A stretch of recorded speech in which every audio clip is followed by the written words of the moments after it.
likely need during an evacuation in an easy-to-carry container. Possible containers could include a large covered trash container, or a camping backpack, or even a duffel bag. First, water. How much water do I need? You should have at least a 3-day supply of water, and you should store at least 1 gallon of water per person per day. A normally active person needs at least 1/2 gallon of water daily just for drinking. Additionally, in determining adequate quantities, take the following into account. Individual needs vary depending on age, physical condition, activity, diet, and climate. Children, nursing mothers, and ill people need more water. Very hot temperatures can double the amount of water needed, and a medical emergency might require additional water. How should I store water? Well, to prepare safest and the most reliable emergency supply of water, it's recommended that you purchase commercially bottled water. Keep that bottled water in its original container and don't open it unless you need to use it. Observe any expiration or use by date. If you're preparing your own containers of water, it's recommended that you purchase food-grade water storage containers from surplus or camping supply stores to use for water storage. Before filling with water, thoroughly clean the containers with dishwashing soap and water and rinse completely so there is no residual soap. Follow the directions below on filling the container with water. If you choose to use your storage containers, choose 2-liter plastic soft drink bottles. Not plastic jugs or cardboard containers that have had milk or fruit juice in them. Milk protein and fruit sugars cannot be adequately removed from these containers and provide an environment for bacterial growth when water is stored in them. Cardboard containers also leak easily and are not designed for long-term storage of liquids. Also, don't use glass containers because they can break and they're heavy. If you're storing water in plastic soda bottles, follow these steps. Thoroughly clean the bottles with dishwashing soap and water. Rinse completely so there's no residual soap. Then sanitize those bottles by adding a solution of 1 teaspoon of non-scented liquid household chlorine bleach to a quart of water. Swish the sanitizing solution in the bottle so that it touches all surfaces, and then after sanitizing the bottle, thoroughly rinse out the sanitizing solution with clean water. Then you're ready to fill the bottles with water and seal them. Food. However you do it, you need a checklist. Put it in a magnetic clipboard attached to the side of your refrigerator, a post-it note on the inside of a kitchen cabinet, on your PDA or your phone app. But make a list now while you're calm and in your right mind. And remember these important points. Store at least a 3-day supply of non-perishable food.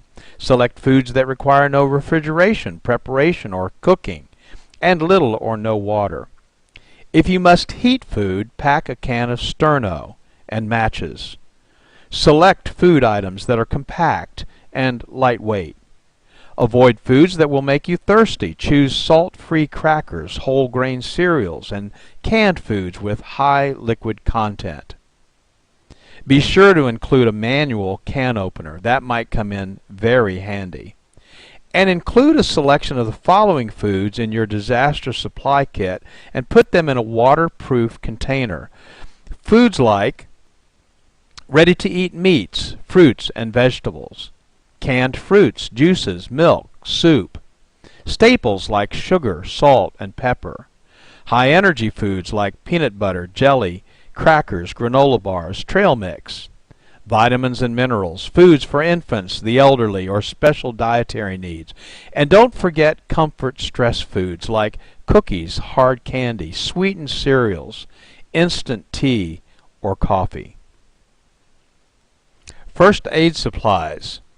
First aid kits can be purchased, but some people prefer to make their own. So we've listed here 18 things that should be included so you could supplement a pre-packaged kit or develop your own. You'll need to decide which items you would want to include or exclude based on budget restraints, but even the seemingly least needed item could become extremely important in a life or death situation. Take the time to study this list, and we've provided a printable copy of this list as a resource at hurricane.normie.org website for your review. And a medical kit, again stored for safekeeping, could include the following items: aspirin or non-aspirin pain relievers, anti-diarrhea medication, an antacid for upset stomach, syrup of ipecac to induce vomiting if advised by the Poison Control Center, possibly a laxative, and maybe an activated charcoal, again for use if advised by the Poison Control Center. Emergency and safety items might also include these items, which would be safely stored but probably not in the same box with the first aid kit. Gas cans, ice chest or two, disposable cups, plates, eating utensils, and paper towels, black trash bags, vinyl gloves, maybe moistened cleaning towelettes. Again, having these items far in advance of an impending storm is simply the best way to avoid having to find them in an emergency and when you might be in panic mode. And by all means, take the time to contact your local American Red Cross chapter to obtain a free basic first aid manual. Clothing, bedding, and sanitation supplies are extremely important, and especially if you live in a cold climate, you've got to think about warmth because it's possible that you would not have heat. So include at least one complete change of clothing and footwear per person. A light jacket or coat, long pants, a long sleeve shirt, sturdy shoes or work boots, and of course waterproof would be preferred. Hat, gloves, and scarf, rain gear, thermal underwear, blankets or sleeping bags, and sunglasses. And on the sanitation side, don't forget the toilet paper, soap, liquid detergent, feminine supplies, personal hygiene items, plastic garbage bags with ties for personal sanitization use, plastic bucket with a tight lid, and disinfectant. Maybe even a little bit of household bleach for sanitization. Next on our list is tools, and there are a lot of tools that people don't think about needing until they need them. Mess kits or paper cups, plates, and plastic utensils. An emergency preparedness manual. There's some good ones out there. Portable battery-operated radio or television and extra batteries. Flashlights and extra batteries. Cash or traveler's checks and some change. Non-electric can opener. A utility knife. Fire extinguisher, small canister, ABC type. A tube tent. Pliers. Tape. Compass.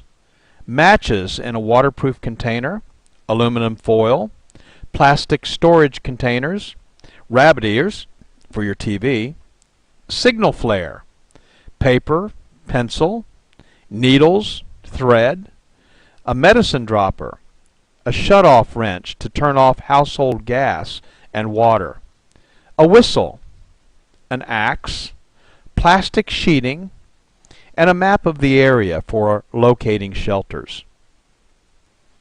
And finally, specialty items. Remember family members with special needs such as infants and elderly or disabled persons. For baby, formula, diapers and wipes, baby food, bottles, powdered milk, pacifiers, and maybe medications.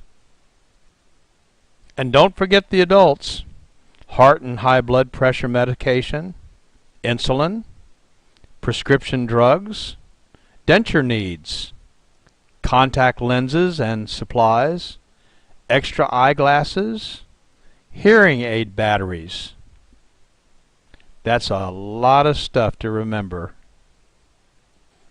And you can make this a special project, taking the important family documents and putting them together in a place where they're safe. Photocopies of credit and identification cards, maybe in a Ziploc bag, plastic container. But you want to keep these records in a waterproof, portable container. Your will and insurance policies, contracts, deeds, stocks, and bonds.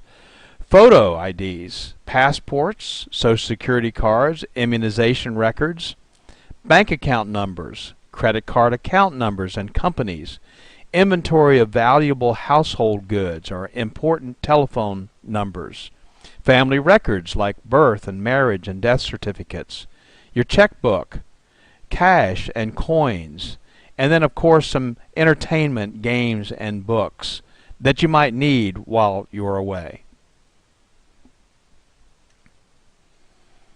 So, what's the target? The goal? The goal during a tropical event is to not need the items and procedures that we discussed in this presentation. However, being prepared is a good alternative and may make the difference between being a victim and being a survivor. On a personal note, from those who have been there, during the aftermath of Katrina, many suffered intense wind damage with trees through their roof and rain pouring through. Your prized possessions, though not as important as your very life, of course, should be taken with you. If you evacuate, and you can do so without compromising the essentials, take the things that are important with you. I want to personally thank you for taking the time to watch this video. It's our hope that you will never be in a situation where you will have to consider all the things we've discussed, but if you are, now you're prepared to be prepared and survive. For more information, go to normie.org or normieproetf.org or email us at support@normie.org. We're here to serve you. Thank you very much.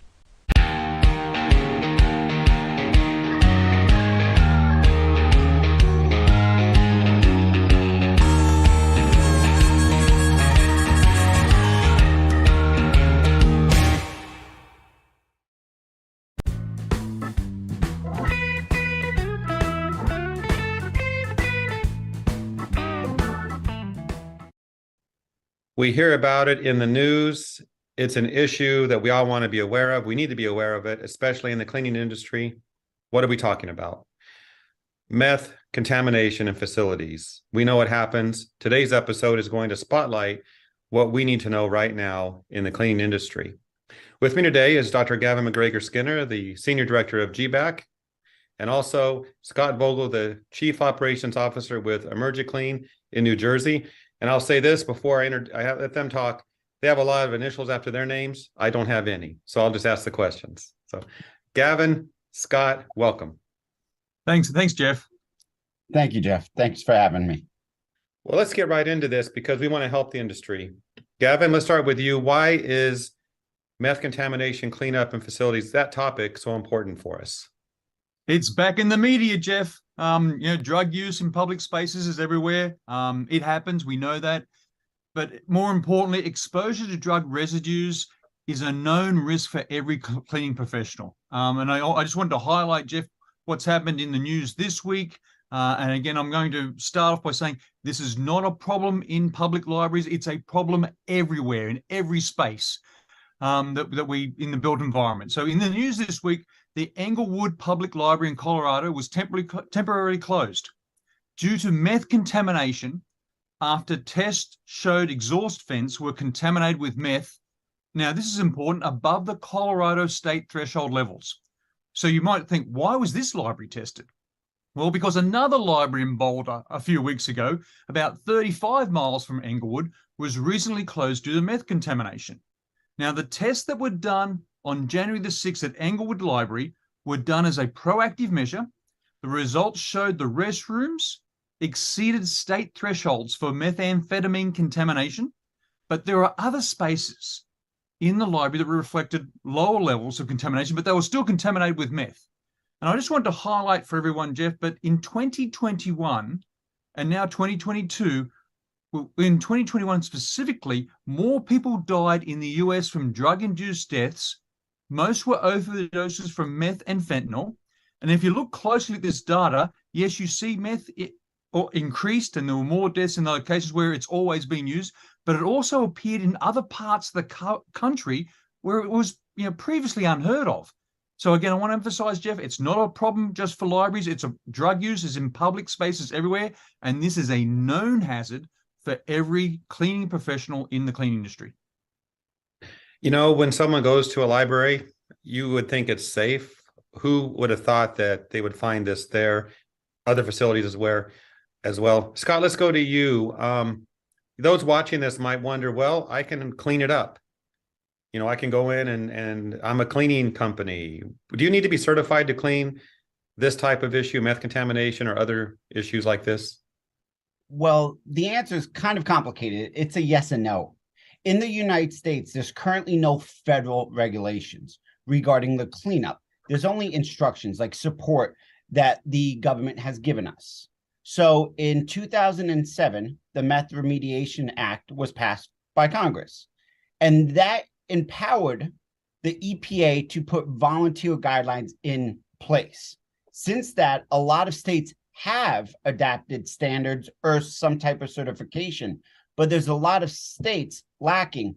And like what Gavin was mentioning before, it's become such a widespread event that the states that haven't created standards or certifications are really left behind.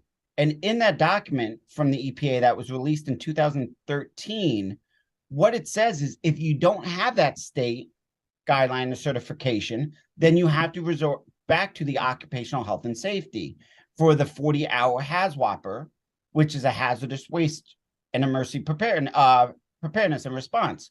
So we have to look at that as a whole. The certification is a lot more complicated because you have how you clean it up, and you also have the safety and health of your employees. So they come together, and really we've as an industry and well as the federal government, we have lacked on that standard completely. Okay. I want to touch on processes here in a minute, but first, Gavin, set us up. Is this meth contamination issue a health risk for the cleaning industry? I would state, in my personal belief, my expertise, Jeff, yes, it is. And I want to just highlight, again, it's a very highly addictive stimulant. For those who don't know and don't want to know, but meth can be ingested by smoking, snorting. You could swallow a pill or injection. But more importantly, for the cleaning industry, smoking meth releases several contaminants into the surrounding environment. Again, the most concerning one that we have for cleaning professionals is the meth vapor itself. Now, the National Institute on Drug Abuse states that when people are exposed to secondhand smoke, can test positive for meth afterward. But there's no specific number, Jeff, that identifies what is that unhealthy level of secondary meth exposure. We're talking about third-hand exposure. And that third-hand exposure comes from that meth vapor, that meth smoke that settles that's in the air, but also settles on surfaces. And so it's not a debate today about whether workers will have serious risk of health problems. It's the debate that what we're talking about right now is that smoking meth can contaminate the surfaces and air, and we know that it can persist for months to years. Now, we do know that research on the health impacts from touching a surface that has meth residue on it is lacking. We know that. But when that research is lacking, Jeff, we go to worker health reports. So people that have got sick at work, have gone to the doctor or the hospital, and we know from review of those worker health reports that we've seen skin and eye irritations. We know there's been cough or asthma-like symptoms. We know that those people get increased respiratory infections, sleep issues, changes in mood, they get headaches, and then they also have memory difficulties. So even though the research is lacking about whether the third hand actually happens, we believe it does, based on the health reports, the clinical reports. But more importantly, the National Institute on Drug Abuse also says that the health risks are more significant after prolonged or a long time exposure to meth contamination. So regardless, Jeff, of how unclear the science and policy is right now, that risk of meth exposure, that drug contamination in areas where cleaning professionals work every day is a known hazard. And really, we firmly believe that no one should be going to work without receiving education and training on a known hazard. Okay, good information. Scott, in your previous comment, you talked about training and maybe some certification. So can we assume there are standards, procedures for cleaning spaces that are contaminated with drugs? Well, as I mentioned before, the EPA has come out with that EPA volunteer guidelines for meth and fentanyl laboratory cleanups as well. And that was actually revised in 2021 because of the increase of fentanyl. Now, you do have some standards that are coming out. The IRCRC is coming out with the S900. So there is some sort of industry-related standards that are coming out. Most of your standards are related back into the cleanup and the results and the levels which are allowed, which are based on the state guidelines, which every state is completely different. And we have to look at that. There's no universal number. It is, one could be 0.1 micrograms compared to 1.5. So it really differs. And that's why there's been no universal standard that came up, because everybody is indecisive on what that true number is and how to go about it. Okay. Why don't you take a moment and just walk us through the process for cleaning meth contamination and validating cleanliness? I know you can't get into all the details, but big picture, before people jump into this, what should they know? Well, like you said, I could be here for 48 hours Yes. just talking about how to clean it up. When we look at the processing and validation, I always recommend right off the bat a third-party laboratory for validation. Any type of testing and cleaning should be done on a third party. Just help your liability and anything, just to make sure, especially when we're dealing with meth or fentanyl and any illicit drug cleanup that we're dealing with. Now, when we go a little bit, people have to understand, when you look at the test results, take a sweet and low package, 1 gram of that. By the amounts of trace that some states require, spread that over 25 acres. And if one of that hits, then technically it's a positive. And we don't look at it that way. We think about it as just a small little area, but the results in some states require so detailed cleaning. If the process starts with HEPA vacuuming, ventilation, risk assessment, all of these are from start to finish. And each job will kind of decide a different way on how to attack it, as I would look at it. Are you dealing with the library? Are you dealing with a drug laboratory? Are you dealing with a school, a healthcare setting? Every type of situation will kind of lead you down its own path on the processes. And that's why I could be here for 48 hours. It's just a mere fact of starting off, it's essential that we really do that risk assessment. And then following, for example, the EPA guidelines. It's a really good package. They talk about HEPA clean, vacuuming, wipe down. They talk about all of that. And there are some third-party schools out there as well, like I said, the EPA volunteer guidelines that will give you guidance. But when it comes to the processing, really start and understand the beginning needs a risk assessment, and you need to know what you're going into. And then on back end, when it comes to validation, because what I talked about and how such a small level could make you fail, you have to have that validation from third party. And separating the cleaning from validation is essential when we deal with illicit drug cleanup from meth or any type of fentanyl, any other type of opioids. Okay, well, I think I'm going to cancel my plans to get into the industry and do that kind of work. I'll leave that to you experts, Scott. Thank you for the details. Gavin, let's have you wrap up this episode and just talk about the big issues for the cleaning industry and what we need to know moving forward. Yeah, totally agree with what Scott just said, Jeff. Again, let's focus back. Cleaning is about removing contaminants. Cleaning is based on science. Again, you and I have talked about this a lot, Jeff. What you can't see can hurt you. So it's not a matter of waiting for the document to be written or the policies there. It's the fact that this is a known risk right now. And when it's a known risk, again, I totally agree with what Scott said. We need standards for testing, we need standards for cleaning, and we need standards for validating. We need to ensure that everything that needs to be done, the processes, procedures, the equipment, the products in cleaning for health and safety when it comes to drug contamination is known. It's widely taught. It's widely educated. It should not be a secret, Jeff. So much of what we do in the cleaning industry remains hidden. We're going to be more transparent. Everyone in the industry right now should be trained, educated on how to clean up for drug contamination. And I thoroughly believe that, because from the data that we've seen across the country, that risk is just about everywhere.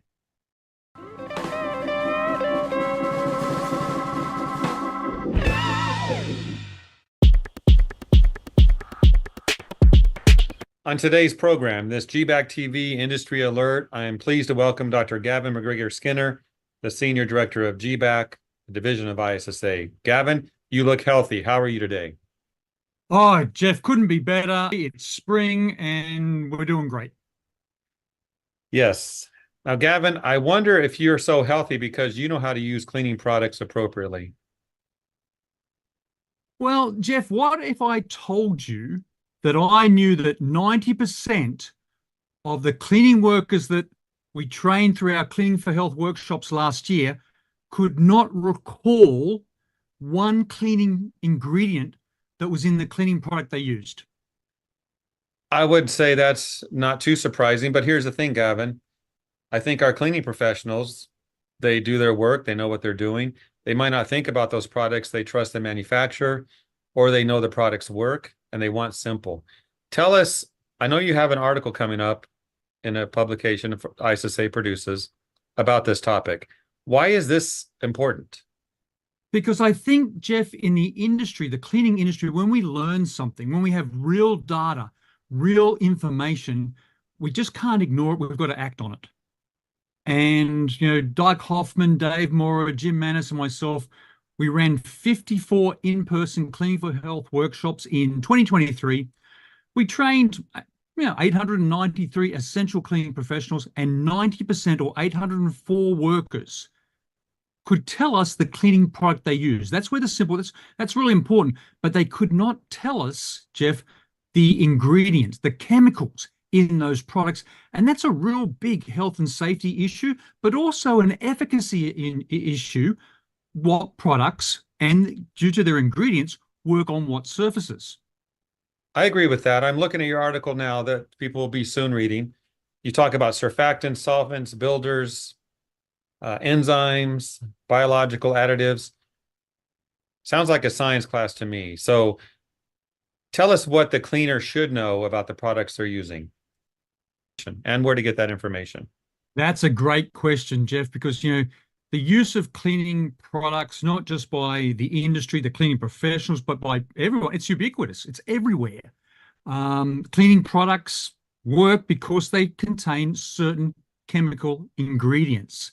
And the challenge we have is that we need to formalize our training, our programs, our education programs to at least ensure, and this is where we really want cleaning professionals to really understand why that we're calling them professionals, is because they know how the products work, they know what the ingredients do, and it's not just by looking at the label, the safety data sheet, it's by understanding that little, you're right, it's a little bit of chemistry, Jeff, but understanding how a solvent works, a surfactant, a builder, an enzyme, a chelate, or a preservative, why are they in the products that we use, why they're important, and how to use them safely and, again, clean for health. So thinking about that, what actions do you want our viewers to take moving forward? What should they do? Wrap it up for us. Well, really important, Jeff. We went through in our Clean for Health workshops, the 54 that we ran. We talked to people about the labels. We talked about the safety data sheets. We said, if I said to you, Jeff, this chemical is considered hazardous, what do? This product causes burns to eyes, skin, and mucous membranes. This product has to be used, and you need to ensure adequate ventilation. Or you need to use personal protective equipment, and it always says as required.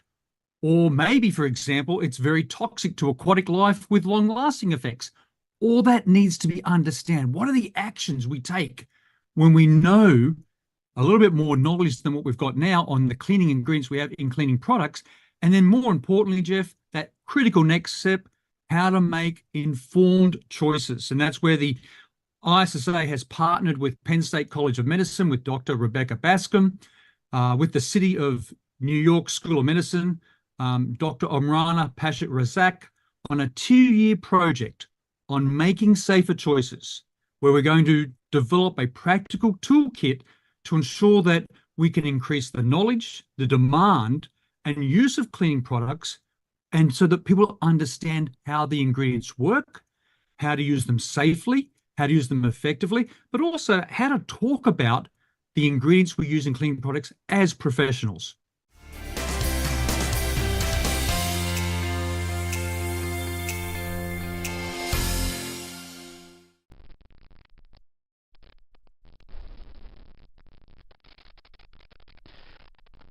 August 2005. It'll be a memory etched into the minds of those of us who lived through and survived Hurricane Katrina and Rita. As devastating as the 150 miles per hour winds were, no one could imagine the inconceivable costs in terms of loss of human life and property that the failure of the levees caused when it flooded nearly 1/3 of the city of New Orleans. With over 275,000 homes lost on the Gulf Coast as a result of the hurricane, 10 times as many as any other natural disaster in U.S. history, the city of New Orleans continues to deal with the results of homes flooded to the rooftop, unparalleled mold infestation, and potential health issues for the residents who remained to salvage what they could.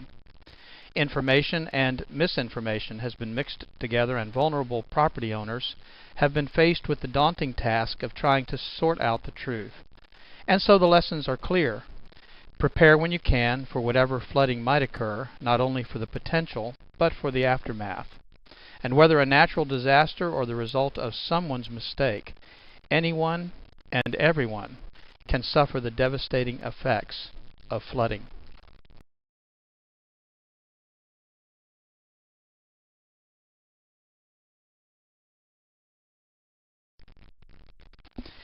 My name's Doug Hoffman, and I'm the Executive Director of NORMI, the National Organization of Remediators and Mold Inspectors.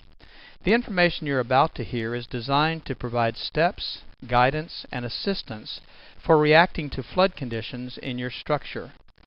In most situations, a common reaction to a water flood event is to simply react and plan afterwards.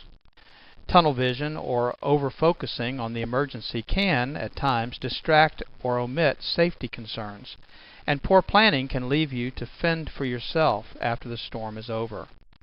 Caution and common sense should always be employed before any action takes place, and I hope this presentation will help you focus on the real issues both before the potential flood and consider the solutions available to you in the aftermath. Without a plan, the results of a water flood event will be worse than you've imagined, so there are several things I'm going to ask you to consider during these first few minutes we have together.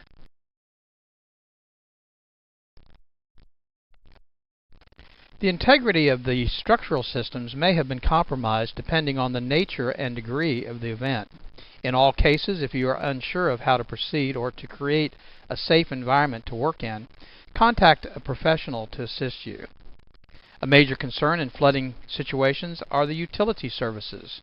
Wet or submerged electrical devices, outlets, and wires can energize the area you're working in. The risk of electrical shock, burns, or even death must be eliminated before proceeding. This may require the power company to deactivate your service. And of course, natural gas and propane sources should also be protected, secured, or deactivated. This would include pilot lights, heat sources, and gas storage tanks.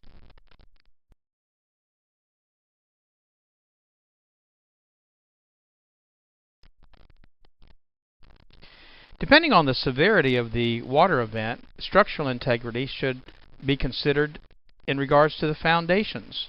Foundation support could be weakened or damaged, allowing structural collapse. And with the utility and structural concerns addressed, the next major concern is the source of the water. Common sources of a water loss are as follows: a broken or leaking pipe from a drinkable water source, sewage or septic lines, groundwater, or a combination of those sources. And of course, you have to be concerned about the sewage and septic lines when you consider not only the sources, but the problems that could result after a flood. A general rule of thumb would be to consider any water that you would not drink as being contaminated. This would include water coming in contact with chemicals, human and animal waste, debris, and other unknowns.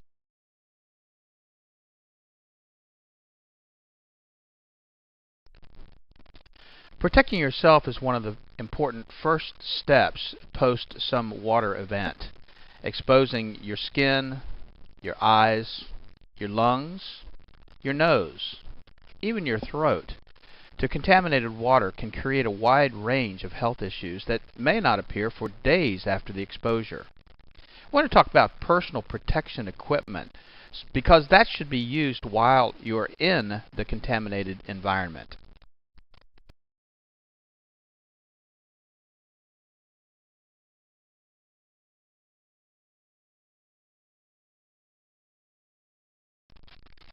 Personal protection equipment can include a wide range of items, including boots, clothing, gloves, goggles, and even a mask.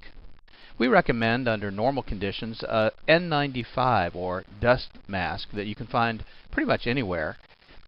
In some situations, the contamination levels are so high that you might even require a respirator.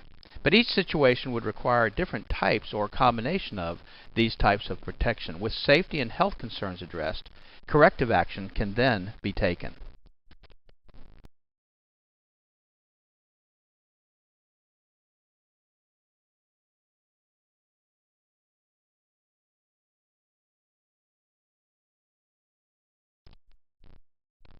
One of the most important things to consider with respect to corrective action is time. Time is your enemy. Once materials get wet or contaminated, damage and additional contamination growth is exponential. A clean water loss, if not corrected, can promote mold growth in as little as 24 to 48 hours.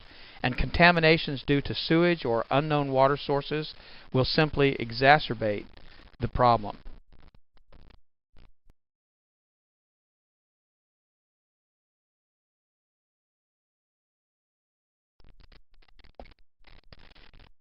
Drying materials and surfaces in the least amount of time should be of the utmost urgency, and oftentimes power is not available, and so having a generator available will be a great source of power for some of the tools that you'll need to dry out the areas that have been flooded. Unfortunately, this may require removal and discarding of flooring materials, wallboard, and furniture. Many material and items can be salvaged depending on the contamination source, the time of exposure, the cost, treatment available, and resources. But a flood affecting a widespread area could reduce the available resources for that area. Not only do you not have electrical service, but you may not have access to floor fans or heaters or dehumidifiers or even an ozone machine that might help eliminate some of the potential contamination that you'll be dealing with after a flood.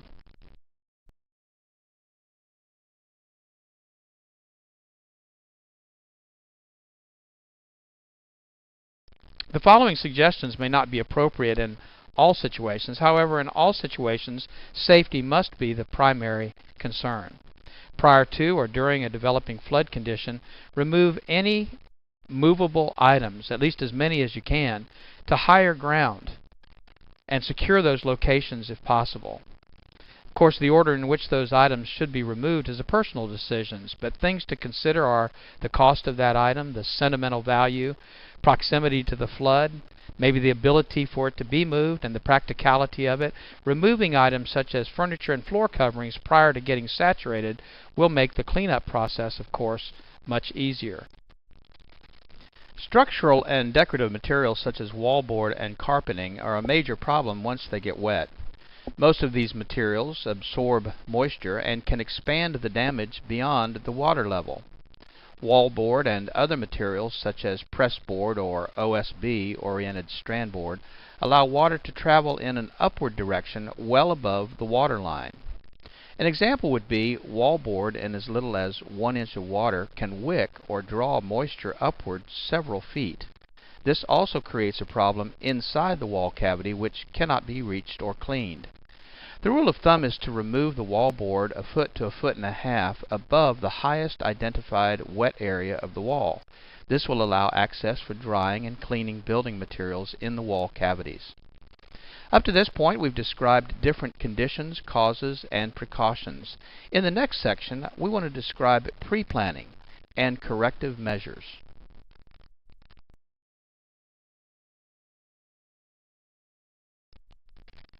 The preparation checklist. As mentioned earlier, safety is the most important issue to consider. You know, taking the important stuff with you is, of course, a great way to prepare for what may be coming. But what can you do to plan for the aftermath of the flooding? That must be considered too. Electrical and gas services must be secured before entering a flooded area.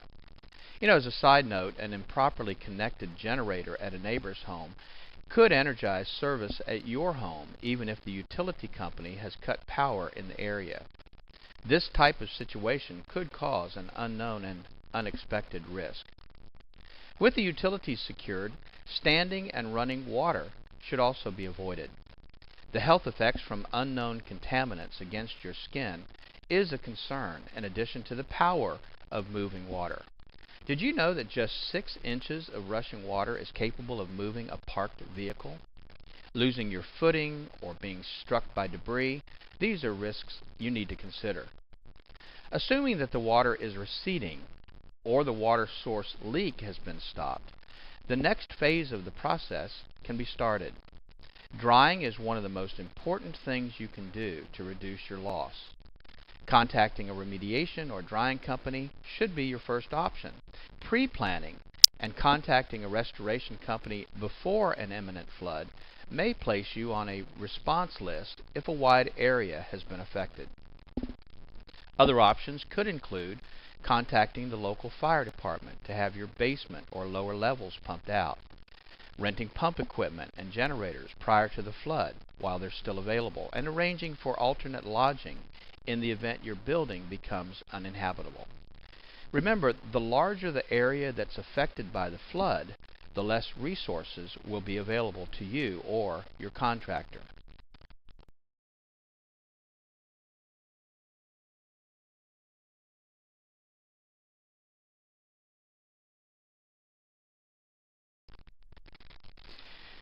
Here are a few internet resources for finding qualified contractors and some definitions we think you should know to protect yourself. NormiePro.com is a great resource for you to find certified mold assessors, inspectors, remediators, and other indoor air quality specialists, and you can find those certified contractors by your zip code.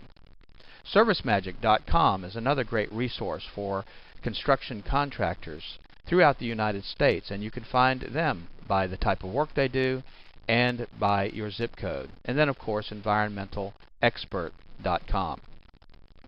To avoid being taken advantage of by a contractor during a flood emergency, understanding the following construction terms will be helpful. Licensed. In many parts of the country, having a license to do certain types of work is not necessarily a measure of that contractor's competency. Sometimes it simply means that they have government approval to work for a fee. Certified. Certification is often offered by certifying agencies, a specific organization that recognizes the skills, training, and the ability of the contractor who is certified. Being certified does not necessarily imply that the person certified is actually licensed to do the work. Insured. A contractor stating that they are insured is a pretty general term and could simply mean that they have auto insurance. Special types of insurance are required for specific types of work. For example, general liability insurance is not appropriate as coverage for mold remediation work. Qualified. A qualified contractor has been trained to perform certain types of work. However, they may not have the required insurances or licenses, or may not even be certified to do that work. The bottom line is that you need to understand the type of work that needs to be done, the capabilities of the contractor that you intend to hire, and then for your protection, have a written quote and description of the work to be performed. Make sure that the contractor that does the work is licensed by the municipality in which he's working, that he has the proper type of insurance, and request a certificate of insurance evidencing that specific type of insurance for the work he intends to do. And make sure that he's trained, either qualified or certified, to do the work for which you're hiring him. Keep in mind, using a contractor that's not appropriate for the work being performed may preclude you from any insurance claim, and you may give up your legal protection. If you cannot obtain a contractor, your only option may be to do the work yourself. With the decision to do the work on your own, we must stress that safety must be the main focus of your efforts to clean up after a flood.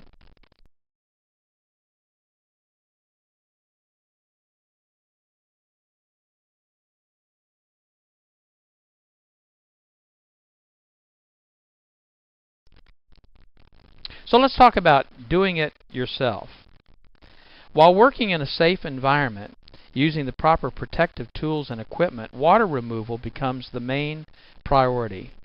Pumps for pooling water and wet-dry vacs provide a good start to remove the majority of water.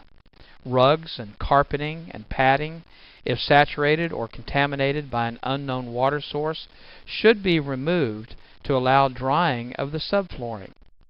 Sheetrock or wallboard materials and insulation that have been submerged should be removed 12 to 18 inches above the highest wet area.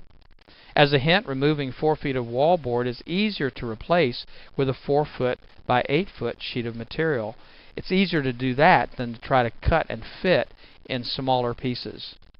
Once the bulk of wet materials have been removed, air movement and turning on your air conditioner, if the power is available, should be provided. And this would include running the HVAC, heat or forced air systems, using dehumidifiers and fans to increase air movement, and applying sanitizers like ozone machines to help prevent mold and bacteria growth. Sanitizers are extremely important when dealing with sewage and water from unknown sources. Heat drying systems can also be used by trained professionals to dry the environment. However, improper use could result in fire or permanent damage to materials by drying them too quickly. Remember that the drying process may take several days to more than a week, depending on the extent of the exposure. Secondary or collateral damage may start to occur in that time. Mold and other microbial growth may start to appear on surfaces exposed to moisture or elevated humidity levels. And if you have a situation where you start to have large areas of microbial growth, the drying process in most cases was not done adequately or fast enough. There is available at enviroscreening.com, for instance, do-it-yourself testing kits to find out if the mold that's been growing in your environment is the type of mold that might need to be removed or dealt with differently than common molds. In this case, it's recommended that you seek the assistance of a professional mold inspector, a qualified sampling technician, or a remediator. Health concerns become additionally critical as the environment conditions deteriorate.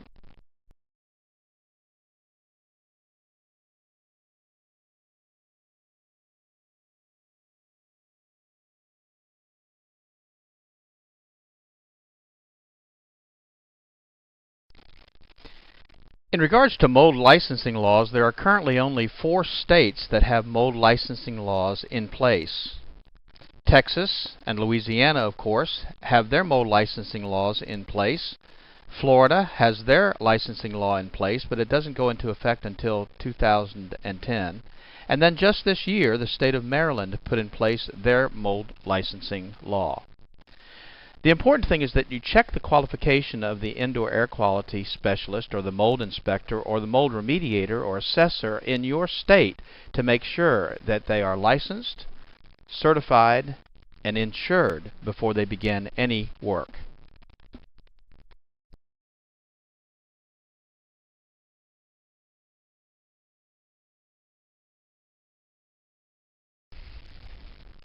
Let's talk about some common misconceptions and myths pertaining to flood and mold and indoor air quality.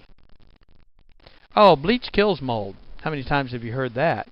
Well, bleach is an effective sanitizer, but in many cases it will not sanitize or remove mold at its root.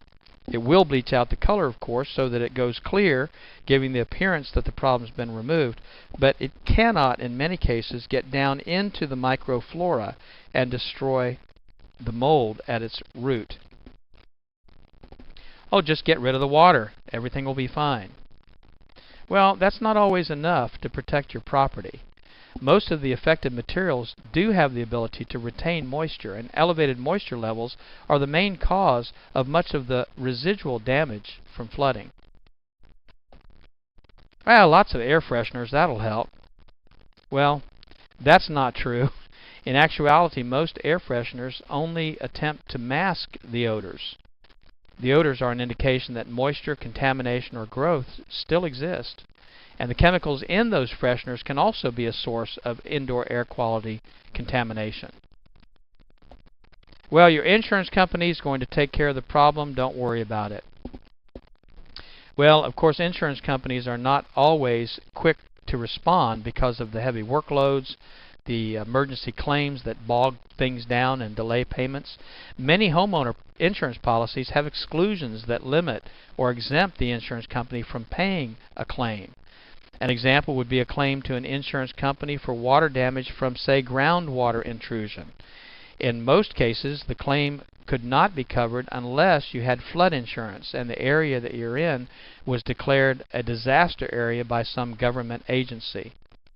A similar situation may occur with mold damage, and the water damage in the home may be covered by the insurance company, but the mold damage as the result of the water would not be covered.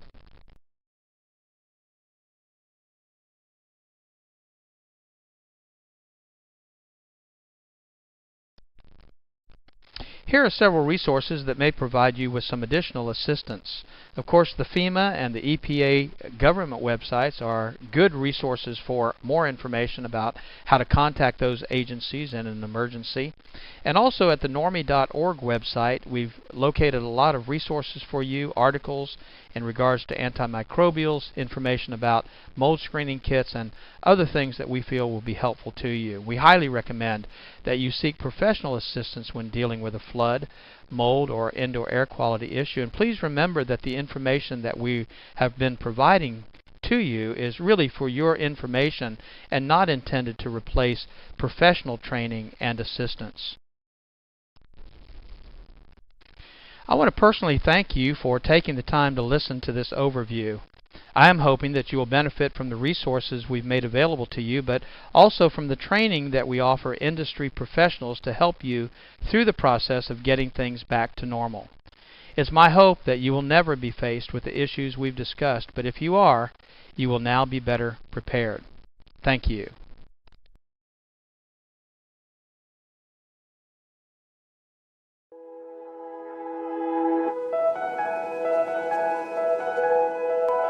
Good afternoon, or morning, I guess. Good morning.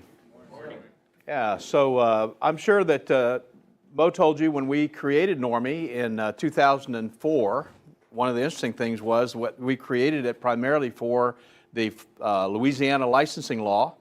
And the Louisiana licensing law was the first law to go into effect for mold remediators in the country.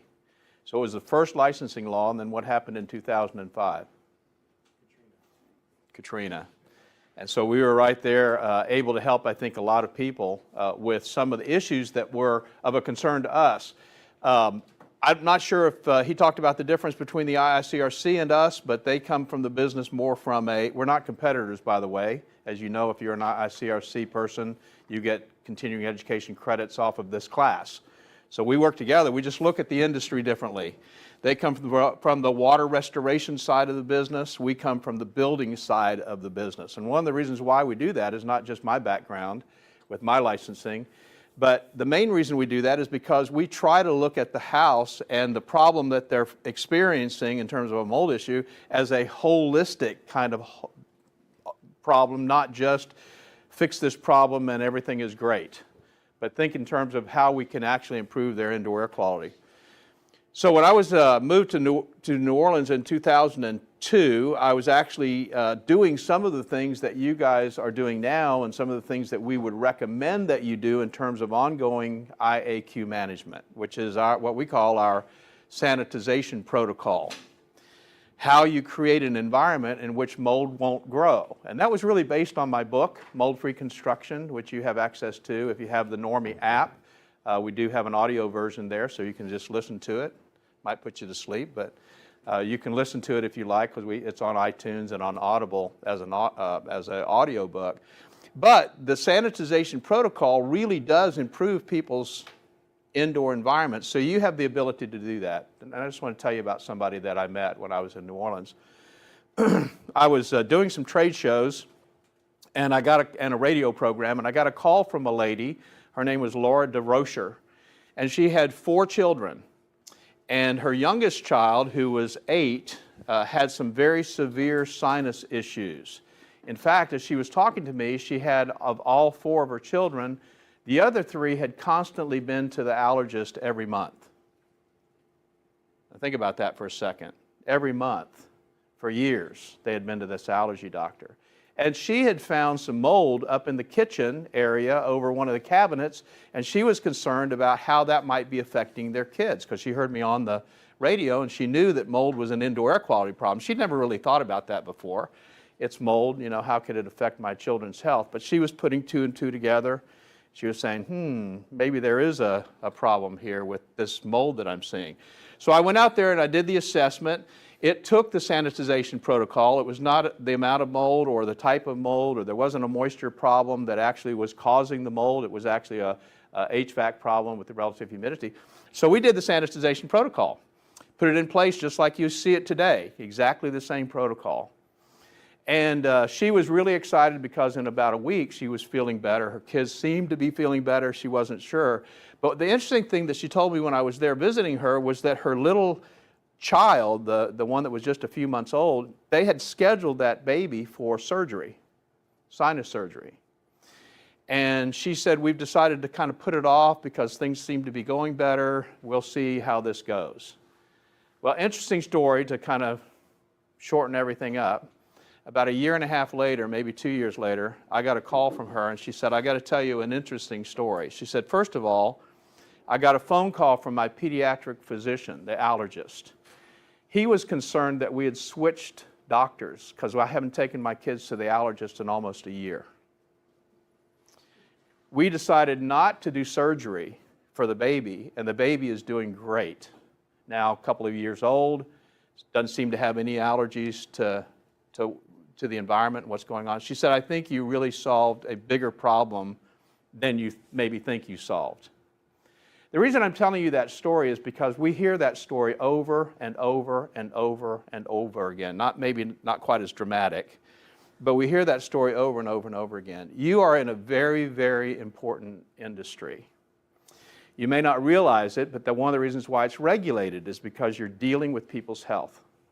The health of your employees, the health of your clients. That's what you're dealing with.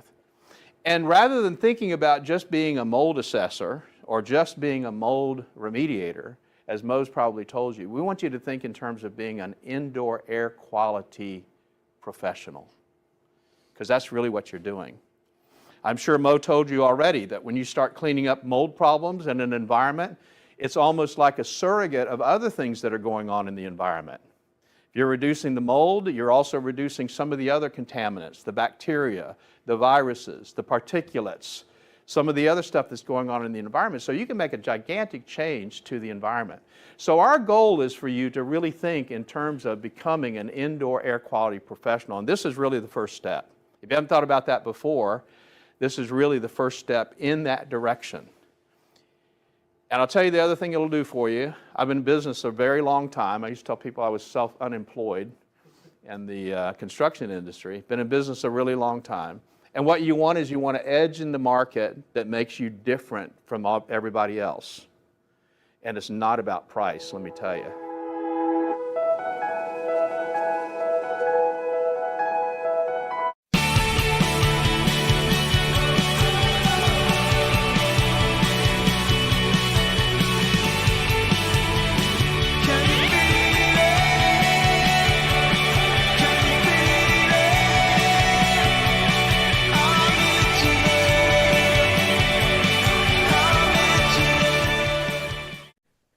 So I'm going to start tonight with my good friend and colleague, Larry Cooper. It's been a long time since we've had him in the room, but we have him in the room tonight, not because of the experience, obviously, but we have him in the room tonight because we have a big announcement we want to make. I actually shared this with a couple of people, so it's not new for everybody, but this is a big deal. And I'm really excited that you're here so we can talk about something fun that we're going to be able to do together. And so I'm going to let you just talk about it. You know, I get to have a lot of fun in this, whatever this retirement is. That's not really retirement.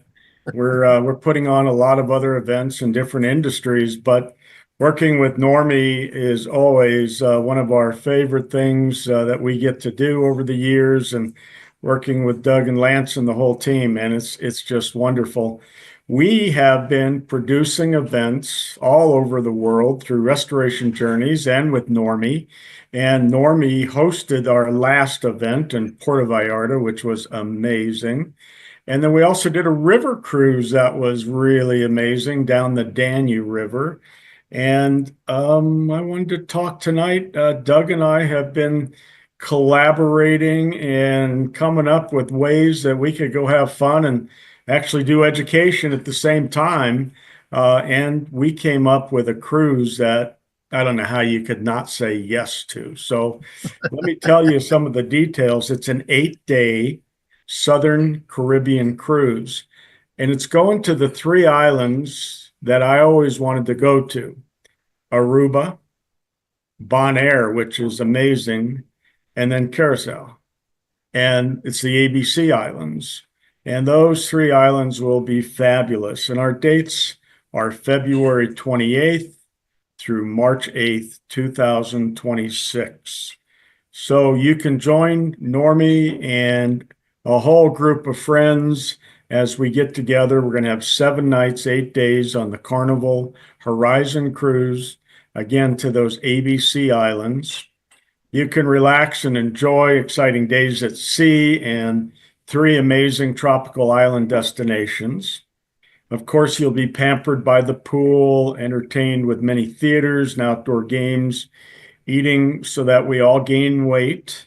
And there's lots of entertainment and fun stuff. The best part, though, is we're planning on having somewhere between 100 and 150 people in our group, which is amazing.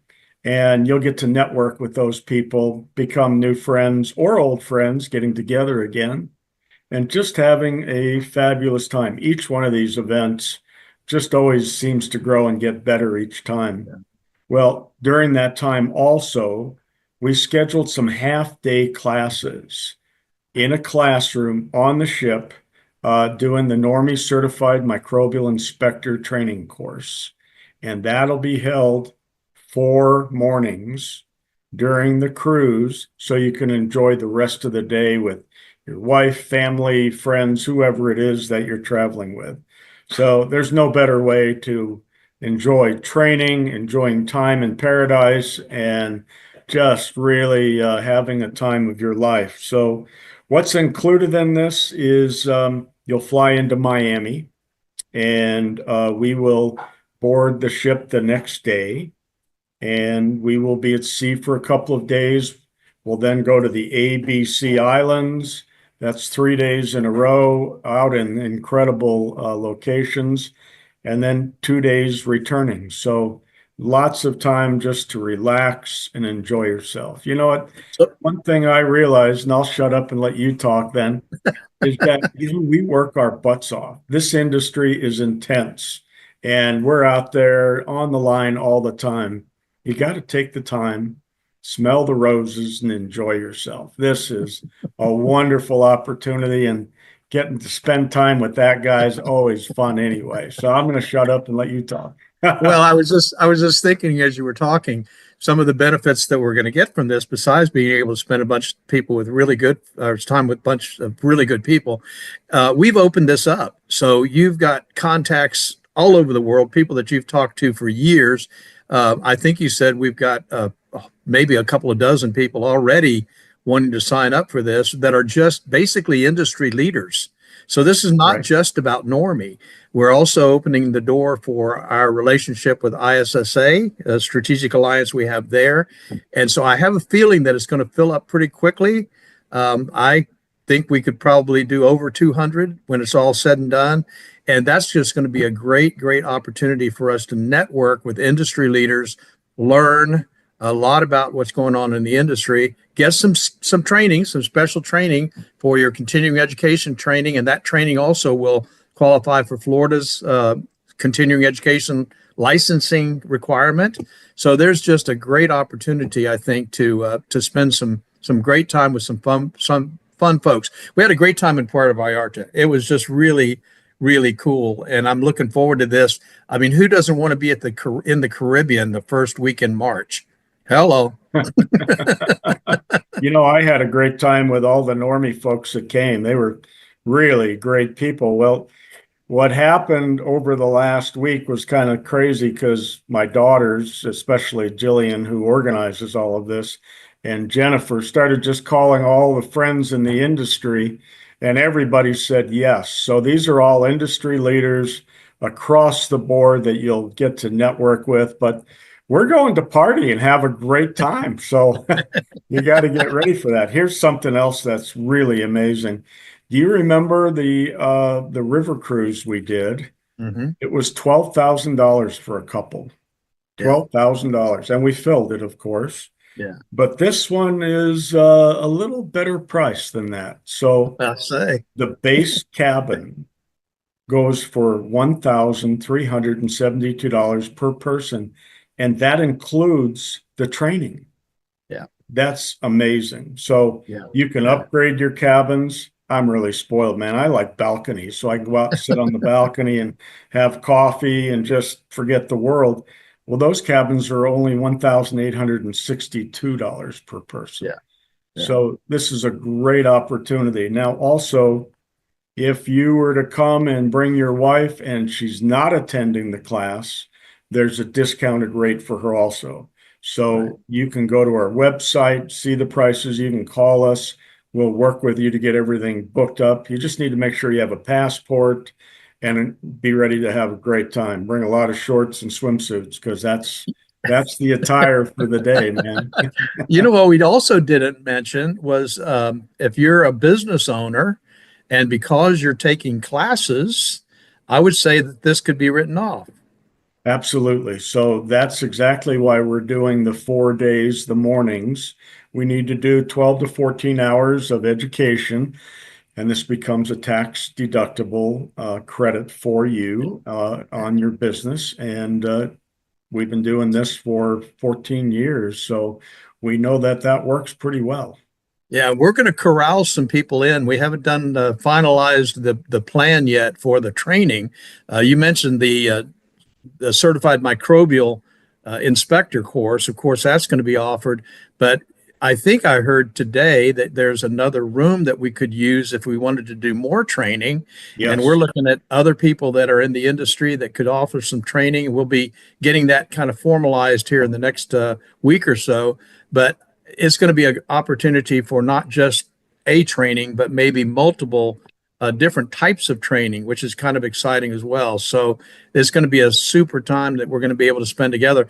We got it up on our website. Let me just show you where this is, Larry, so you know and all of the members know. But if you want to log in to Normie I'm sorry, you don't have to log into Normie. You can go directly. This is not protected, password protected, because we want anybody to come. We may have some of our friends that'll come to this, right, and they're not a part of Normie. But this is at events.normie.org, events.normie.org. And you can see that, I assume. The nice thing about this is if you click on this, it's going to take you to another page that shows you a little more information with the dates. And then when you click on this, it goes directly to Larry's website so that you can get the information you need. He's handling all of this for us. And there's all kinds of options. You mentioned several things about different size of rooms, and I know there's some suites available and a lot of other things. But one of the things we didn't talk a lot about is there's some special pricing for children, special pricing for families. There are some suites available. There's a rate for individuals who want to go solo. So there's a lot of options. And I think, if I remember correctly, we even talked about being able to make some payments on this, didn't we? Yeah, we absolutely did. We're asking for a $500 deposit so that we can reserve the room, get all of the details done, and then you can make payments or make full payments. We'll arrange that with you. We do have a couple of family suites reserved. And so that room is big enough for mom and dad and a couple of kids all in one room. And the kids' price is really, really inexpensive. And I should know that off the top of my head. It's like about $200 or something like that per kid, which is absolutely amazing. And of course, on these ships, they have all the kids' clubs, but better than that, they have the nightclubs and all the theaters and entertainment, and dozens of bars and all those kind of things. And, you know, if you just want to go and relax and sit in the sun, I mean, what a great way to enjoy some time out in the beautiful Caribbean sunshine. And when is if I remember correctly, the deadline is what, 6 months out, end of October, maybe 1st of November, that they can start. I mean, they can start making payments now, but I think that was the plan, wasn't it? That end of October, 1st of November, something like that. Yeah, I believe it's in October. We'll get that. All payments are due by November 15th. There you go. So you got six and a half months to pay for this thing, which is pretty cool. I have a feeling that was that $100 a month? Yeah, you'll be happy to take it any way we can send it. But Sure. This is really a fantastic opportunity. And I'll just tell you, I'm not just blowing smoke. This is absolutely true. I've been on several of these kinds of events, and Larry and his team absolutely take care of you like you're royalty. I mean, it's not just when you're on the ship. I think we may even talk about doing something the night before. If we get in Miami early, maybe we can have dinner together and do some. Well, we're going to have a hotel base for everybody to come to. We'll get special rates there, and then we'll do a cocktail reception so everybody can register and meet each other and just start having a good time right then. Fantastic. Well, I think I told you I'm threatening to bring Mardi Gras beads for everyone. So. I hope you do. So we have a party atmosphere, but we are definitely looking forward to it. And I want to thank you for taking the time to be here tonight. I know it was kind of last minute when I contacted you today, but thank you for being here. We're going to run this through our Normie TV and our radio and let people know about it, get the word out, because anybody can come. If you've got family, you want to come for the training, but you've got family that are not interested in the training, like maybe your wife, that's okay. Come on. You got a brother, brother-in-law, sister, sister-in-law, family that want to just be there and have fun. This is going to be a great opportunity. And so we're looking forward to it. One more point I'll just throw out is the earlier the book, the better rooms we can get you, and you could be next to each other or near each other, so the group's together. Each level on the cruise boat obviously is for what you select. So the higher up you are, it's usually the suites and or just the balcony type of rooms. And I think this is interior, I've done exterior, I've done suites, and I have fun in all of them. And I think the Horizon is, I thought I saw where it's like 3,200 maybe rooms. It's a big boat. It's a big old boat. I don't know if you can see that. There it is, man. It's a big Hummer.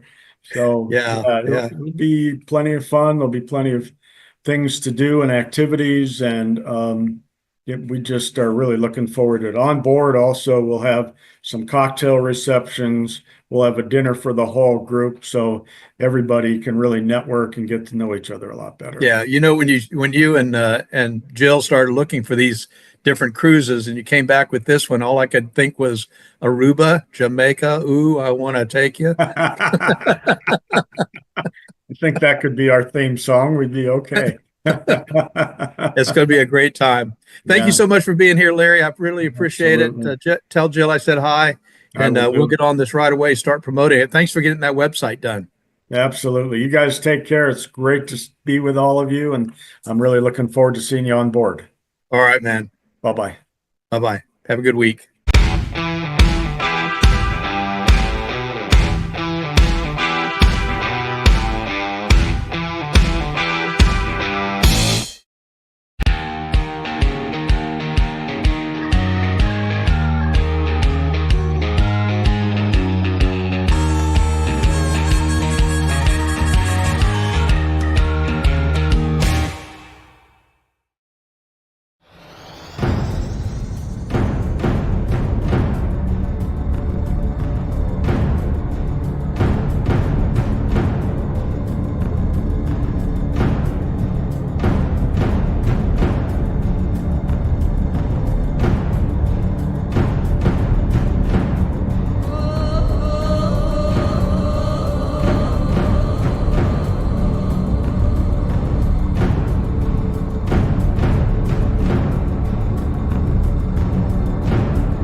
want to welcome today's guest, Dan Reese, who is and I'll use the terminology that he prefers, a wildfire strategist and aviation advisor.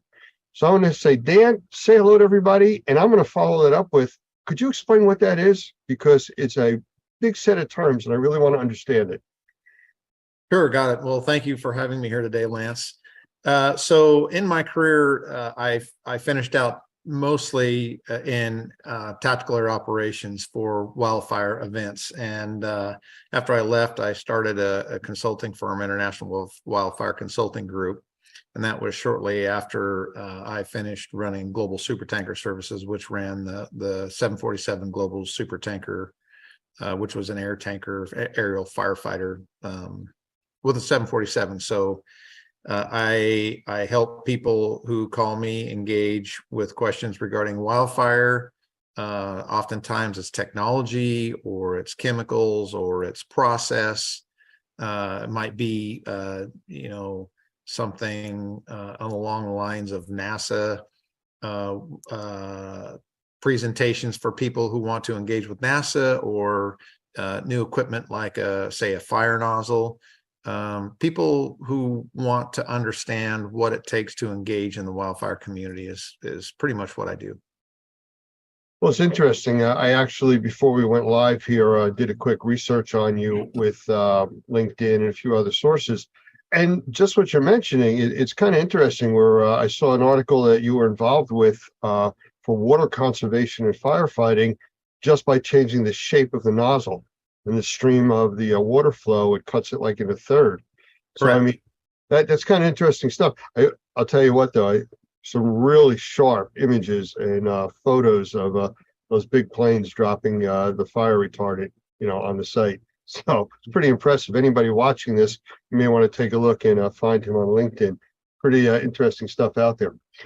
But before we started today, we were talking a little bit about the difference between the central part of the U.S. and the East Coast and California, which is where you're from. Now, California's been dealing with wildfires forever. Correct. The new phenomenon that's affected us on the East Coast, and I'm in New Jersey, is smoke from Canada, hundreds and hundreds of miles away, causing this choking of the air quality, not just outside, but inside of our homes. So what do you see, what we're facing now compared to what you normally deal with in California? Well, it's clear and beautiful, and a really moderate temperature here, this summer with the weather patterns, which is really nice. I think that El Nino probably has something to do with that.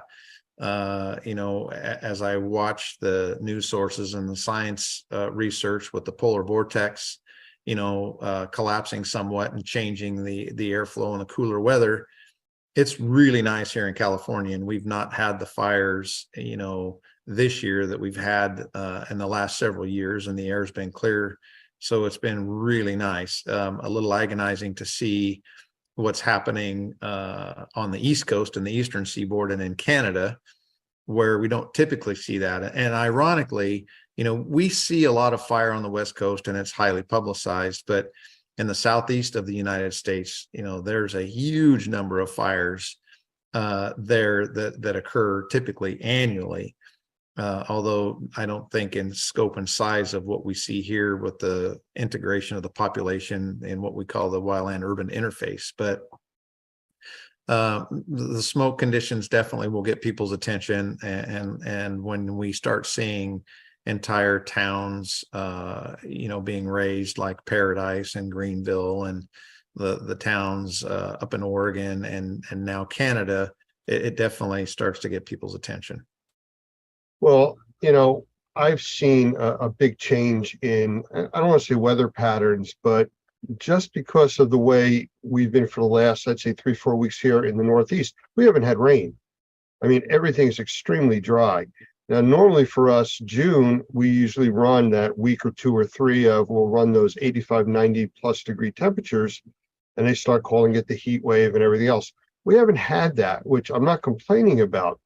But the point I'm trying to get to is, when these fires produced this smoke that came down on the New York, New Jersey area, we actually got a glimpse of almost the start of what a nuclear winter would look like. And yes, it sounds very dramatic to say that, but we were barely getting to 70 degrees when the normal temperatures are 80, 85 for us here in New Jersey this time of the year. And we were told by the Weather Channel and all the other officials that are talking about it, that there is so much smoke in the air, it's blocking the sun from its normal thermal heating during the day. I mean, I have solar panels on my house, and I see my production was down, at ground level. It was horrible.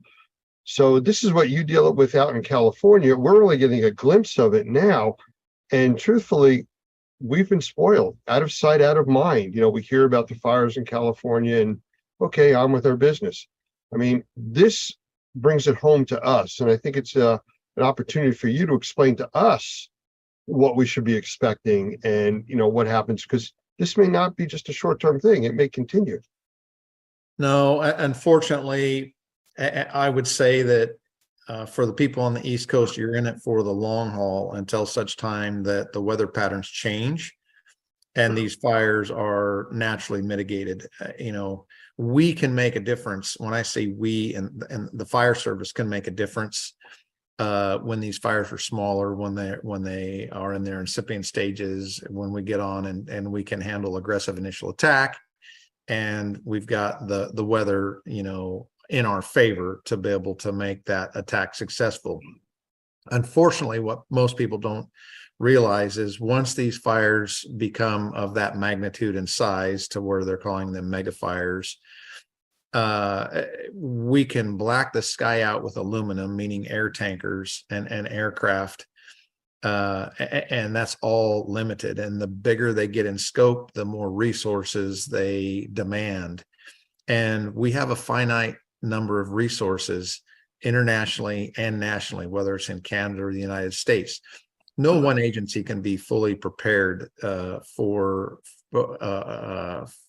this type of event, right? We have agreements that are between local agencies, we have state agreements, we have federal agreements, we have international agreements where we have standardization that takes place for everybody to engage. But, when we lack the capacity to adequately attack these fires when we can, that will cost us, and trying to build capacity during the event is just impossible. And once these events get up and running, they become very, very expensive. So the catch really when they get this big is that we need the capacity to keep fires small when they first start.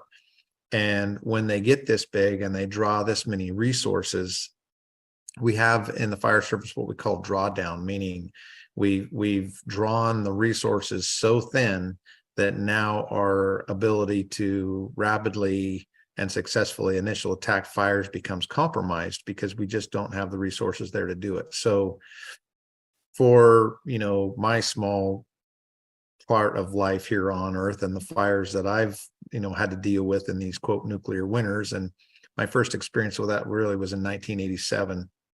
And the scientists actually came out in the Happy Camp in the Klamath area of Northern California to study what a nuclear winter would be like, where we had these major fires going in August, and we have what are called inversions. So anybody that's been camping and seen a campfire burn, the smoke will rise and then it'll kind of flatten out and form a haze. And that's what you're seeing here, only on a massive scale. And it does get cold. Unfortunately, those fires burn, they continue to burn under those inversions.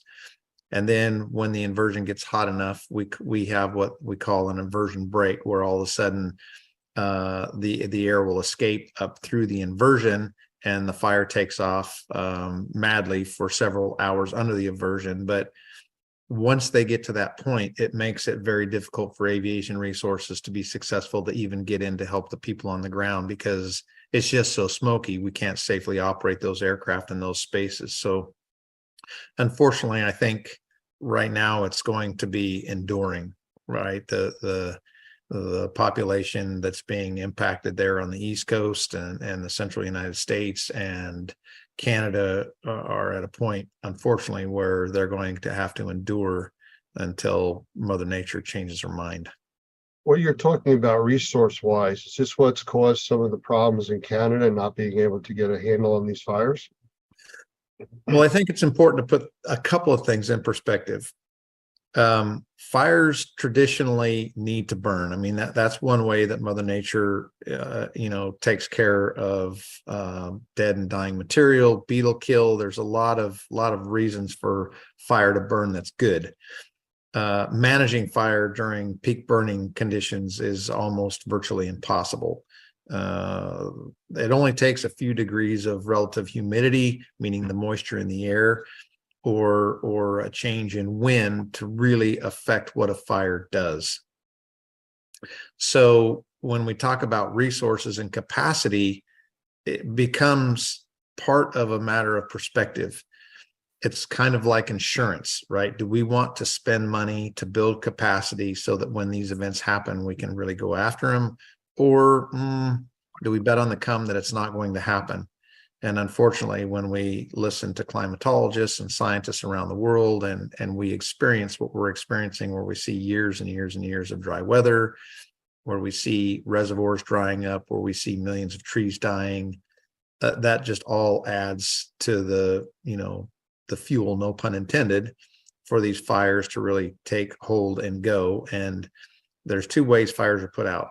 A, Mother Nature lets them die out naturally, or B, there are firefighters on the ground that actually go dig those fires out and around to make them go away. So capacity, I think in Canada right now, you're seeing probably firefighters from around the world responding. I know that aviation resources and hundreds of firefighters from the United States are battling those blazes.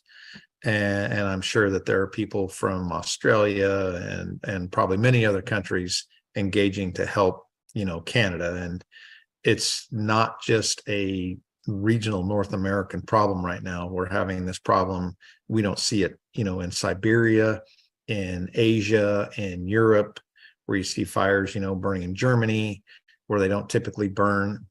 And when that doesn't happen, people don't think that they need to get prepared because they don't think it's going to impact them. And unfortunately, for those on the eastern seaboard here in the United States, that they don't really realize the impact that they are contributing to, say, tax-wise, right? We have realized and unrealized costs of fire suppression in this country in the tune of tens of billions of dollars a year, which really affects the GDP of the United States. So wildfire is a big problem, whether you're experiencing that smoke or not. We're all going to pay for it. Yeah, you're absolutely right. And to bring it down to a level where people watching this will have something in common with, recently we had the heavy smoke conditions. And that's what I'm going to call the smoke conditions. And they were telling people, stay inside, avoid going outside. Now, we know from the indoor air quality side of our industry that the inside air is normally up to 10 times more polluted than the outside air. So we're already now telling people to stay in an environment that we know is more polluted than the normal outside air for them breathing. We have sensitized individuals. There's a whole class of people that suffer because of that. But also because of the building codes, commercial buildings, public apartment complexes need to bring in fresh air on their heating and air conditioning. So now the systems that are ventilating the inside of their buildings are bringing in this air from outside, which is all smoke, VOC laden with chemistries. And that's a whole nother side that nobody's prepared for, because you still have to breathe. You can't hold your breath for 5-6 days. That doesn't happen. And we use an example in some of our teachings about the importance of breathing. And we say some people are able to go 20, 30, 40 days without eating, 3, 5, 7 days without water, 4 to 6 minutes without air. Correct. So it's not like you can avoid breathing. So you have to do things that are going to help. And that comes back to your point before about preparing ahead of time. We don't spend the money on the resources. I've been involved with the government world for many, many years from my background, and money was not usually spent on preparedness. It was always throw money at it when there was a problem. And to your point, if you don't stop these things when they're very small, they become unmanageable. Correct. Capacity is it's a big deal, right? Being prepared both nationally and internationally is extremely important. My background really, I put myself through school fighting fire, and putting myself through school, I became a critical care nurse. And so I worked as a critical care nurse for several years prior to me becoming a firefighter. So it's concerning to me. I have two children, one 16 and one 19.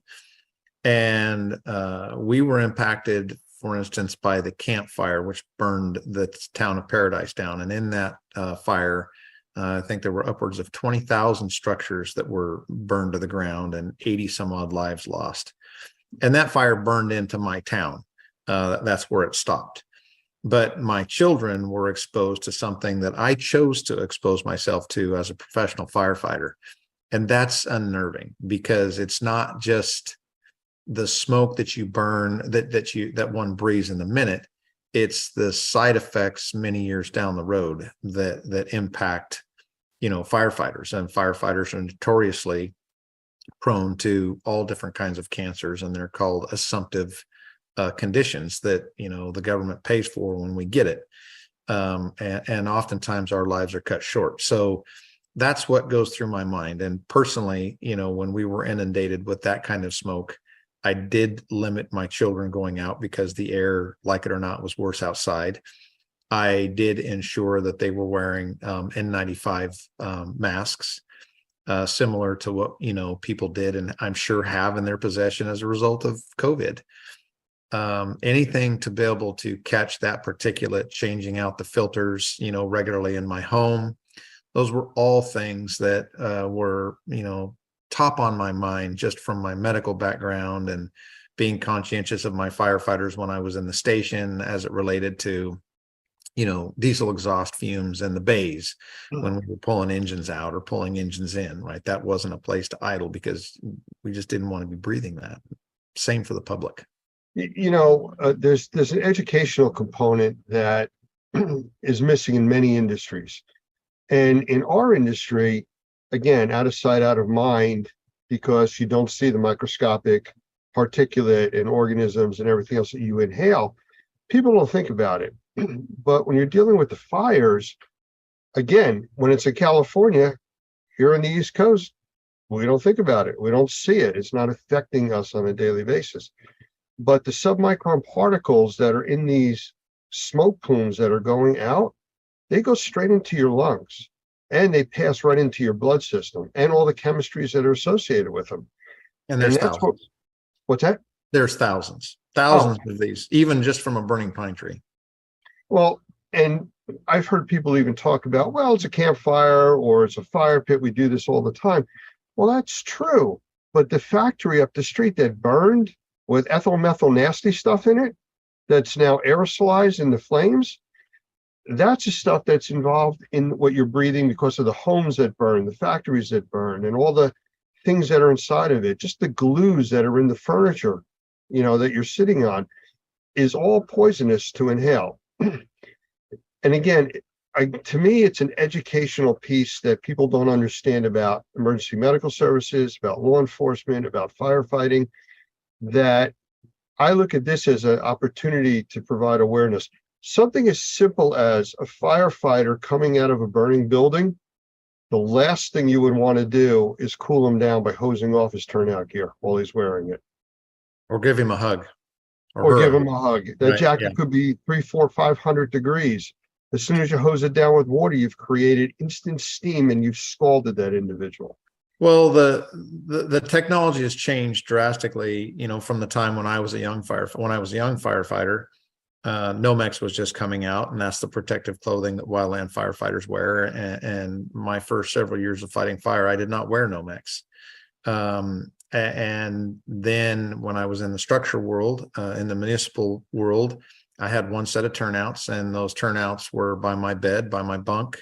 When the bell rang, I would jump into them and go to a call and come back and peel them down, put them right next to my bunk and go to bed. That's just not the case anymore with what science has shown us and the medical world.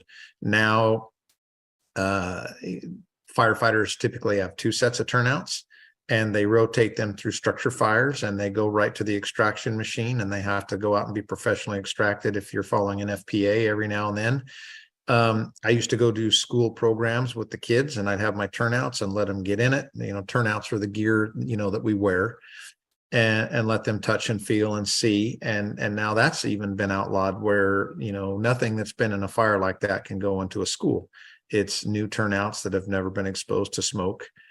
A lot of changes environmentally in our profession, which, I think it's important for the public to understand the reasons for that.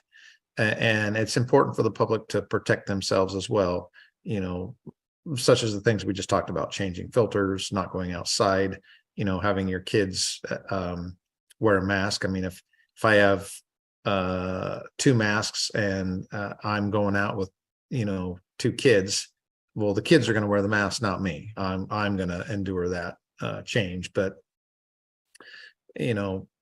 it's a matter of perspective and doing what you can to research on your own. Read about the effects of smoke and what science is showing. Read about the cost of fires and what's causing it. And it's a very complex, wildfire is very complex, simply because there are those fires that need to burn, and there are those fires that probably should be put out. From your experience in California, your years firefighting, and from dealing with the smoke out in the California area, what would you say to the people in the middle part of the country and the East Coast that have experienced this? And the wind could shift tomorrow, and the fires that are still burning could cause this to come down on us again. What would you recommend them doing as far as indoor and outdoor air quality, and what things to be aware of odor-wise and things like that? Well, wildfire smoke has, in my experience, 2 different kind of smells. There's a smell when a fire is going through a residential community, for instance, when we have many homes burning and it smells like a structure fire, or if anyone's thrown, plastic garbage and things into a campfire, you kind of have that acrid smell. And that's the nasty stuff that you don't want to see burning, and you definitely don't want your children burning. As firefighters, sometimes we can't get out of those situations where my firefighters could put on a self-contained breathing apparatus. We call them SCBAs. Until that smoke was clear, that's what they did, and their turnouts were washed. So for those in the public, it really is limiting your exposure outside when you're listening to the environmental air pollution control advisories. Those people that are susceptible to lung issues and problems, I would speak to your doctor. I would see what kind of HEPA filtration systems that could be put into your homes, to help filter that smoke in your homes. And once again, my children, I put them into masks, no different than when they were in COVID, when they were walking around out there, when they had to be out. Otherwise, I kept them indoors. Yeah, just to a point that you just made about wearing masks, the N95 masks, N100 masks, whatever you're able to get, they work great for particulates, but they don't do anything for the VOCs, the volatile organic compounds, which is the gases and the chemistry in the air. Right. That you need scuba gear, like you're talking about, self-contained breathing apparatus. Mm-hmm. And the public isn't going to wear that. No. So staying inside, it's really your best bet, at this point, and try to avoid these situations if possible. Agreed. All right. Well, I really appreciate your time. This is all about a public education and awareness that we're trying to push out there. There's many other segments that we will be playing following this. And I really wanted to set the stage, which is, I feel we've done that, as to the problem that's out there. It's not going away. It wasn't the 3 or 4 days that we had here, and the problem's never going to come back. It's things that we need to be aware of. Correct. And I really appreciate your time and help with that. Absolutely. Thank you for having me today, Lance. Appreciate it. Be safe, and good luck with your new adventures out there. And look forward to seeing some more of those interesting images and videos of all these firefighting planes and stuff you got out there on your site. Yeah, there's some Thank you very amazing much. pilots and people. Yep. Thank you. Thank you. All right. Here at the Experience, and we're talking with Vlad, and I'm going to let him describe what he does and then tell you a little bit more about him. And I'm not going to try to pronounce your last name. Smart I man. don't want to destroy it. It's very smart. Vlad, so who you are, you can say your last name. Yeah, Vlad Mukhertumian. I'm There the you go. co-founder and CEO of Restoration Inbound. And what is that? So Restoration Inbound is a full service digital marketing agency. I just spoke yesterday at the Experience Conference, and the thing that makes us unique is we also build our own AI marketing software on the back end. Yeah. So you say you build your own, you have your own Mhm. developers. My cousin, yeah, he does all the heavy work. I force him to. So Okay. yeah. Yeah. So he's writing this as a proprietary operation. Yeah, it's proprietary because we're not licensing it. We might in the future, but really what we noticed is there's really no one out there, very few people that actually build AI marketing for restoration owners, right? I don't know anybody else really. So we started just building a suite of tools. He likes to do that. And it's given us a pretty good advantage, I would say, in the industry and really cool insights because we take keywords from Google Ads that we know work, and then we pair it with ChatGPT. And then before we start a campaign, we can forecast and, a bunch of other nerdy stuff that we think is cool. Okay, does any of this work on the administrative side for the businesses? Like, you mean like in reporting or, Well, the yeah. reporting, seeing how they should be changing their marketing plans. Yes, Or is that yes. something that you directly deal Yeah, with? we like the hardest part for us actually is making sure that our restorers meet with us once a week, because then we can do all the reporting, all the pivoting, any edits, anything they need. So yeah, we have software integrations that we can use for people that will auto text, auto email clients, remind you for things. Yeah, we've done stuff like that as well. for reporting. Autoresponder concept. I guess. Yeah, I mean, you tell me, Lance, if you want to build, I'll get it done for you. Yeah. All right then. Yeah. Something that'll feed my dog at a certain time. of Yeah, day, yeah. Just so I can, As long as it's a restoration dog, restoration we will, dog. we'll take care of it. Yeah. So I saw that you were talking with Michael Pinto a lot. Yes, sir. Have you been working with him or doing some stuff with him? Yeah, Michael's actually he's a mentor in the industry. I actually typed in during my presentation, I actually talked about this. So you can see who's who. So you can use ChatGPT to determine leaders in different industries, right? It's got the world's knowledge on there. So it will basically go ahead and it will spit out those results. So if you type in world's leaders in mold remediation, two of the Normie members off the top of my head pop up. Number one, actually, ChatGPT says Michael Pinto, which is how I connected with him, and he started mentoring me. And then Doug Hoffman, I think, is actually number three. Don't tell him that. Yeah. Don't let Doug know Michael Yeah. above him. So, so Yeah. that's interesting Yeah. that it comes up that way. Yeah. And so the cool part is though, right, for anyone watching out there that is in remediation or inspections, you can type in, well, who are the top real estate agents in whatever, New Jersey, New York, and you can find the top realtors, other referral partners to reach out to. So that way, when you're trying to build relationships with people that you want to be highly valuable, it'll do the research for you, right? So that's one way to use AI in marketing for research purposes, and then you can reach out to them after. So if I was to ask you in a non-technical way to describe to the public what you do for most people to understand, what would you do? I help you get more jobs. I help restoration companies get more jobs. Because they get more jobs, they can increase their prices. So then they become more profitable, right? And then the last thing I do is I take work off of their plate because they're constantly overwhelmed as business owners. And so we build software and technology to, make life easier for them. Yeah. That makes sense. Yeah. That should be on our brochure. Maybe that'll be next year at the Experience Conference. I'll have a brochure for that. There Yeah. you go.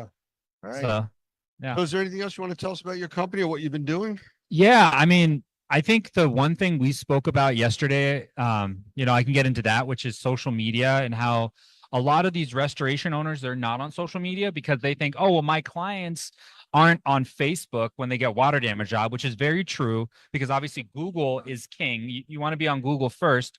However, they don't think about that all these other realtors and other business partners are on social media that you Right. can talk to them. So that is the reason why you should be on there, not for your clients per se directly, but for the referral partners. And that's where social media, I think, can really shine. One of the people in the talk that I held, I'm sure Lance was taking furious notes there. Basically, he actually stated how he wrote LinkedIn articles, right? Now, did that get them a remediation job from the article? No, it actually got them a referral partner who read the article, right? So today you can use AI to write all sorts of different articles for you. However, they're probably going to be lower quality still. But what you can do is you can use it as like a brainstorming partner for you. And then after you brainstorm topics, you can even do it for a little bit of research. You can add your own unique spin to make it really engaging, interesting, funny, right? You want it to be awesome content. And then you post it to social media. People will read that about you. They'll read, oh, wow, look, Michael Pinto has all this content, et cetera. And then they'll reach out to you. And now you're getting more business, right? Because Michael actually ranked #1 on ChatGPT. I met him about 2.5, 3 years ago. I actually ended up referring him connections, right? A year later. So a lot of times everybody, you know, it's a classical, everybody wants a light switch, right? Everybody wants 6-minute abs. But with things like social media and really the high leverage marketing, it takes time. Now I'm gonna take a breath and let you catch up here. Yeah, there's a lot to talk. Oh, you're talking to me? Yeah. No, No, I'll talk you to know what? myself. There's a lot of information, Yeah, you know, that you're talking about, and the viewers, they understand, you know, Yeah. and especially when you broke it down there a few minutes ago as to the service you provide for the everyday person. Mhm. And that's really what they're looking for, you know, to understand that we don't have a lot of people that are going to go out and dive into the AI side, Yep. but they're going to go to companies like yours for the AI assistance. So that's the power of what you're doing. Yeah, 100%, right? As it gets more competitive and more complicated with AI, right? We can help demystify and simplify things, right? The last thing I'll say, because I can't speak here for an hour, but I know it's not my show. You know, Lance will tell you I'll take it over. Well, I'll be back. You can Yeah. talk. Okay, sounds good. That sounds like a plan to me. But the other, yeah, we'll do a Vlad takeover session. Yeah. But the other thing people want is they want to pay very little for jobs, right? They're like, these advertising prices are crazy. It's too expensive. Why? The reason they're so expensive is because you're paying to get the job today, right? You're getting the job today, so you're paying the most for a specific referral. You're going on Angie's, Thumbtack, CraftJack, Service Direct, right? Those are going to be the most expensive, you know, 300, 600, et cetera, right? For prices. However, if you do something like Michael Pinto did and you build a brand, right? Then you're going to spend very little because people know of you. Your reputation will grow. And then that's where you can make a lot of money for spending a little bit. And I always like to tell people, right? What do you think of in terms of price range when you think of Walmart versus Lamborghini, right? The branding does make a difference. It's Absolutely. long-term though. Yeah. Well, Vlad, I appreciate it. Always a pleasure. Didn't want you to take over the hour show. Yeah, I was going to. He Yeah, caught I me know, off, I yeah. know. But there's still a lot of people here. And you know what? This is day 3. The show ends in, I don't know, an hour or so. And it's still crowded. Yeah, it is actually a packed show today, which is awesome.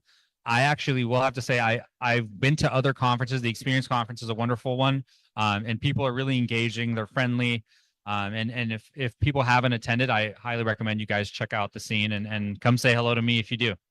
All righty. Thank you. And we'll chat again, I'm sure. Thank you so much. Cheers.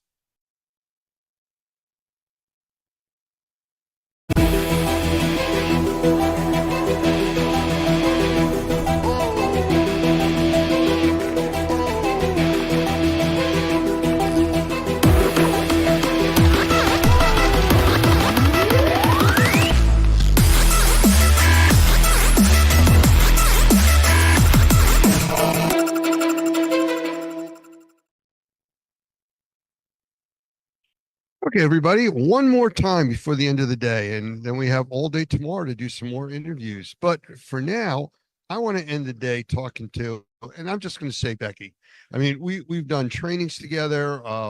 We've done other shows like this. You are the person that does the photography, the marketing, the editing, the production of promoting all of these contractors that are here. So tell us a little bit about you and what you really do, not what I just tried to explain. Oh, I like it. You kind of made me sound fancy. Absolutely. it. Absolutely. Take it. I mean, the title I say is photographer, videographer, and digital media manager. But yeah, That doesn't fit on the card, does it? no, it kind of doesn't. I think it's the max on LinkedIn on my little bio there at the top where it Okay. says, "What's your job title?" It fits. I just had to use a slash instead of spaces. But yeah, I mean, I have been very fortunate to get to teach a workshop with you over this topic. We're kind of intertwined in that way. That was which in is great. Mexico. It was Porta Vallarta. That was a nice place to go. I'll do that again. Anyone want to sign up for that? Yeah, really. So how does what you do help all the contractors and people that are here in this industry? So it's in all different ways because, photography and videography, that's a great marketing tool as well as just documentation.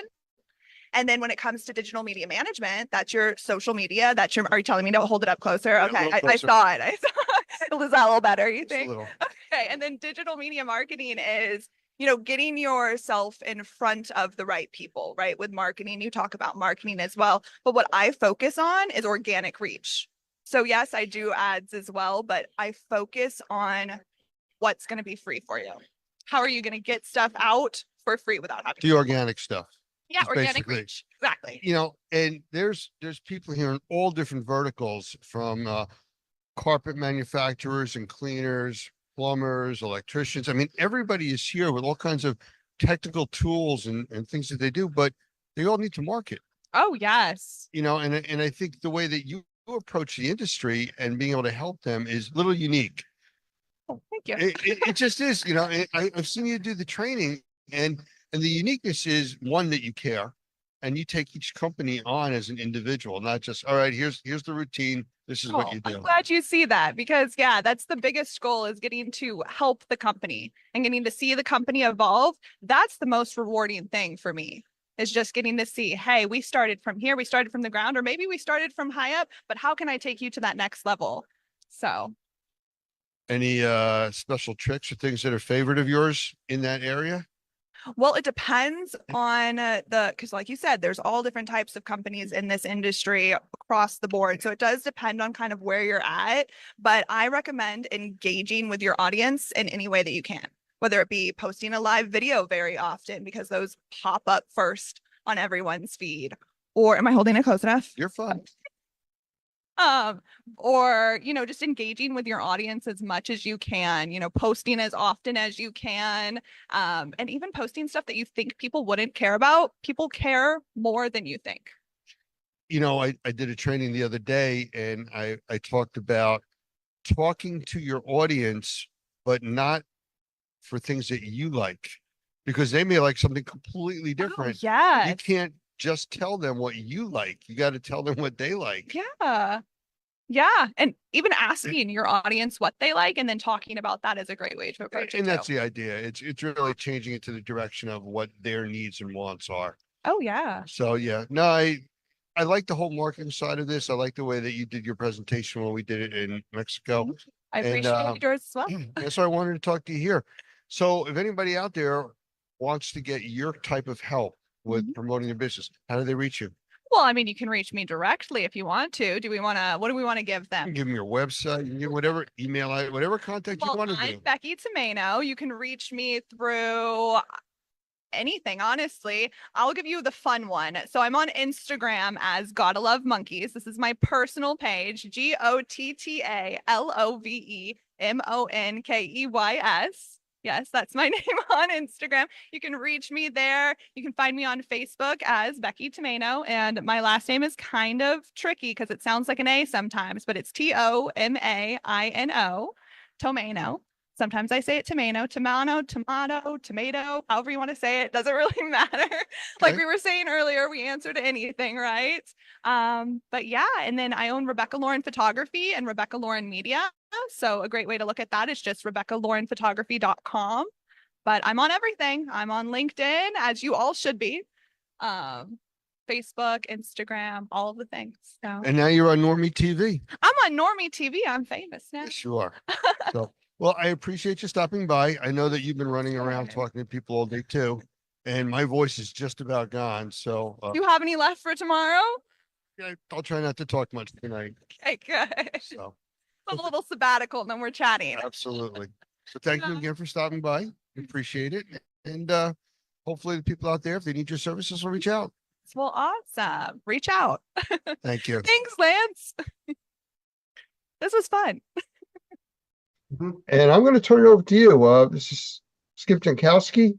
He is a Normie Pro, like Doug said earlier. He's become a good friend. He's one of our senior trainers. He is from the West Coast. We don't hold that against him.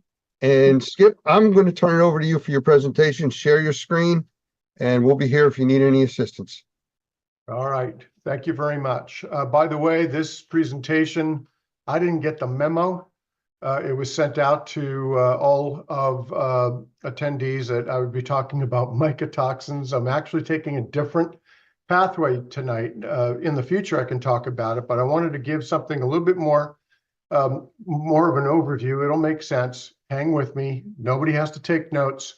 You don't have to turn your brains on too much, but hopefully this will make sense. And this is where I have a lot of passion for this and why I have so much advocacy for Normie, because Normie talks about this more than any of the other training and or certification entities that are out there. And what you hopefully will see if I do a decent enough job is that we are absolutely in the indoor air quality arena, and we are certainly decontaminating microbially contaminated environments that can have a direct impact on health. So let's get started. I'm going to share my screen here. Here's the National Institute of Health, moisture and mold remediation. The presence of excessive moisture in buildings has been linked to occupational illness, right? Vis-a-vis, simply stated, water damaged buildings, damper water damaged buildings are unhealthy. We can go to the EPA, right? Molds are usually not a problem indoors. Okay, I think we might challenge that. Unless mold spores land on a wet or damp spot and begin growing. Some of us may have a problem with that, inhaling or touching mold. Bottom line is, again, simply stated, water damaged buildings, damp or water damaged buildings are unhealthy. California, this was a big step out here. California Department of Health has concluded that the presence of water damage, dampness, visible mold, or mold odor in schools, workplaces, residences, and other indoor environments is unhealthy. Typically, though, we don't get these agencies to tell people why. Let's take a look at how big the problem might be. We know it's a big problem, genetically and immunologically. This particular study, which is Quest Diagnostics, at the time that they did this was a 10-year retrospective analysis from 2000 to 2010, and then published in 2011, represented the largest study of allergy testing in the United States at that time. It involved 1.5 billion patient interactions across the country. They then listed 30 cities in the United States. Can everybody see that? Yes, you're good. Yeah. Okay. Let's take the 2 Super Bowl cities. And I'm going to ask for a volunteer out there to do a quick mathematical search or calculation. Let's look at Philadelphia, 12% of the population, right, confirmed to have a mold sensitization, a mold allergy. So that's Philly. Then we go down to Kansas City, and we have 16% of the population. That's a lot of people, folks, right? What I can tell you is Cincinnati at 13%, that equates to about 52,000 people. 52,000 people confirmed, right? That's 13% of their population confirmed to be sensitized to mold. That's a mold allergy. So if we look at this data and we just look at the top 30 cities in the country, on average, that's over 12% of the population across the spectrum as a mean is confirmed to have a mold allergy. Cincinnati alone is over 50,000 people, right? So where I'm going with this is, again, the agencies, departments of health, water damaged buildings are unhealthy. The predominant media attention for a very long time has been on mold, fungal amplification, and yes, mycotoxins, which I was supposed to talk about. Maybe that'll be a future discussion. But this is a very, very interactive microbial biocontaminant, or a word that is becoming very, very prevalent these days is biotoxin landscape. You have mold species and specificity, right? Quantity and species of mold that amplify in damp to wet conditions. Then you have indicator molds or marker molds, which then produce mycotoxins. We also have VOCs and MVOCs. We have beta glucans. We have gram-negative bacteria, endotoxins, and we also have gram-positive bacteria, Actinomycetes. My point in this presentation tonight is to show some studies from around the world in clinical papers. The prevalence, in other words, global scientific published studies for a very long time have known about this. It has not transitioned into common knowledge into this industry, and hopefully we're going to make a change in that.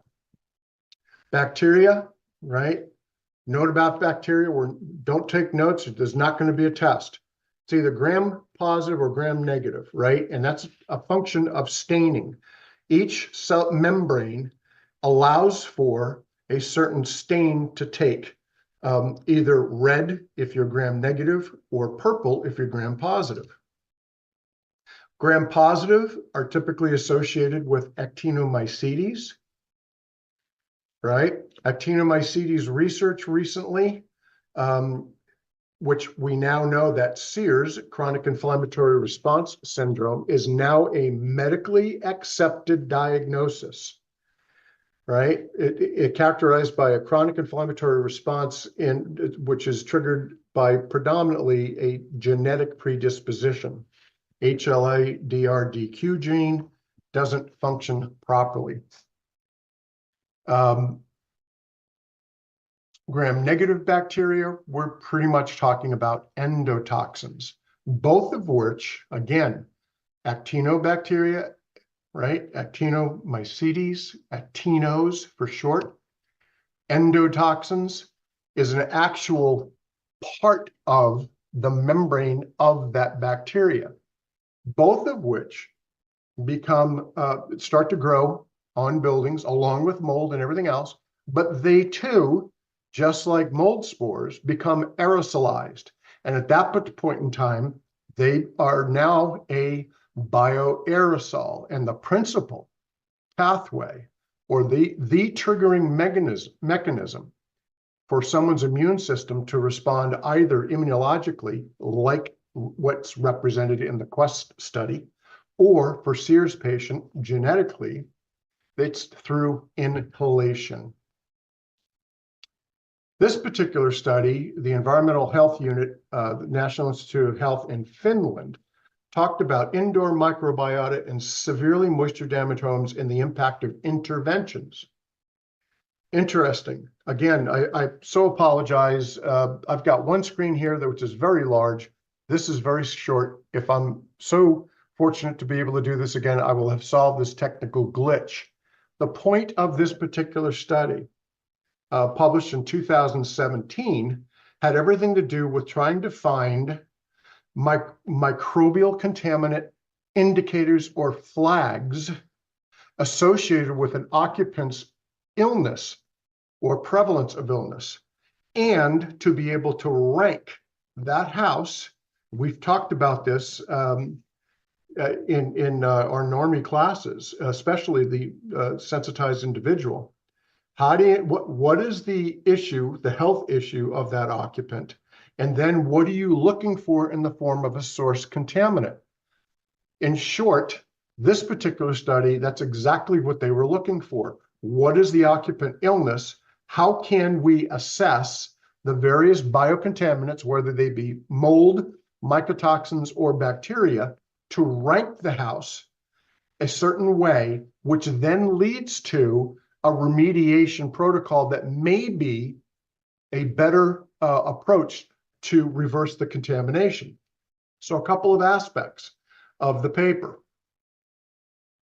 Whoops, sorry about that.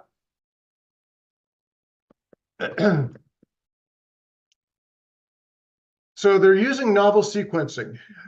What we have here in the United States is EnviroBiomics. They are testing for actinobacteria, endotoxins, et cetera, et cetera. However, if we look at this particular part here, a major objective of the study was to make a first step towards closing the gap, trying to identify signature of moisture damage, identification of what is the organism, the predominant organism that could ultimately be identified as a source contaminant.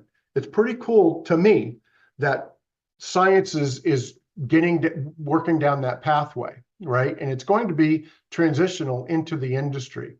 Additionally, the limited understanding of microbial characteristics in moisture damaged buildings impedes the effort to clarify what are the adverse health effects of the occupants associated with the damage. So again, is this more bacteria related as a trigger to that occupant health issue? Is it mold, or is it a combination? Interestingly enough, and I don't know, nor am I taking exception with any of the remediation best practices, but here's what they found. Looking at changes in the relative abundance of the top 15 abundant taxa, pre and post intervention, constituting 50% of bacteria and 50% of the fungal species, there was very little change in those interventions vis-a-vis remediations on both of those species of mycotoxins, or I'm sorry, not mycotoxins, but microbial contaminants.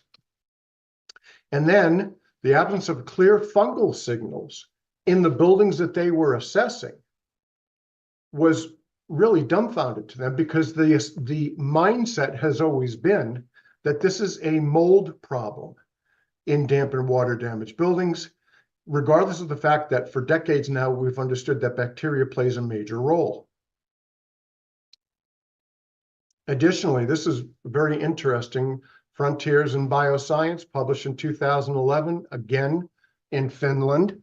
I'm finding that when I do this research, there's a lot of data that's being published over the years from places outside of the States.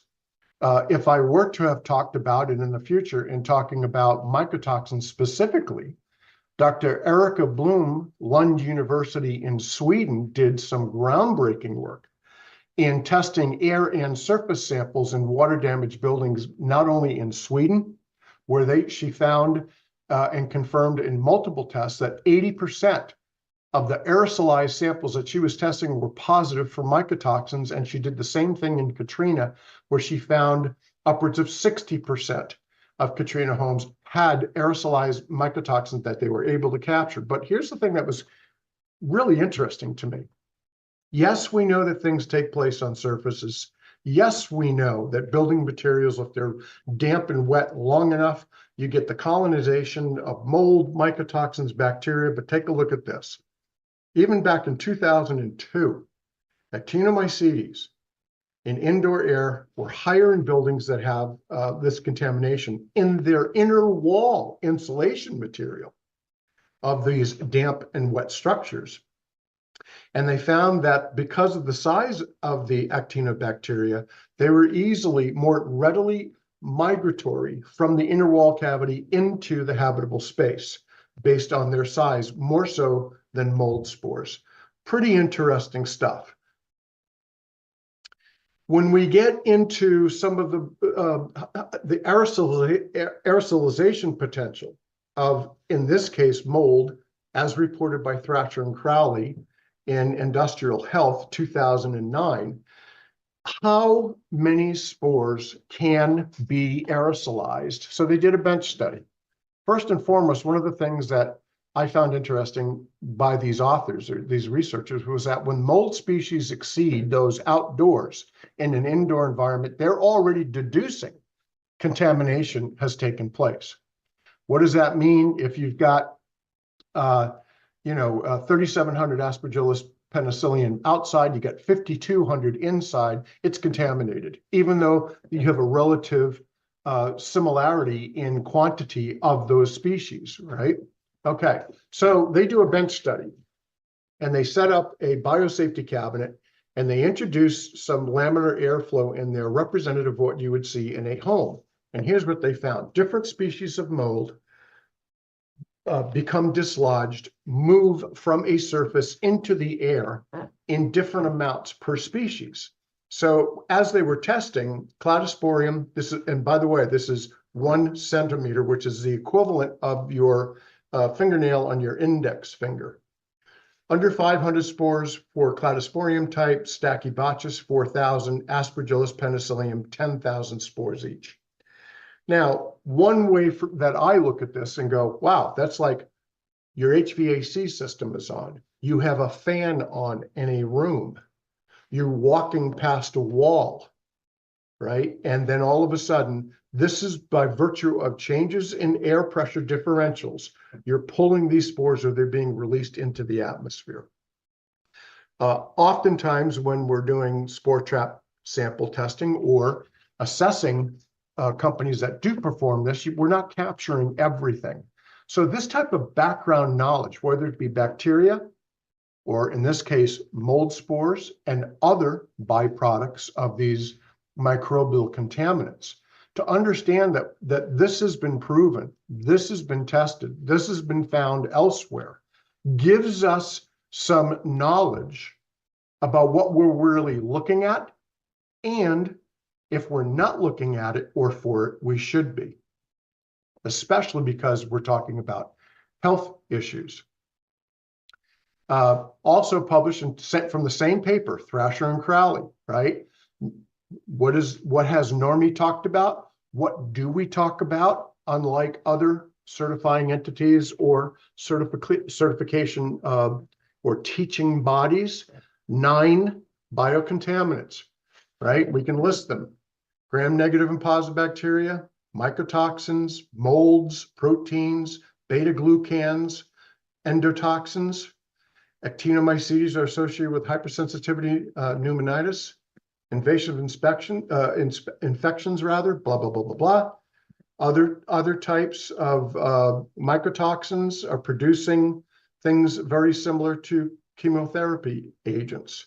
So let me take a breath here and go back and say that I think this is Skip's thinking here. This is my hypothesis that these national entities and agencies, EPA, NIH, CDC, various departments of health are saying that these water damage buildings are unhealthy. I think we're getting closer for these agencies to be telling people why. A, because this type of science is becoming very, very much so more prevalent. It's not necessarily readily accessible yet. However, Normie talks about this, and through its teaching is getting more and more professionals to become aware of this. And so therefore that bridge across the Grand Canyon is being built. These are unhealthy environments. Here's why, and here's what we should be looking at to solve the problem conclusively. When we understand the built environment and how that has changed since the 1970s. Well, today people are spending so much more time indoors, right? Agencies are saying like 90% of our time is indoors, whether it's work or at home. What we're seeing is the symptoms of mold exposure are increasing. The rate of aerosolized transmissible diseases, such as the pandemic, have hardly, or nosocomial infection in hospitals, have hardly been affected over decades. I suggest that these either mold allergies or sensitivities, as confirmed over well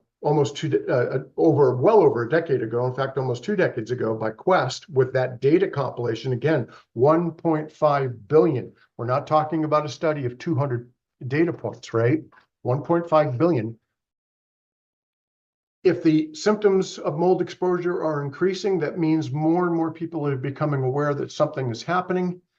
More and more doctors are becoming more mold literate in treating either an allergy or SEERS. More awareness means there's a whole lot more buildings, whether that be a resident and home ownership, apartment, school, office, government, military housing. There's a lot of buildings out there that are going to need proper decontamination approaches.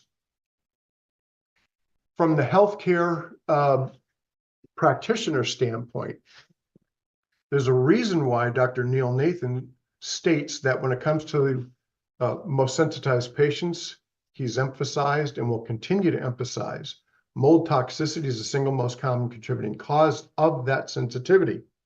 Mold toxicity is far more common than is currently recognized. Those who are knowledgeable in this field estimate that millions of people are wrestling with this problem, but are entirely unaware of its existence. And the reason for that is the EPA, NIOSH, 5% of buildings were contaminated in the 70s and 80s. By the 90s, people are starting to spend more time indoors, and we're getting a lot smarter in properly diagnosing indoor air contaminants. 35 to 50% of the buildings 10 to 20 years later, right, are now considered microorganism, right, generated contamination, biotoxin, bioaerosol. And then it's translating because more and more doctors are seeing these types of patients. We're talking the scientific evidence of what's being produced in a damp or water damaged building, but now we have the transition to studies that are confirming health issues, and we were getting those these published articles as well. So you've got thousands of scientific publications on mycotoxins, endotoxins, actinobacteria being the principal culprits of the inflammatory response. It used to be mold, or the thought of mycotoxins being that significant contributor to that health issue of an occupant. But now it's conclusive, right? And in fact, other than, I mean, if you talk with pretty much anybody that's in this industry, most will acknowledge that, yeah, it's a health issue. I'm hopeful that the rest of the curtain can be peeled back and the secret can be completely uncovered, in that we now know everything that grows in a damp or water damaged building, and specific protocols such as the NORMI, NC, RSI, NCMP is the right approach to solve it. And in fact, I'll go one step further, that I think the data alone for SEERS patients, Dr. Shoemaker, Dr. Andrew Heyman that Doug alluded to earlier, foremost leading authority in this country today, has stated in some of his presentations, and we know this, that 22 to 25% of the population has a genetic predisposition for SEERS because of the genetic anomaly, and they don't even know it. Might it be time for the industry to start assuming that when we are going through and assessing from the assessor side, and diagnosing and doing inspections of these buildings to determine the degree to which they are water damaged or damp, and then we transition to either hand it off or we're doing the remediation, should we start to assimilate an assumption that regardless of whether the occupant realizes or not, they may be suffering from mold, because the data is pretty clear on that. Almost 4 in 10 people. 25% genetically, 10 to 15% immunologically. Dr. William Nazaroff, I quote this paper quite a bit. Cal Berkeley, 2014, indoor air. Dr. Nazaroff, Department of Civil Engineering and Environmental Engineering at Cal Berkeley. This particular study, this is a great paper for anybody that wants to look it up and just dig into it over a cup of coffee.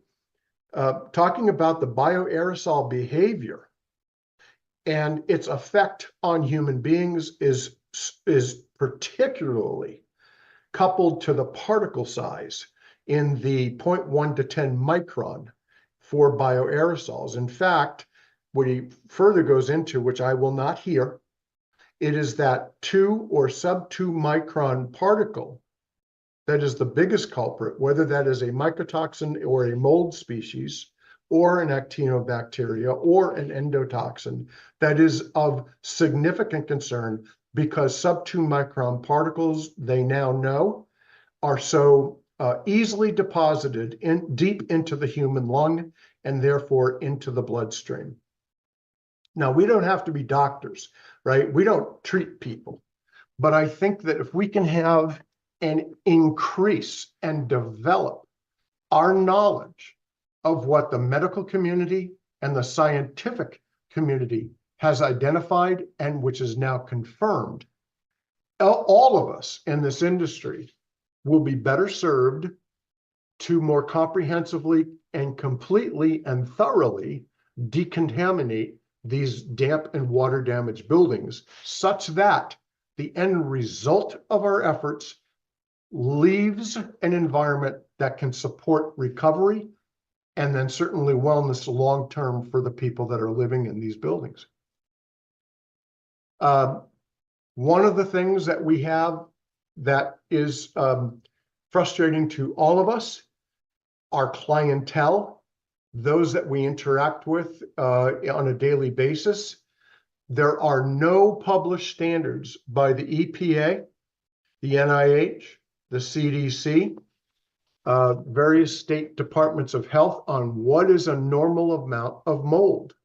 And of course, in fairness to them, they almost cannot create that standard, because each human being, depending upon how they are biologically made up, do they have that HLA-DR-DQ gene anomaly that makes them genetically susceptible to mold illness and disease, which is what SEERS is, versus something that's more allergenic or an immunological response. But if we look at other viewpoints, and in this case, the World Health Organization, this particular study, toxins, another great study. Now we're, most of the papers I've referenced thus far were 2009, 2014, 2011. Now we're getting up to 2023. And they reference in this particular paper that the World Health Organization states that spore concentrations above 500 CFU per cubic meter of air is considered as hazardous for an occupant. Not might, not could be, but is. And then above 1,000 CFU per cubic meter of air is considered extremely hazardous. Now, the difference between what we typically use, which is non-viable spore trap or swab sampling, that's a certain number of spores per cubic meter of air. CFU is colony forming units, which is a direct reference to viability. These are culturable results. So if you're culturing 500 colony forming units per cubic meter of air, that's a problem for any occupant. If it's over 1,000, it's a significant. Now, what's an equivalent? How do you test for this? It's basically, we've seen this. The homeowner calls us and says, hey, I went down to the box store and I bought this Petri dish. And because something smelled funny, it smelled moldy, misty, and I followed the directions and I took the lid off and I let it sit for an hour. I covered it up and I sent it to the lab, and I've got, 2,500 CFUs per cubic meter of air. What does that mean? Right? So now we have a way to answer that question because we're more knowledgeable, and we have some very relevant pieces of information that we can share with people. But the bottom line is that scenario is that's a home that needs to be decontaminated. Different species of mold release different amounts of spores or fragments into the air, into the environment. They're aerosolized. These are now bioaerosols. They're still biotoxins. For example, Aspergillus versicolor, 17 to 170 times higher or more spore or fragments than Cladosporium. I mean, listen, I don't wake up and say, I want to go find out what species of mold releases more spores or fragments of their self into the atmosphere. I don't do that. I'm very thankful that these researchers do. But, you know, as we all know, the health risks for years have been associated with really nasty things. But again, our awareness creates a better pathway. It sheds light on what we should be looking for, and then what our end result should be for our remediation activities. When it comes to SEERS, and this is where this is not necessarily new, it's probably 3, 4, 5 years. I think 2019, there was a legal case where the diagnosis of SEERS was challenged. It actually was accepted. So since I think 2019, and I referenced this early on in this presentation, that now SEERS is a understood and accepted medical condition. But here's what happens. For those of you out there, the actual brain structure changes. And in fact, there's some very cool, very advanced technology out there today in the form of brain scanning of SEERS confirmed patients, whereby their brains look like the CTE damaged brains of professional athletes, because a lot of these contaminants cross the blood-brain barrier and literally changes the structure of the human brain. It's cuckoo crazy. It's bananas that we've been able to identify this. But because of that, the requirement for us to be aware of this, we don't have to be experts. I'm no experts on this stuff, but I have an understanding of what happens, and therefore it elevates my approach in how I deal with that client who's confirmed to be a SEERS patient. Even if they're not, they've got a mold allergy. And even if neither of the two are case, I'm making an assumption so that I don't leave any stone unturned, depending upon how I'm going to assess the building and then subsequently remediate it. The point here is that these people's brains change. The structure of the brain literally is measurable and it changes. That's a pretty scary thing, to me anyways. I'm sure it is to everybody else out there, but I can't see everybody else out there. Why is this the case? If we go back to Dr. Nazaroff and Cal Berkeley, the sub-2 micron particle, human hair, 50 to 180 microns. If you have any less, I'm losing mine. So, we have to go 0 to 180 here in some cases, right? But this is it right here. So below 2 microns, what happens is that particle, regardless if it's bacteria, a mold fragment, an endotoxin, actinobacteria, whether it's a mycotoxin, these are 2 microns and below predominantly. They go through, you breathe them in, either through nasally or through your mouth, and they go past the esophagus, through the bronchial tubes, deep into the alveoli, and are released into the bloodstream rather immediately. I'm sure everyone out there that's in attendance tonight has spoken to someone who says, I can't go in that room because if I do, within seconds or a couple of minutes, all of these things start kicking up. All of my symptoms kick in. This is why. It's what is the particle and how small is it? Because that, as has been studied and confirmed now, is very readily, deeply deposited into the lung, which goes into the bloodstream, which subsequently causes this chain reaction of events that is out of control. This particular slide is a representative of what I just talked about. I tend to use as my blood pressure cuff in a building, a lab that incorporates digital microscopy, and it looks at 100% of the slide. and it captures an image of that air spore trap sample. For those of you that are curious, this particular sample had 1.8 million Aspergillus penicillium types per cubic meter of air. Again, inhale deep right through this, right into the alveoli and deep into the alveoli and goes into the bloodstream. If you're genetically predisposed or immunologically predisposed, things start to happen very, very, very quickly.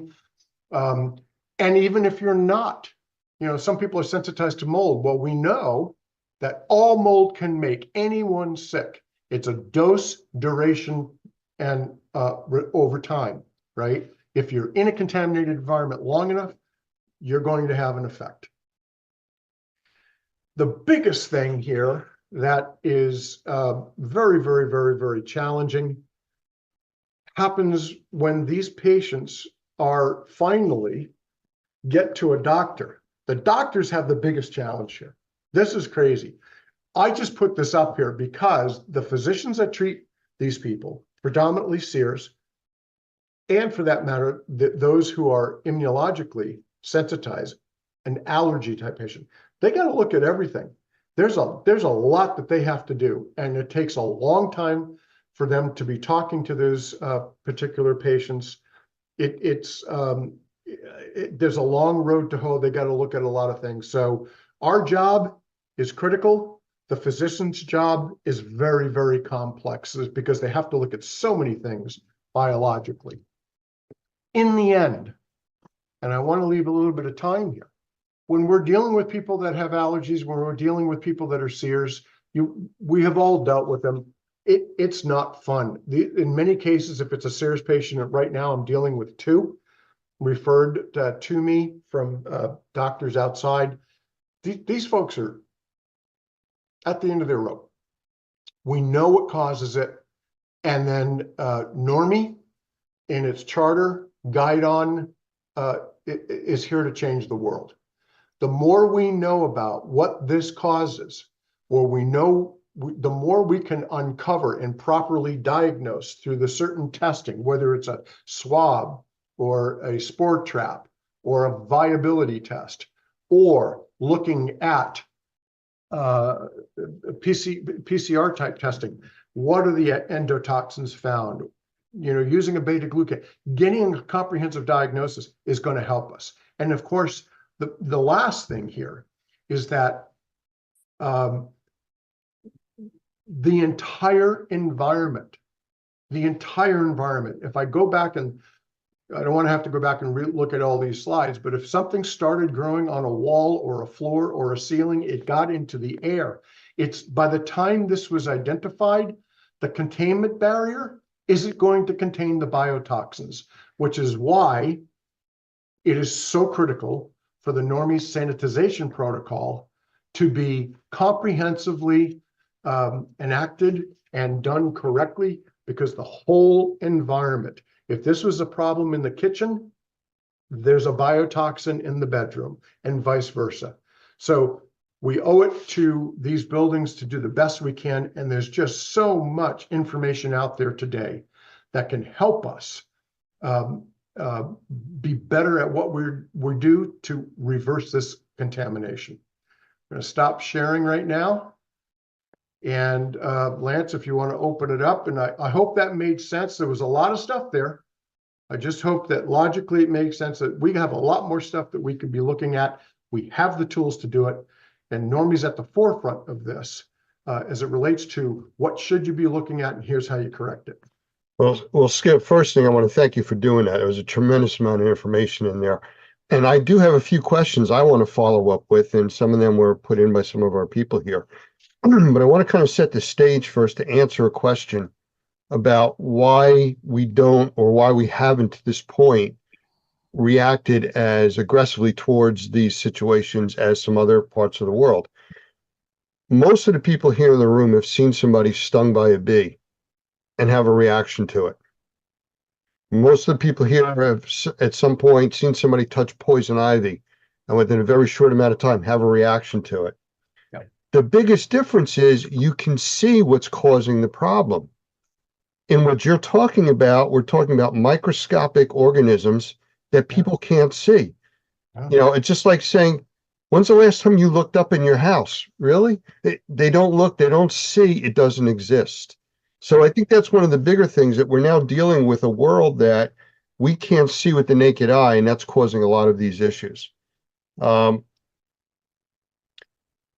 comment came up the other day about doctors being so specialized in what they do that if they take care of your elbow and your hand hurts, they send you to another doctor.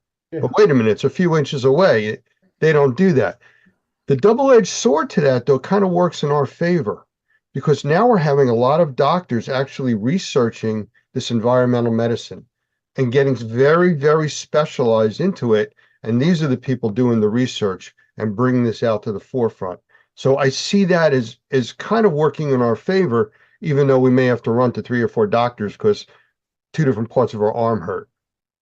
All right. So the question I have for you, why right now is there so much more research still being done outside of the US than in the US? If you can answer that in a G rating.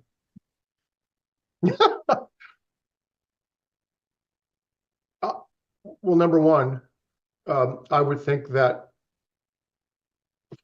from 30,000 feet, the structures in Europe are a lot older than what they are here, right? That's first and foremost. Number two, they have probably, we're a very large country. It's a lot smaller over there. So the density of the population per structure is very different than it is here. We have, you know, other than outside the coast.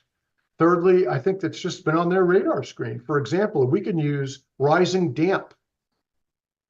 Rising damp is a term that we're using now. That originated, I think, it was England, right? That's rising damp. The stone foundations got wet and everything goes. I mean, that's a term that, as I understand it, started over there. So it's just an interest. I think it's an interest thing. Now, it's not that we're not studying this, the scientific community and healthcare practitioners and researchers aren't doing that. It's just that there's a lot of it all over the world. I mean, I can do any Google search and find scientific published studies here in the States very, very readily. I have a lot more than what I showed you here tonight, but I didn't want to bore people with this stuff. And by the way, I don't want to be, an expert on this. I just use this so that I can gain an understanding of what I should be looking at in that building. And even though you haven't asked the question, let me just close the loop here on this circle. In many regards, this is a very complex mathematical equation. And I don't need to be a mathematician if I understand what the formula is. And if I adhere to the formula, I can get to the answer.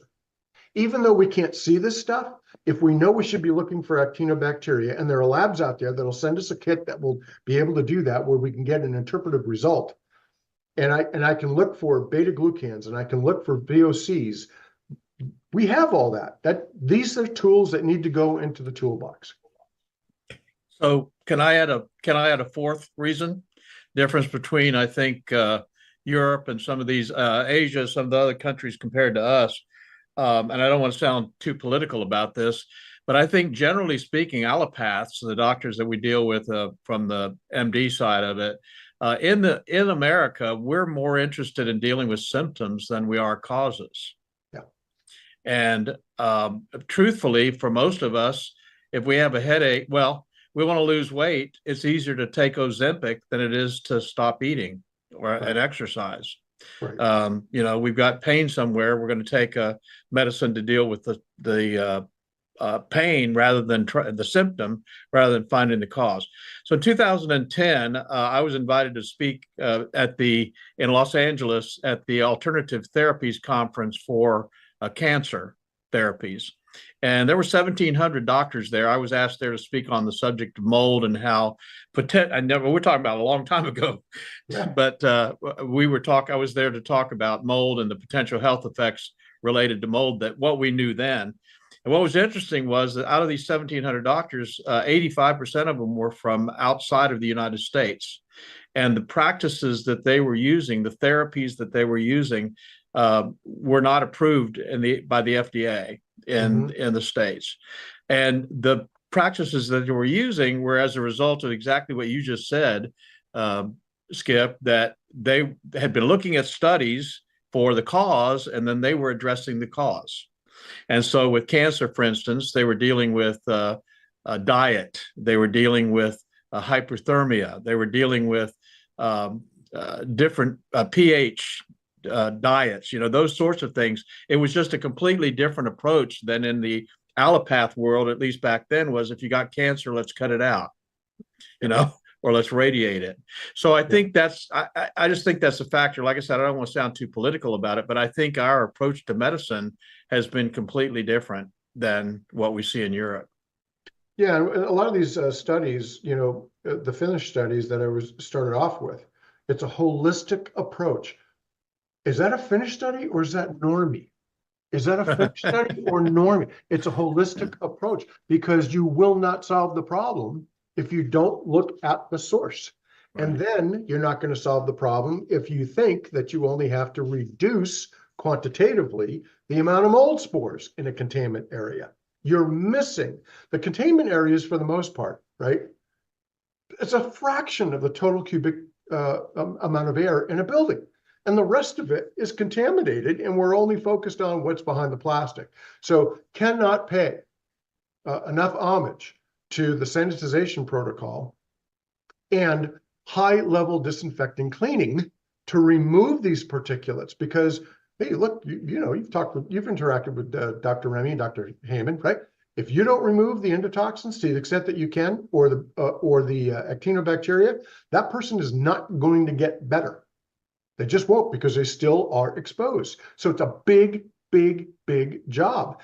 And I suggest that to all my fellow colleagues out there in attendance tonight, and those that will be here in the future, whether we realize it or not, we're becoming more closely aligned to high-level hospital infectious disease cleaning professionals and biotechnology decontamination professionals, period. That's where we're at. Yeah. Because those are the two, that's what the world knows right now. That's the SpaceX of decontaminating microbial contamination. It's both of those two. One doesn't supersede the other. In combination, you will get the cleanest environment there is, period, if done properly. Hey, Skip, I have a question here from one of our viewers tonight. I want to put it out there to you and Doug. I'm comfortable with my own answer on this, and I want to remind you we only have a little bit before the top of the hour, because I know this will go on for a long time. But here's the question. If a property insurance company will pay for a mold inspection and testing for an affected property, then why won't a health insurance company pay for a mold inspection and testing to evaluate someone if their home is killing them? I'm sure we could do an easy hour on that, but I think the short answer is that they're staying in their lane, they're avoiding knowing, so they have to deal with the issue? Well, here's my personal opinion on this. Mr. President, I look forward to your response. If the EPA, which we already know, their base study said 85% of the buildings in this country have IEQ contamination. 50% had signs of water damage at the time of the assessment, and over 50% of them are contaminated. How much is that going to cost to fix? That's if that isn't the definition of Pandora's box. And then there's another reason why the EPA, CDC, NIH aren't telling people why these are unhealthy, because the magnitude of the problem exceeds the amount of money we have. So we have to be very systematic right now. We have to go about this very specifically. It's not a shotgun approach. We have to, and this is why Normie has the ability to get people to start thinking differently about how are they going to cover this from an insurance standpoint, and can we get these regulatory agencies to start saying, here's why it's unhealthy, and here's how we're going to fix it. Mr. President. So I'll just tell you, I think the interesting thing about this is it kind of goes back to what we just talked about. It's about informing people that they have to deal with the cause, not the symptom. And unfortunately, our society often they just don't know how to exist without insurance. They expect insurance to pay for the symptom, for the problem, rather than looking at the cause and saying, look, how can I keep an environment dry? How can I make sure, using IAQ management, that my home will never get to a situation where it's water damaged? Or if it is water damaged, how do I fix it so I'm not going to have a problem forever? You know, one of the interesting things you said that I just want to underscore, Skip, and great job, by the way. Love this. This is really what we need to talk about. But probably a lot of people in the room tonight heard terms that they've not been familiar with, actinos, endotoxins, biotoxins. And what you did was you laid out, I think, a beautiful picture of the whole microbial contamination issue, much, much, much, much bigger than mold. And that's the kind of thing we talk about in the NCRSI class. And I wish, you know, in a perfect world, if I were running the world, all of our Normie members would take that class so that they would understand how to utilize EnviroBiomics and Respirari and blah, blah, blah, blah, blah, and at least be familiar with it. Because as you said, and I think you're exactly correct, you used the word intervention. I'm just going to put a different term on that. But the traditional remediation processes just are not effective for the majority of the people. And we've got to learn how to do our jobs better. I'm just saying.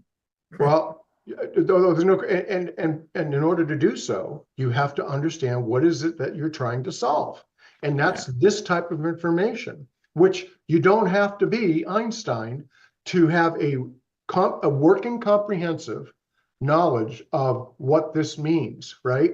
The other thing is, if we are and should, not necessarily tomorrow, but we're migrating towards this industry is going to be more closely aligned to hospital infectious disease decontamination cleaning, biotechnology, environmental decontamination. Then if you go to the doctor, first thing you do is put the blood pressure cuff on you. That's why I said this, that example of that spore trap sample, that's my blood pressure cuff, because I can see what's there. It measures 100% of the slide, and pictorially, I can present this. Nathan, this is what you're breathing. Yeah. And holy cow. So that's my blood pressure. So I'm using analogies. Secondly, if I see that, I can go, you know what? This is telling me I need to take an X-ray. And what is that X-ray going to be? EnviroBiomics. I want to do a bacterial and endotoxin and actino test in here. And by the way, guess what? They've already said the doctor wants that. And they've already said the doctor wants an ERMI. And the doctor said they want a HERTS-me too. So if the doctors are saying this, and this is what we're going at here, this is a collaboration between the patient, the doctor, the HVAC company, which I haven't even gotten into today. The Normie trained professional, and if you go through this NCRSI NCMP class, you're positioning yourself within the market that you're operating on, regardless of what you're doing, is to being the subject matter expert.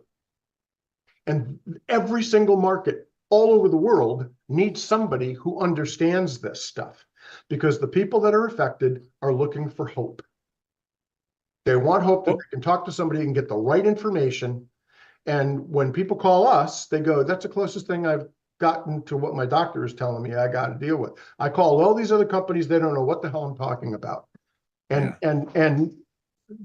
I'll tell you what, I'm new to Normie. I couldn't tell you, I got to raise the biggest Normie flag I can find on the planet, because this is the knowledge entity. This is going to teach people in the masses about what this really is and what the source is, and solve the problem and not put a Band-Aid on it. Yeah.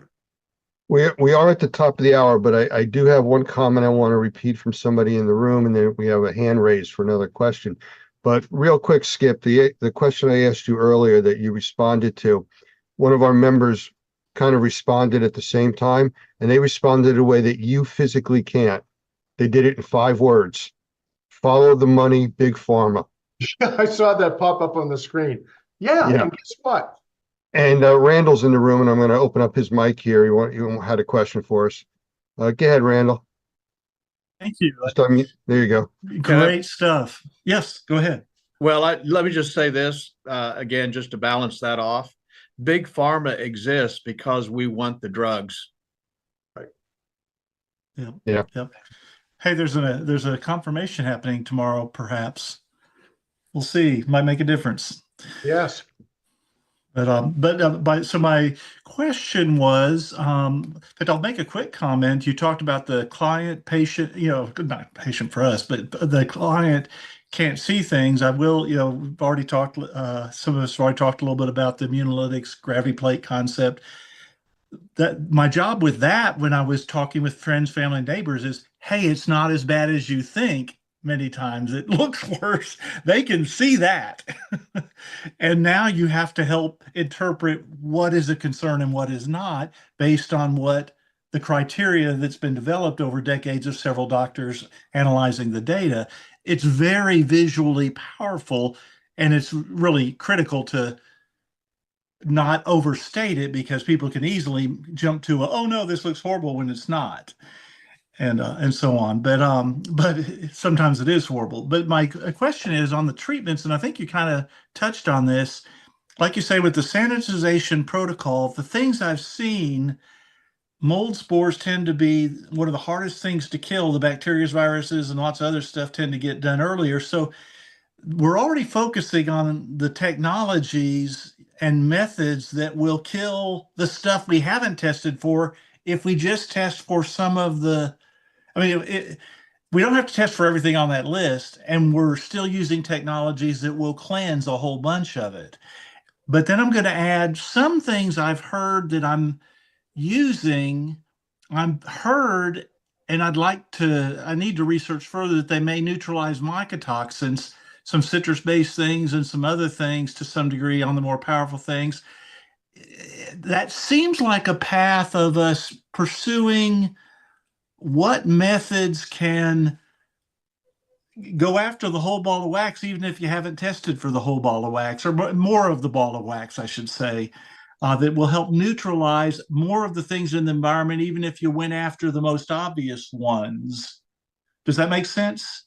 Yeah, I understand what you're saying. And I'm not hearing that you're saying there's a silver bullet out there, but there's right. I get that. Well, mycotoxins are different, and microscopic maple syrup, right?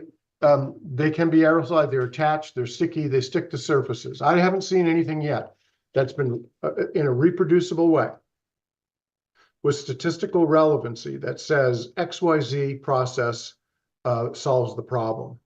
What we do know from the hospital infectious disease decontamination cleaning is that it's multi-step, and it involves a couple of things. First and foremost, if you're not cleaning biofilms off of surfaces, you are not going to destroy the microorganisms that are growing in it.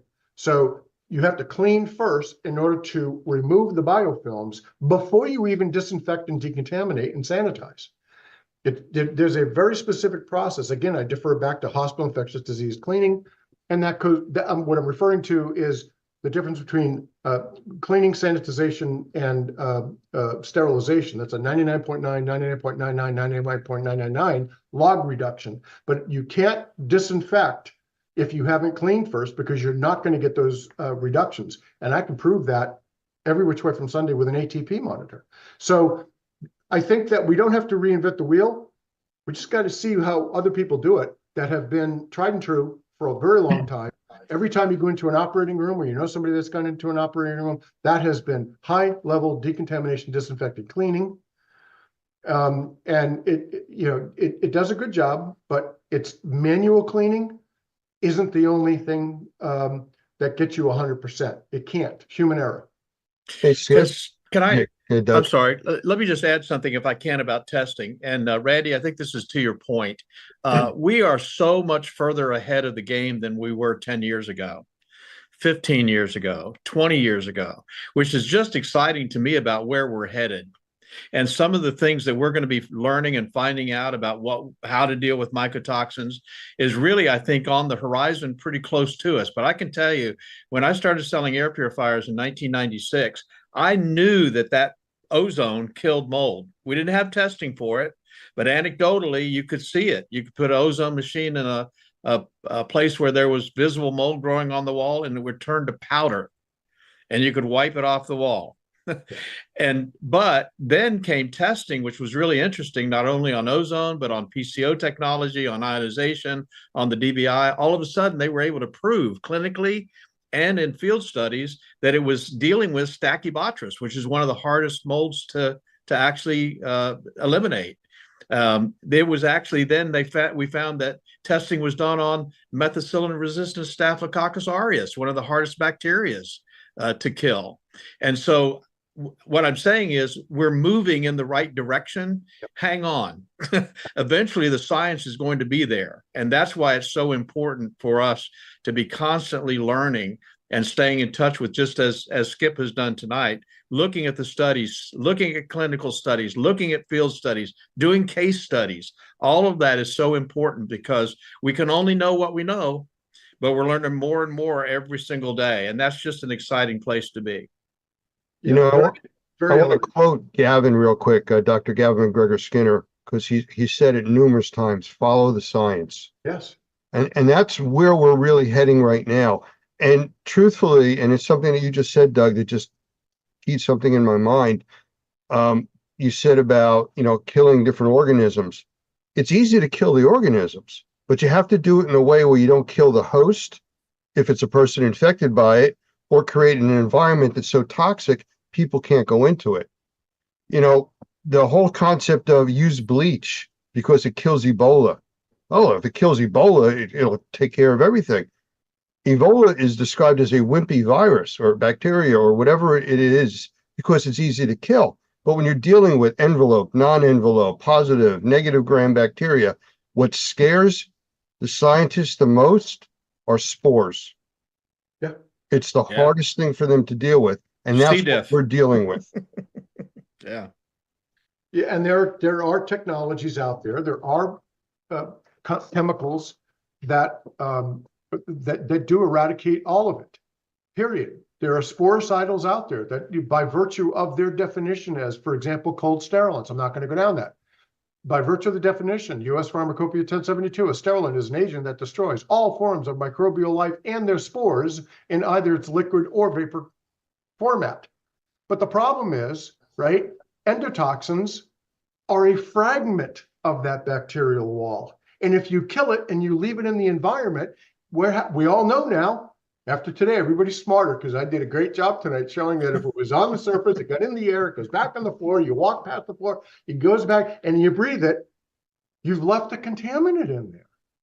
That's why this is so difficult. It is very meticulous. It has to be done in a certain way. You can't go in there with a rag and just wipe stuff off. It has to be methodical, meticulous, and technique dependent. Anyway. So Doug, how do we raise his enthusiasm? How do we get him more engaged in this discussion? One of the things I love about you did a great Skip, job. He shares our passion, and I just think it's a phenomenal opportunity that we have to change the lives of millions of people by creating cleaner, safer, healthier environments. I just wish more of our Normie members would get on board and get beyond the basic class and start taking some advanced classes. It's not about money as much as it is about education and staying up with the science. Because if you don't, you'll be left behind, right, Skip? Yeah, you're already it's already past you. If for those of you out there that have witnessed some of this tonight, if you elect not to do this, somebody in your market is going to know this. Yeah. And you are going to be replaced. This is where it's going. Yeah. Doug, I talked right before I knew who Mr. President was. I've been talking about this in my marketplace for 5 years. People thought I was nuts. They thought I was crazy. Custer, I have more arrows in my back than you can possibly imagine. Guess what? We're here now. Yeah, 5 that's years. right. We are. If you don't know this stuff, not to recite it verbatim, but to have a comfortable working understanding of the complexities of the contaminants in a water damaged building or structure, somebody in your marketplace is going to know it, and they're going to be the go-to. Well, what you did tonight, Skip, was help take the people here in this room or anybody else that's watching this past the I've witnessed the bee sting and see a reaction. Yeah. Now they know there's other things they can't see causing the same type of reaction. Yeah, I know we've gone really long. Let me just leave it at this. When I share what I just talked about tonight to people who say, I'm so sick, and then after we do the sanitization protocol in its entirety, if it was a remediation, we did that appropriately, but we left the house in as microbially decontaminated state as we possibly could, they go, I feel so much better. And I say, do you want to know why? Because here's all the testing. And you know what they say? No, I don't need to know why. That's what happens. Yeah. Some of them do, but you know, that's it. I mean, it's Right. we're a hell of a lot more aligned, hospital infectious disease, biotechnology, than we ever possibly could have imagined. And it all Absolutely. started with what Normie started 20 years ago, almost 21 years ago. Skip, thank you again. Doug, anything else? Thanks, Skip. Great job, man. Okay, everybody. One more time. I am back here live at the Experience Trade Show again, and I have Dr. Gavin McGregor Skinner with us from GBAC and ISSA. I think it's the easiest way to describe it. We've got a lot of acronyms there. Yes, haven't we do. Yes, lots of initials. Hey, one of the things I really want to tell you most about this interview is I get to stop for a few minutes. We have been talking to so many people today and doing so many things. It's been a very, very busy show the last 2 days. The energy level at the experience here in Las Vegas has just been amazing. But the people that have come here looking for ways to improve, people have come here with looking for solutions, people are looking for collaboration. I was just in a conversation a minute ago where someone said, well, I tried this, it didn't work the way I was expected. And someone else in the audience went, oh, I do it this way. And suddenly you've got this translation, this sharing of information that's going to improve our industry and improve their businesses because they came to the experience. It's just phenomenal. Well, you did a talk this morning, and it was a newer concept that a lot of people are familiar with. And that's all I've been getting all day long. People coming up to say, hey, you were in the interview. What was that he was talking about? Do you have any information? I said, no, you're going to talk to Gavin yourself. Let him explain this and get a training course on it. I think what we're talking about, Lance, is really radical. It's radical in a way that if people can understand that harmful, detrimental germs like bacteria, mold, yeast, don't live in isolation. They live in cities of microorganisms. They live in communities. And those cities of microorganisms are called biofilms.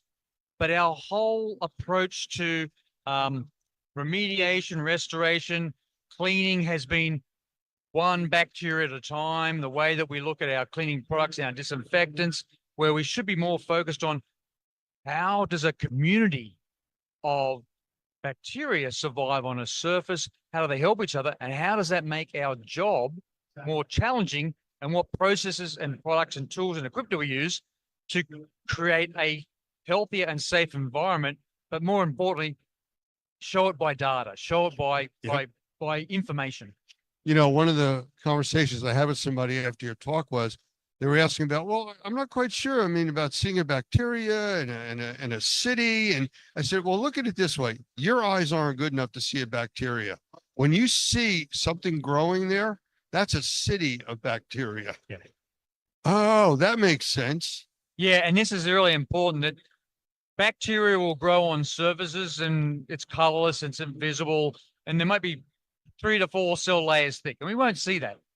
But in a biofilm, different types of bacteria work together and they produce a protective covering. So it's a little bit like a building with scaffolding all around the building, but the scaffolding is solid. It's all filled in and it protects the inside of the building. So imagine that these bacteria do this protective covering. It's called EPS. And that protects the bacteria inside, which makes it more challenging, more difficult for the disinfectant or the clean product to actually get into those into the harmful bacteria and kill them.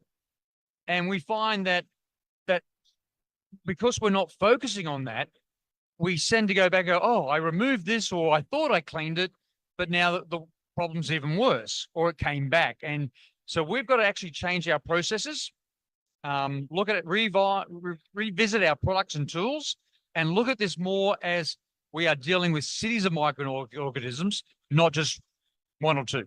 Well, you had mentioned this morning something that really I found astounding, that some of the things that we use to treat the biological contaminants, the bacteria in this case, kill the bacteria, but it gets replaced by a different type of bacteria that could be worse. Yeah, so there's people like Greg Whiteley in Australia, Stephanie Dancer in Scotland, who've been researching biofilms for years. And I want to emphasize, biofilms been known in so many other industries. We'll take all those lessons learned from other industries and we'll bring them into our industry. Mm-hmm. But the importance is that with this protective layer, when you remove, say, use a disinfectant, research has shown if you remove harmful bacteria with a disinfectant, then when they come back, it's more likely to get more harmful bacteria. If you use a probiotic product, or if you use an enzyme cleaner, or even if you just use soap and water, like just a detergent, we find that when you remove the harmful bacteria, non-harmful, so environmental bacteria come in and take over that space. So it means that, yes, you've still got bacteria on the surface, but they're beneficial bacteria. They're environmental bacteria that are not harmful. It's like within your digestive system, there's good bacteria and bad bacteria. Correct. And you need the good bacteria. Yeah, and we need to appreciate from our industry that there is good bacteria. So we see biofilms being used for waste management. We see biofilms being used in the food production industry, all for good purposes. Septic systems. Correct. Okay. Well, you had mentioned about the scaffolding around protecting the bacteria. Is that like positive and negative gram bacteria, or is that something in addition to what you're talking about? Yeah, so there is that definition between the different types of bacteria. What we find in a biofilm, we can get lots of different species of bacteria. We can find that there is certain species like a bacillus, which secretes it's like a protein, a polysaccharide, a peptide, different products that then protect Staphylococcus aureus. And we know that Staphylococcus aureus causes skin infections, for example. MRSA you're talking about. Yeah. So drug-resistant type Staph aureus. But what we're finding through research, and we've known this for a while, that some bacteria work together with Staphylococcus aureus and protect it. And so we have to understand that when we pick up a cleaning product or a disinfectant, and that we always say, read the label, and it says effective against one bacteria. In the real world, that's not real. Right. In the real world, those bacteria are living as a colony, as a biofilm. And so we want to help work with our manufacturers to start producing product that actually works on this city of microorganisms. Do they use anything like an antibiotic to treat these biofilms? That's a great question. So a lot of the drug-resistant germs that we see in hospitals have led through antibiotic use, even cleaning product use. And so biofilms actually lead to being resistant, making the antibiotics less effective. So it's really important as we try to target, what areas do we target? As we target the cell wall, for example, as we target the replication, multiplication, growth areas of the bacteria. So it's really important that a lot of people who work in, say, hospitals understand this. A lot of people that work in the food industry understand this. Those that work maybe in the nuclear industry, we get biofilms, pipes, the plumbers, you see biofilms build up on pipes. They understand that there is ways of removing those bacteria. But even in the medical world, we understand that biofilms can lead to greater antibiotic resistance, and that's a big problem. So with this removal, like you're talking about pipes, if you remove that sludge that's in there, what do you do with it not to contaminate something else? Yeah, great question, Lance. So let's go back to our definition of cleaning. And everyone's got to be clear on this. It's what makes us professional, what makes us essential as an industry is that we know how to remove. So cleaning is the process of removing. The next step in that process is disposing of what you've just removed in a way that's safe. And that's what makes us professional. Where other people might remove it and don't know how to dispose of it. So yeah, when you get buildup of a biofilm in a pipe on a surface, yes, we've got to remove it, but we've also got to know how to dispose of it safely. Is there any regulations on that, like there is on asbestos and lead, that you can't just throw it out or send it to a dump? It's a good question. I work a lot in high consequence diseases. So if I'm dealing with an Ebola outbreak, yes, there are rules. There are regulations, there are requirements of what we can do and can't do with Ebola waste, with Ebola vomit and diarrhea as we clean that up. Yes. So we have to, so it's really important. Are those rules well known? I don't think they are. I think this is an opportunity for education, awareness, and training to help people be more professional. Yeah, I mean, like I mentioned septic systems earlier, there's all kinds of bacteria down there growing, and it's going into the ground. It can seep into well water and stuff like that. Is that a concern when you try to clean these systems out? Yeah, it is. It is. So we know that the chemicals we use, we know the germs that we're removing can actually, if we don't do this properly, can get into other systems. And so it's so important. We know that within our industry, cross-contamination is a big issue. Yeah. We can use the same cleaning cloth, whether it be a microfiber or a cotton rag or a mop, and if we don't use it properly, we can spread it to other rooms. And one of the big cases that I investigated a few years ago was a norovirus outbreak in a hotel, and it affected 350 people got sick at 9 different events over a 30-day period. And what was the problem? A dirty vacuum cleaner. Spreading it from one place to another. Every day. And that kept the outbreak going. And that was a norovirus outbreak. Amazing. Well, it was educational, and everybody left talking about that presentation this morning. It was looking at the industry differently, shaking it up, definitely. I think you're right, Lance. And it's what we're trying to do is trying to create opportunities. And so I talked a lot about how clean is a locker room, and how does the indoor air quality in a locker room, as well as what's on the surfaces, how dirty the surfaces are or how clean the surfaces are, and how does that affect performance of athletes. And that's known. There's been science, there's been research done on that. And then how do we, here in our industry, work with the professional athletes, college athletes, high school athletes, to ensure that we get them at their peak performance, because we, again, focus on cleaning for health, but we focus on indoor air quality as well as surfaces. So I can see the professional gambling industry getting involved in the health of the athletes' indoor air quality. Yeah, really important, Lance. There's a couple of studies out there that we know that have they've been looked at Major League Baseball pitchers, quarterbacks from the NFL, and how that the quality of the air in the locker room, in their environment, actually affects their reaction rates, for example. That's known. I was working with a professional football team just recently, and I was talking to the coaches and the players about injuries. And they said, oh, yeah, we get cuts, abrasions, and they don't heal. And I said, well, that's a biofilm problem. The biofilm was formed on that burn, that injury on your leg, and it doesn't heal. And there's been some well-published articles where football players have taken months, even years to heal. And what it was interesting, they thought it was the playing field, and went, no, it's not. It might be, but what more importantly, it's this environment here in the locker room, the gymnasium, the hot tub, the cold tub that keeps reinfecting, that keeps that infection cycle going. Amazing.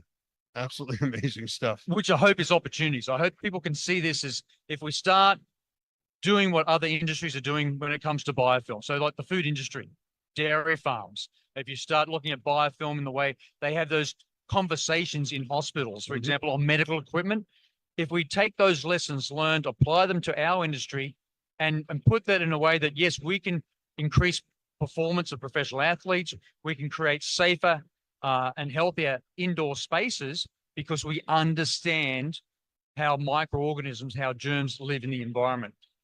So slightly off topic, when you deal with mold, does that exist in the same biofilm environment as bacteria? Yes, it does. Yes. Yeah. So I want to emphasize biofilms can occur in both wet or moist environments, but also dry environments.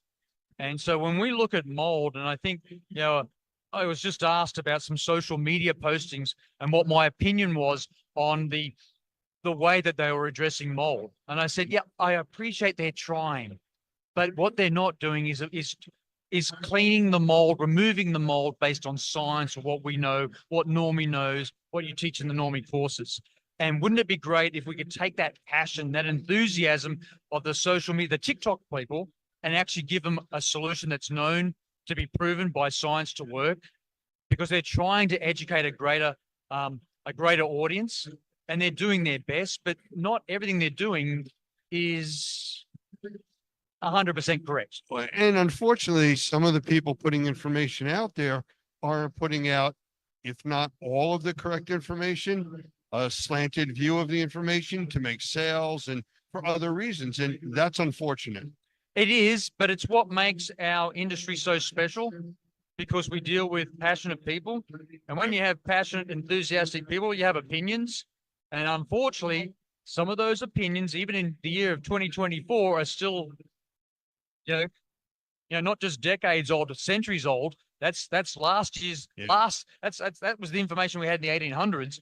We don't do that now. We clean based on data, based on science, based on all those lessons learned, based on all the research and development that's gone into our industry. And we do it because this is what we know. This is what we know to do. And so important that as professionals, we translate and share that information. So those influencers out there are wonderful, but what we want them is to say, this is what works. Get everyone to do this. Informed influencers are what we want. That's a good way of putting it. Yeah. And not somebody just because it's a hot topic running with it, the shock jocks, as you would call them, from radio. It's really people that are informed, being the influencers for the right reason. And that's a really good point, because mold can be everywhere. And it's not a disaster. It's not a catastrophe. It's not an emergency. It's giving the people the right knowledge, tools, and equipment to address mold themselves, so they do it safely, and they create safer indoor spaces for their families and their loved ones. Absolutely. Well, I know I've been talking since about 8 o'clock this morning. I think you have too. I am just so impressed that here in Las Vegas, I had the experience that the level of energy is pretty high. Oh, very high. The level of engagement and the level of sharing of information has been fantastic. Yeah, I don't think from probably 8 o'clock this morning till whatever time it is this afternoon, it's been constant conversation. It's been wonderful. It is nonstop. I mean, we have a sign up board here for people that want to do interviews, and sometimes you run over a few minutes and they're waiting, tapping their foot, is it my turn yet? And we get there as fast as we can. And I think that's what's so important, Normie, from an example of what Normie does as an organization, what ISSA does as an organization. We take these wonderful people and we try to form functional teams. Teams is a key word. Yeah. Because that's what it's going to take. Not one person, not one company is going to fix the problems that we have with our environment. It is. It's going to take a team. And the thing is, we can do that. I'm very confident that we have, amongst us, we have the potential, the opportunity to get really good people together to form functional teams that go back to cleaning and ensuring that what we do is professional, makes our industry essential, and it elevates where we should be in society, in the community, in discussions. Because if we don't do our job, then everyone complains. If we do our job, we don't get recognized. And that's what we need to change. I think one of the biggest problems our industry has is we're dealing with microscopic entities. And people, if they don't see it, smell it, taste it, or hear it, it doesn't exist until they get sick from it. It's not like smog. It's not something you smell in the air. And that's really, I think, the hardest thing that we have to overcome. And that's a great point, Lance. If you're seeing the bacteria, if you're seeing the mold, if you can smell it, if you're getting impacted by it, then it's too late. Right. But it's got your interest. Yeah. Or your attention at the very least. Yeah, and that puts us in the game of prevention. How do you sell prevention? Yeah, from something you can't see. Correct. I look forward to finding the answer on that with you. We are going to work together, and I think that as we do that, and especially with the people we've talked to here, here in Vegas at the experience, as long as we take that team approach, we're going to have a significant impact, and we're going to do great things. Absolutely. Just as a tease, I just want to throw out a website, NormiPro, NORMIPRO, ETF, environmentaltaskforce.org. Keep an eye on that site. A lot more coming. Oh, I think it's a wonderful idea, Lance. It's going to be brilliant. I thank you for your time. We'll do this, I'm sure, quite a bit more as we go on over the next few months. Thank you. Yeah, and I think it's important that if anyone needs help, reach out to us. That's what we're here to do. Absolutely. Yep. Thank you. Thanks, Lance.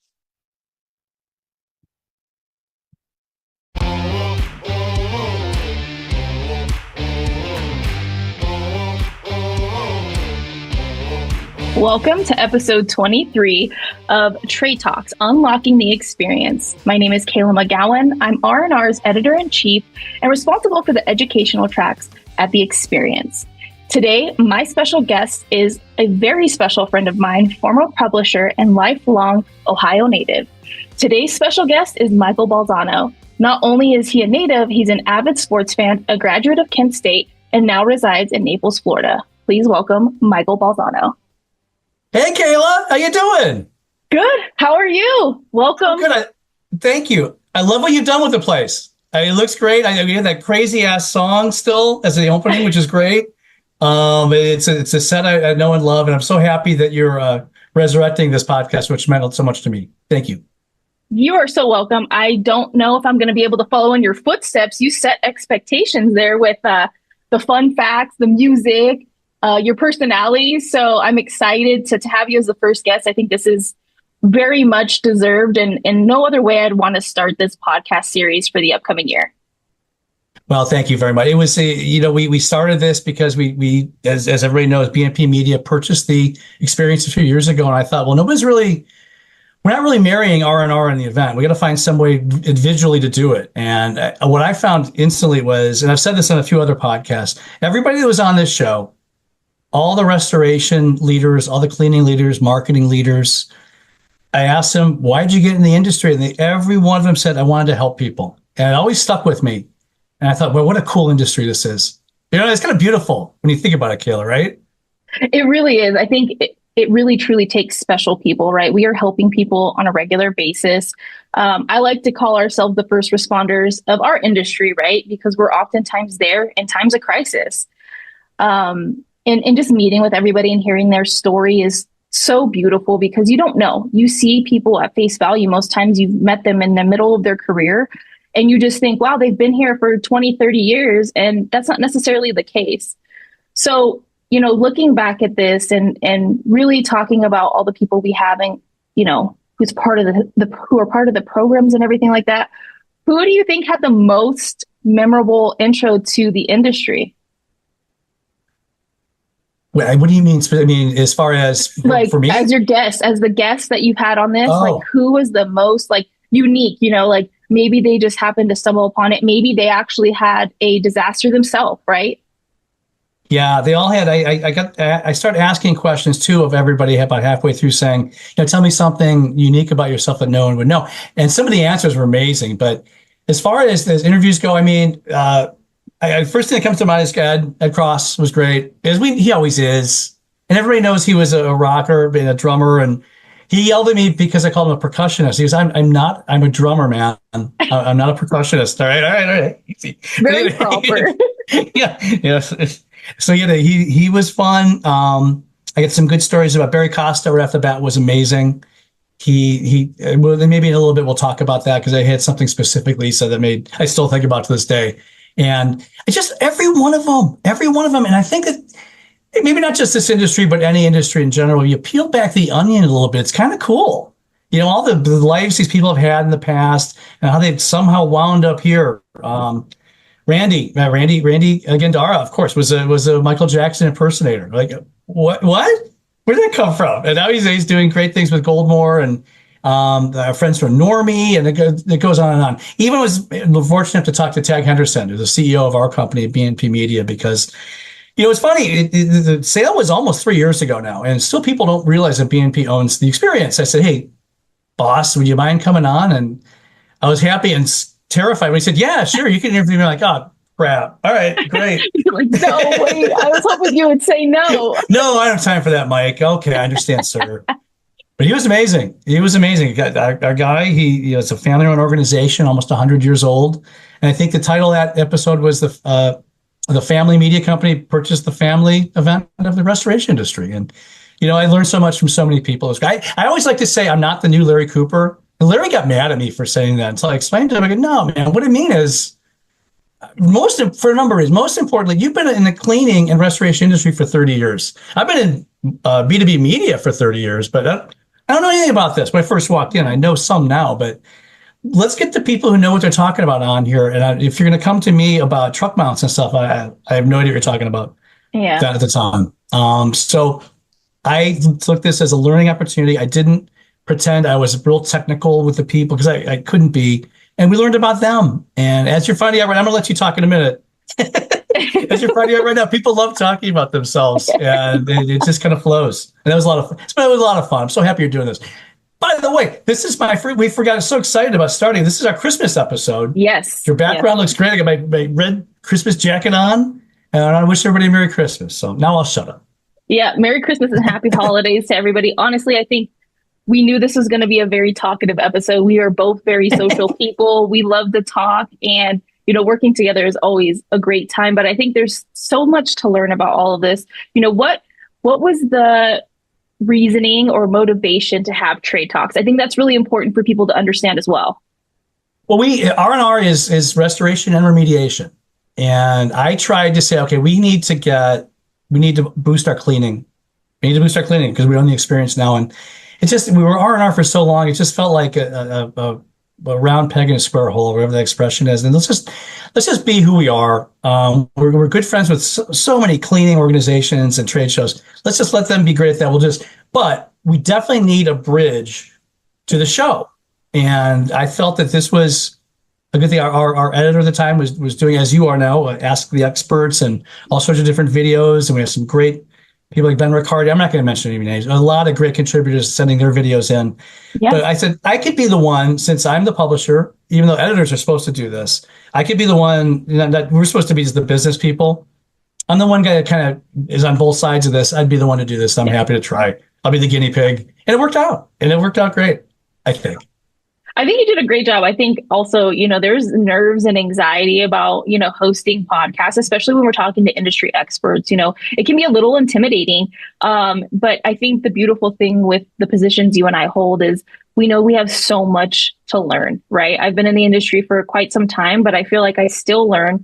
I too am not a very technical person. I know the who's, and I know, situational things and things like that. But I think there's just so much for people to offer. And it's a great thing to use to bridge the gap. I think, speaking of Ask the Expert, I have a couple episodes coming up, one of which I talked to one of our industry's leading inspectors, and we talk about how, inspection, cleaning, restoration, health, and safety. I mean, all the things actually marry. And that's what the experience is all about. Though BNP Media owns it and R&R has a very heavy hand in the sessions, that's where we come in, right? We link all of the sub-industries to the main industry, right? And I think it's a beautiful thing, and it gives people the opportunity, like you said, to talk about themselves because, one, if you're coming to the experience for the first time or the 100th time, you may make your decision on what sessions you're going to go to based on what you know about these people, right? Who are you? All right, you can talk to me about drying. You talk to me about all that stuff, and that's that. We need to know that. That's the reason for our brand and the other brands. But who are you? Let's figure out. Let's crack the code a little bit. I learned this year a lot. I think this might be a little bit arrogant, but I'm going to go for it anyway. I think that on the political landscape, as everybody, we're so divided and everything. But if you didn't know who the other guy was voting for, chances are we'd be best friends, man. I find that out all the time. And it's just, if it's just that one thing, and it's an important thing, yes, but let's get past that and get back to just finding out what these people are really about, Yeah. and move on from there. And I think that I was happy that we were able to get a lot of the people who are leaders of the experience in our industry to kind of open up and say a bunch of silly things and fun things, and it was great. I mean, several of them, my friend Amanda Stichter, as well as Doug Hoffman from Normie, recorded records. Like what? Yeah. Records, yeah. It's interesting. Yeah, You just don't know. And I think the cool thing about this is, you know, if you look at the industry collectively and you know people for just that, what they're great at, right? You don't really know people's backstory unless you know them on a personal level. And though you know a lot of people on a personal level, there's always that extra layer of you don't really know this person. Like you kind of do, but you really don't, you know? And I think that's the one thing that's really cool. So speaking of unique things, what's one unique thing about you? Oh, wow. You're right at it. Okay. I mean, you're in the hot seat now. I was waiting for the end. I was calm. That's a good interviewing tactic. You caught me off guard. Oh, crap. Okay. When I went out of high school, you know what? People aren't going to be that surprised if you really think about it with this. But when I graduated from high school, I didn't go to college. I didn't go into a trade or start a cleaning business or restoration, which I probably, looking back, any of those would have been better choices than me. I was a DJ. I was a DJ on the air and in clubs for a while, for several years. You have a years. radio voice, I will say. I could totally see that. Not going to lie to you. It was fun. I started out in the middle of the fun. You get what you can get when you're starting out. I was making about $3 an hour overnight on a country station. And I'm not a country fan then or now. And I was playing like Willie Nelson records and crap in the middle of nowhere, Ohio.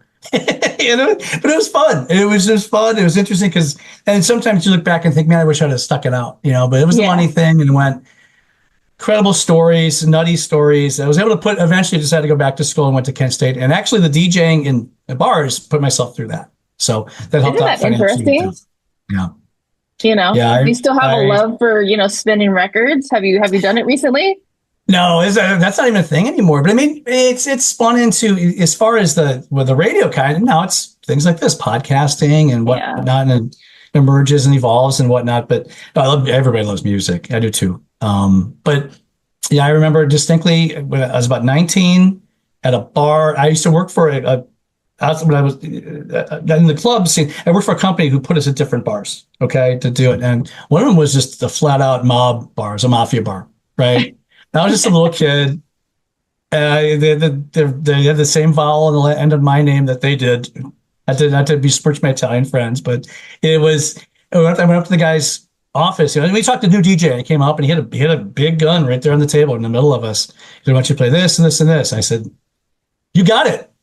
Yeah, I am not going to say no. If you were wondering, Yes, sir. I will say yes to whatever you would like. I mean, in nightclubs, anybody who's been a bartender or anything, meet some interesting folks at those clubs. So anyway, it was fun, and eventually I got into sales. So that's what led us to here. Yeah. So how did you get into sales? Well, I mean, I graduated from Kent State, and I had a couple. It was a short time in some medical sales, and a short time in a couple other things. And finally, a good friend of mine was a big salesperson at a B2B media company in Cleveland called Advanced Communications. He goes, "Mike, why don't you quit messing around and come into, you know, advertising sales?" Like, oh, that seems kind of cheesy, you know? Yeah. And that was 1997. I started with Advanced Star. Instantly met a young lady named Darlene Mattoon, a couple of rows away from me.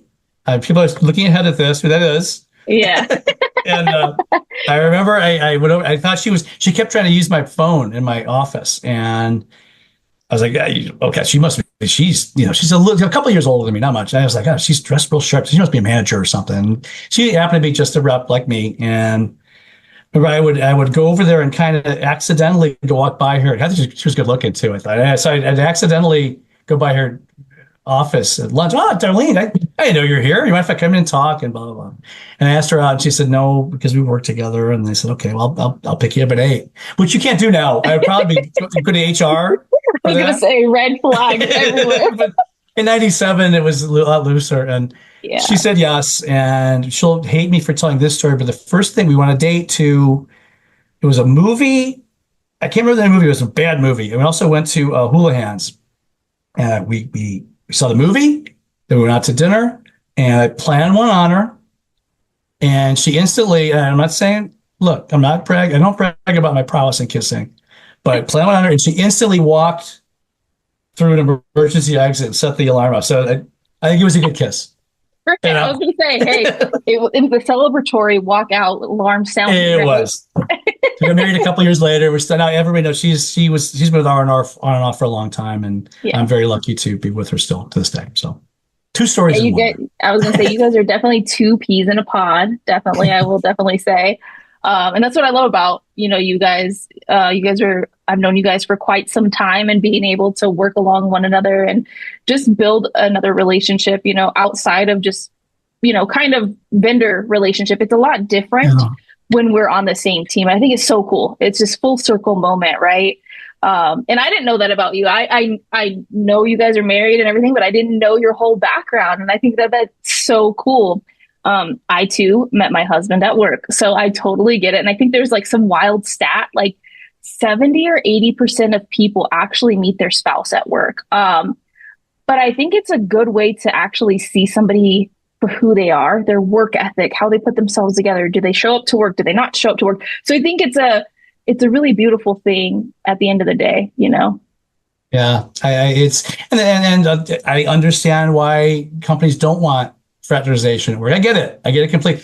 When I was in the need for a sales rep for R&R a couple of years ago, I said, well, I'll just, when I became publisher, I'll just get Darlene. And our HR was like, no. What's the matter with you? You can't do that. And I get it. You're like, I get it now. For 30 off and on for like 20 years. We're not normal in a lot of ways, but definitely in this. And then finally they saw what we saw, and I'm glad they let me bring her back. Yeah, so. That's awesome. Yeah, that's so awesome. So we've learned a lot about you. Now let's learn a little bit about the experience. Let's share about the experience. So I know you mentioned that a family business purchased a family business, but why? I think I became a publisher just almost instantly. One of the first things Sarah Harding, my old publisher, said, "Hey, there's this guy Larry Cooper. You got to meet him. He owns these shows called The Experience." Okay, we went on the call, and Larry said, "Hey, he kind of brought it up. I'm thinking about moving on, retiring, or from this."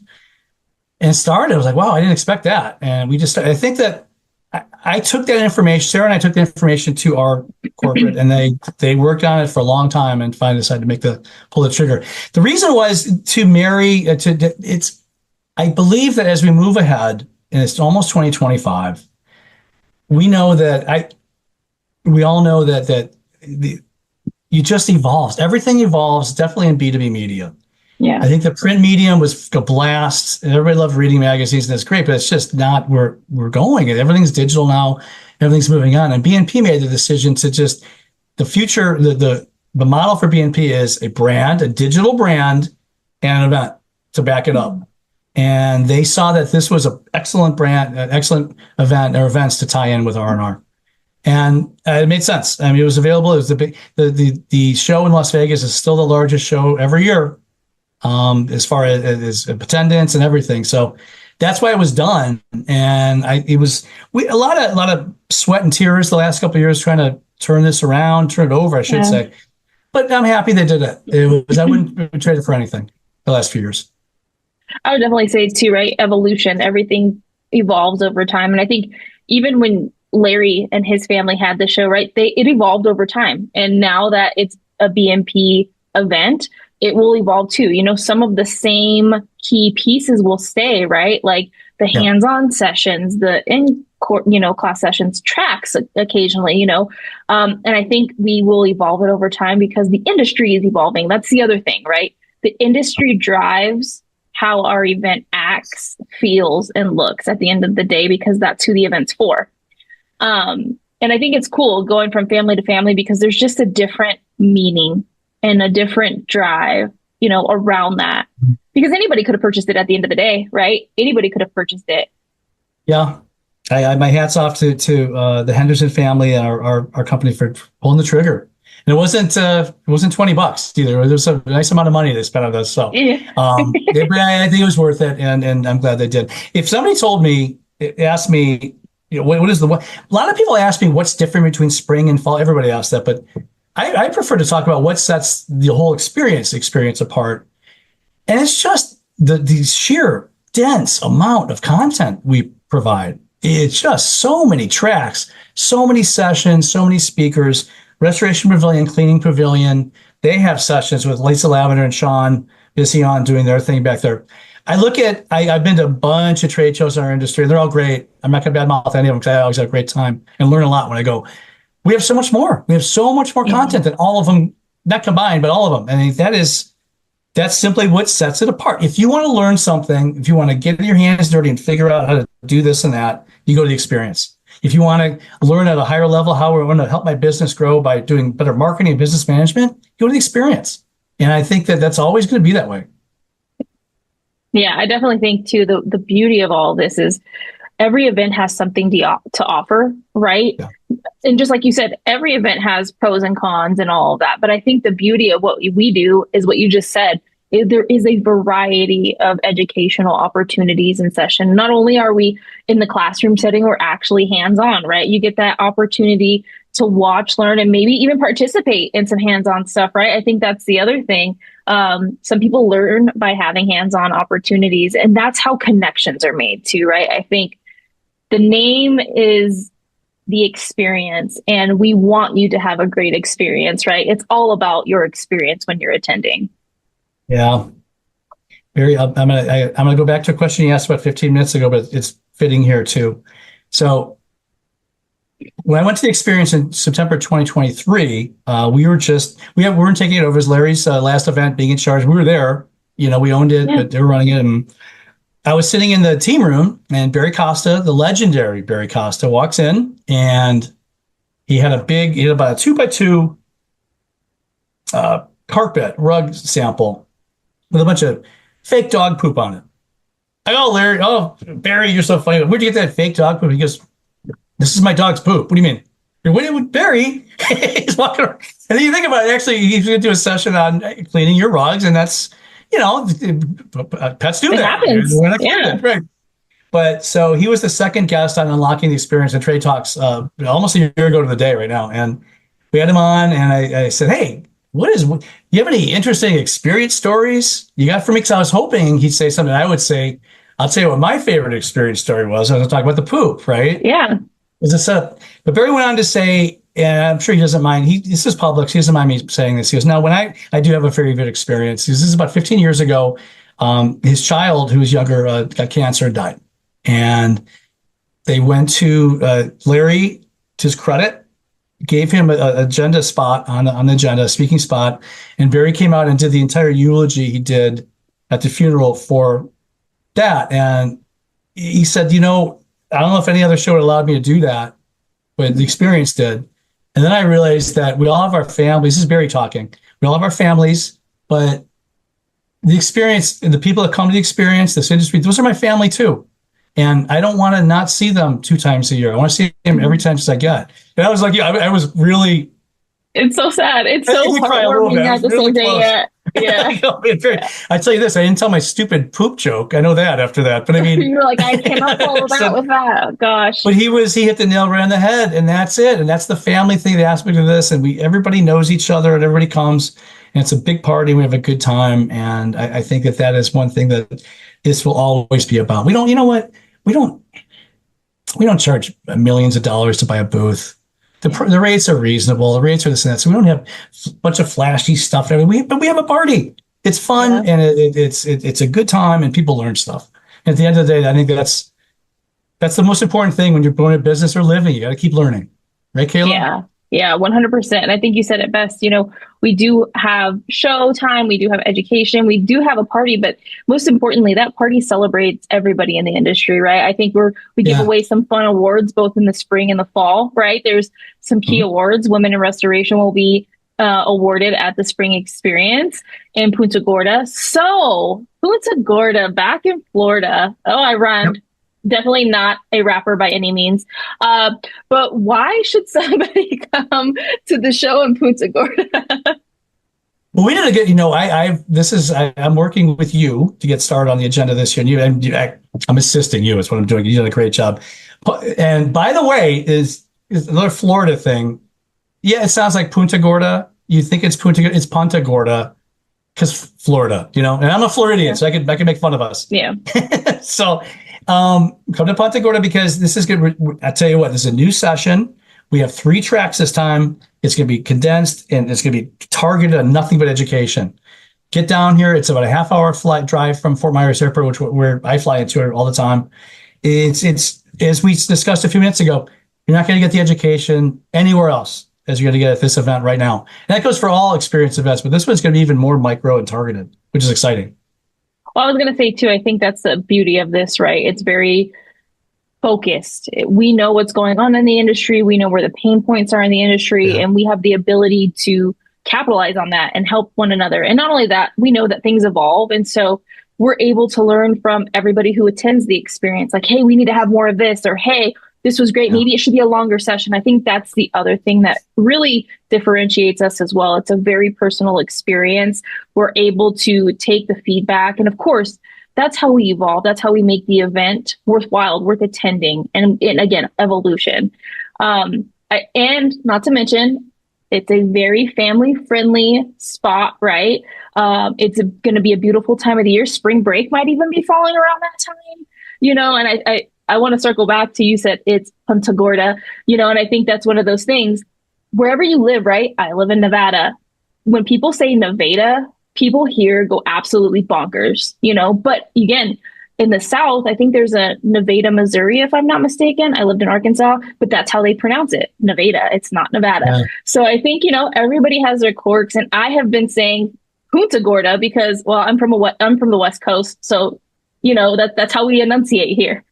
Punta Cana for vacation. Right. That's my hometown making fun of Florida thing. I think that speaking of Florida, though, early April is beautiful, beautiful. Mm-hmm. The snowbirds tend to leave just after Easter. So April, it's no longer chilly. Look, today it's 52 degrees here. Okay. I talked to a friend of mine in Chicago this morning. It was 8. She doesn't want to hear about it, but it's for here. It's chilly. That's why everybody comes down in the winter. It's mild and nice. April, it starts ticking up again. It'll be in the 80s. It'll be sunny. It won't be a million degrees like July, but it'll be just right. And if you want to get up there with the kids and come down and have a good time, this is a place. We have, I think, 4 hotels on the rotation for to stay with too. All nice, all pretty new. 3 of them within walking distance of the convention center. One of them is the fabulous Sunseeker Resort, which is just over the bridge, a mile away. And you could maybe parlay it into a vacation too with the family if you'd like. I was going to say, you just got to stay there recently, right? And it was beautiful. Yeah. Experience was great. I think, you sent me great pictures of, hey, this is where we're going to be. I can see it from where I am. And I think, it's just so refreshing to be, some people are going to be coming from the snow, let's be real. And just to have, even a 70-degree day, I think is going to be refreshing. And so, I'm looking forward to it. I haven't been to Florida in quite some time. And I know they're still cleaning up in that area, right? They were recently affected, but not so bad like some of the other areas. But they're ready for us. They've said they are ready for us. So don't have any reservations about, how is it going to be? They're ready. They're so ready for us, and we're ready for them too. So I can tell you firsthand, that's fine. Especially the Punta Gorda Charlotte Harbor is fine.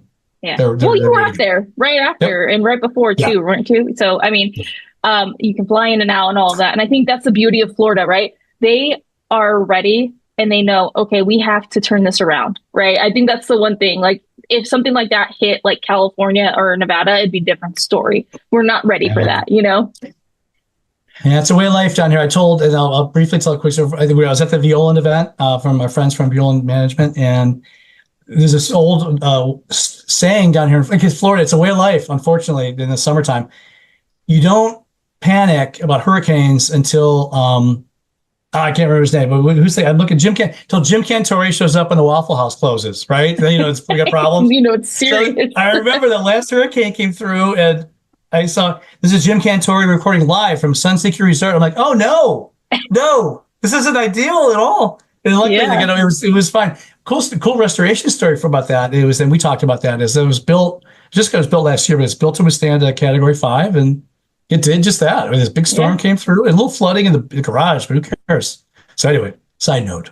Yeah, I was just going to say that's normal though too, right? I think here in Vegas, if we get even maybe an inch of rain that's falling very heavily. Everything on the strip floods. It goes through the Lynx parking garage. I mean, it's normal, I will say, for us, right? And it's just, you just adapt. And, speaking of that, being hurricane resistant, if you wanted to ever, essentially be there or withstand a Category 5, hey, you know where to stay.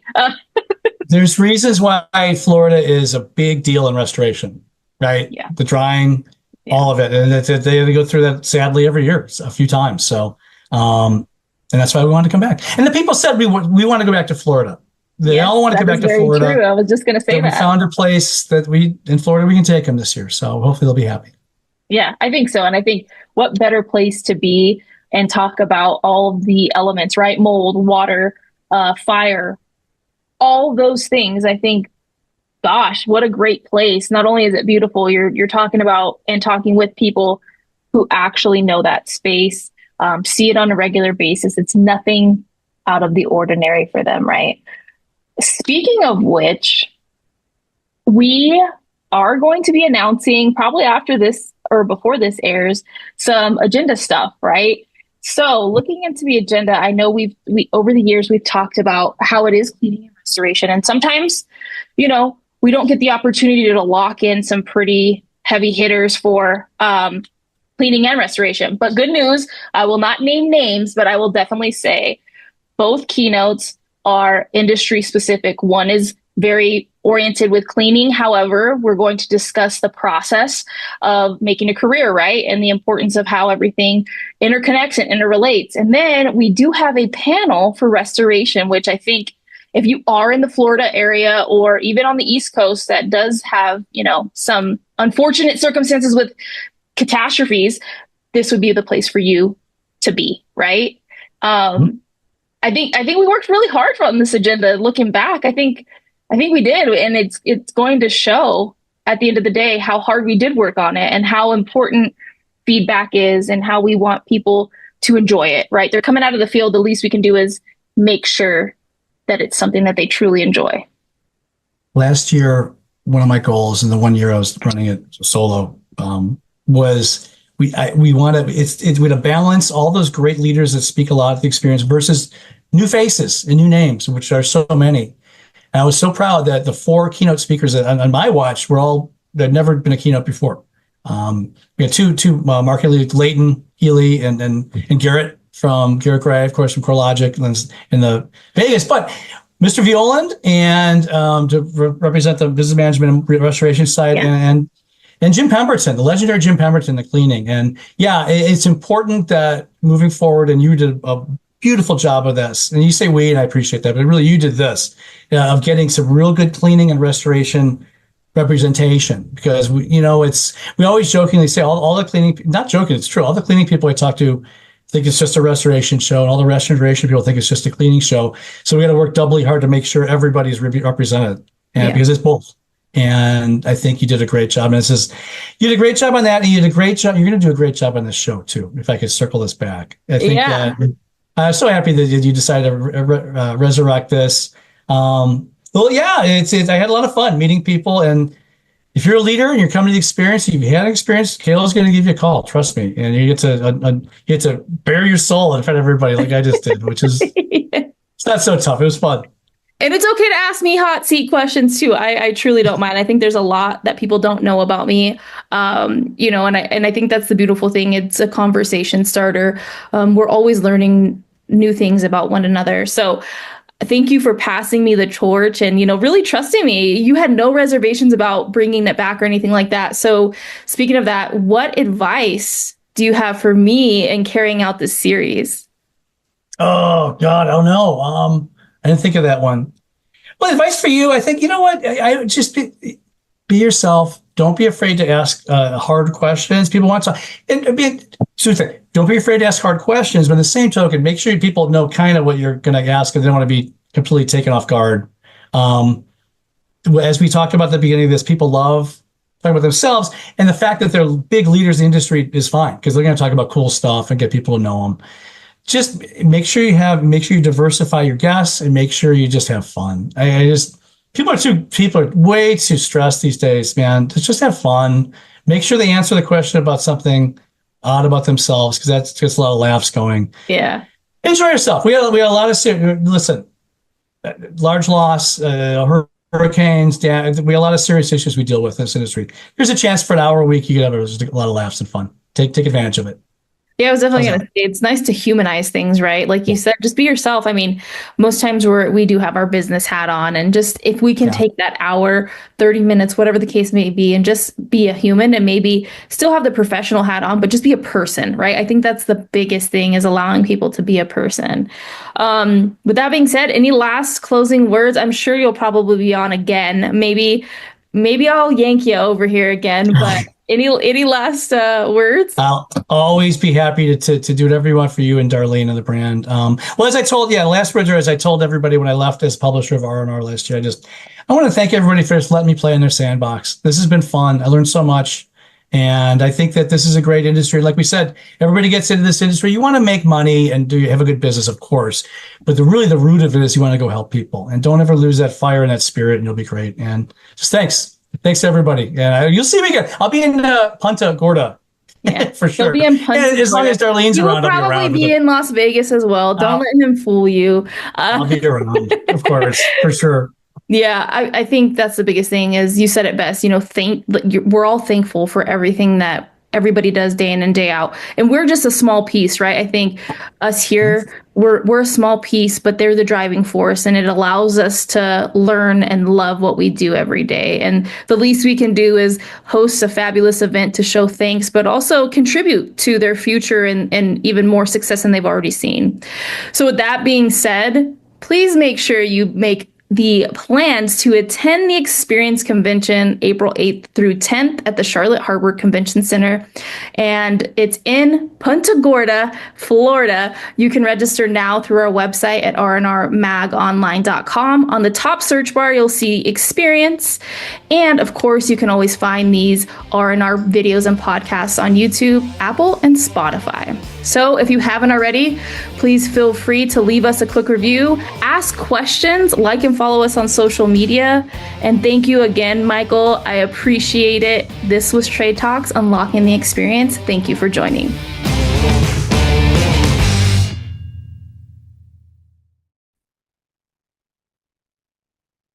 I want to welcome a special guest today, Brian Sanchez, who is the owner of Telic International. Sounds like a big name, sounds like a big company, but Brian, tell us a little bit about you and your company just to get us started.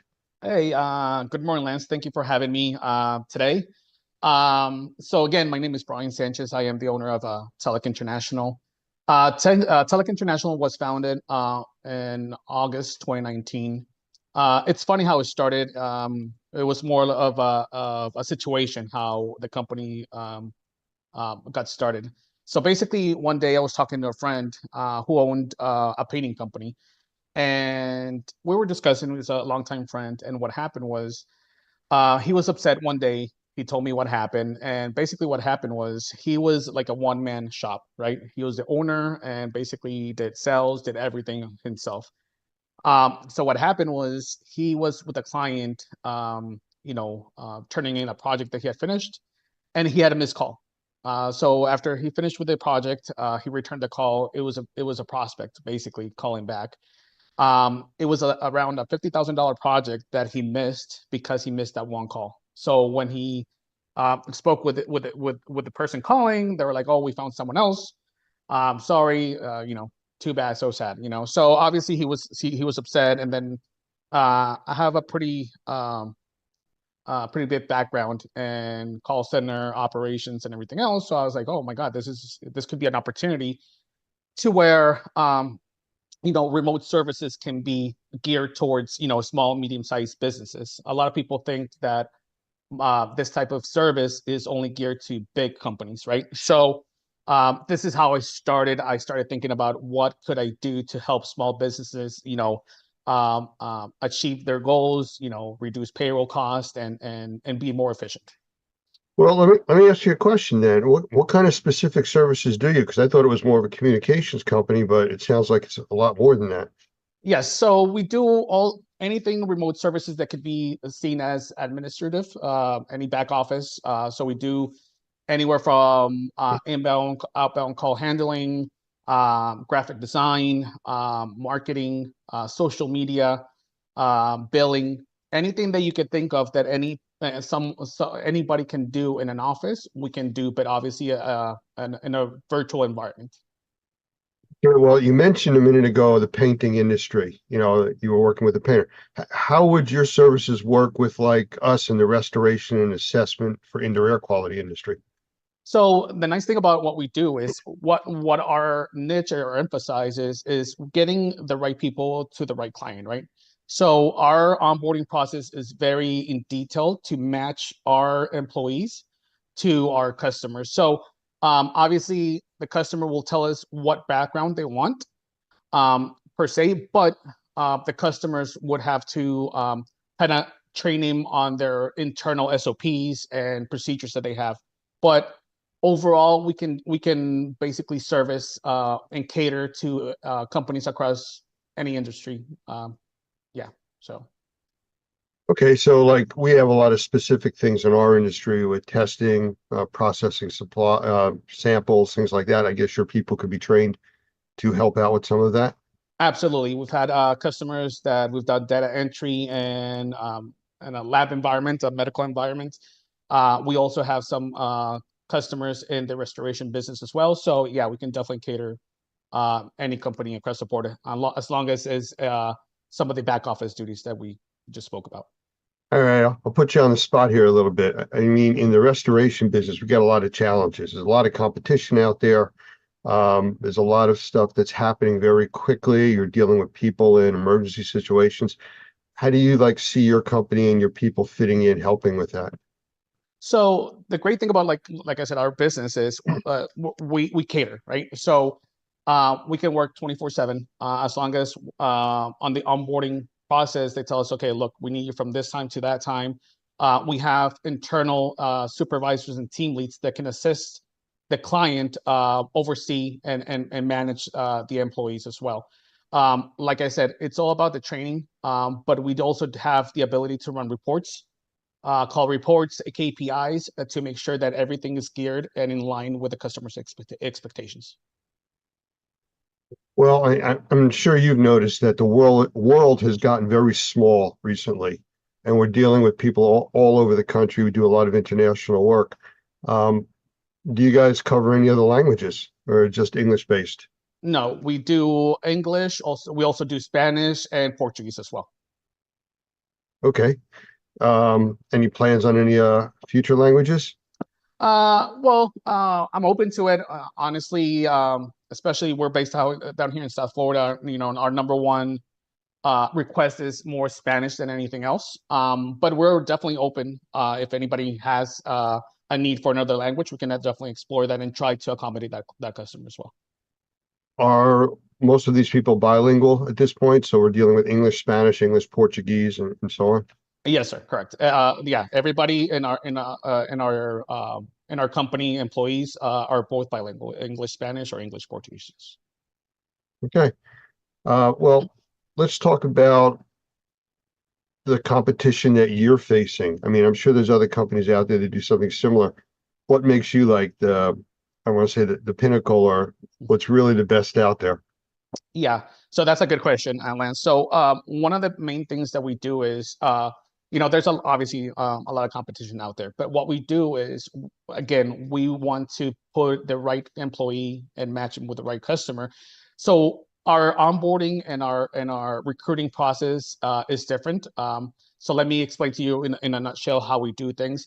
Number one, we're confident on our talent with our employees. So what we do is we handle month-to-month contracts. We don't have customers sign a 6-month or a year contract to where customers might feel, oh, I'm going to be tied to the company. What if it doesn't work out? I'm going to have to pay a fee. No, with us, it's a month-to-month because, again, we want you or the customer to feel, okay, if it doesn't work, next month, I won't continue, and that's it. So we do month-to-month renewables with the contracts. That's number one. Number two, when we recruit candidates, what we do is we send 5 resumes at a time to the client. The client will review those resumes after we validate them, obviously, and they do a second interview with whoever they want to speak with. So that way the customer has a part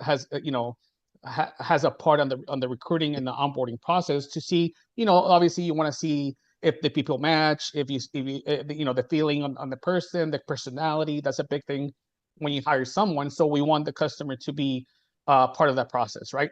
And then, like I said, once we do that, and let's say we assign an employee with the customer, if for some reason that person doesn't work out, or the client says, look, I want someone else, we'll change them, and we'll start the onboarding process with another set of candidates without any fees, no penalties, nothing. Also, just one thing more to add is the customer can add and decrease any type of employee that they want on a month-to-month basis. So, for example, Lance, you have a company, you start with 2 people, but your workload starts to increase, and you say, hey, Brian, I need 5 people for the next couple months.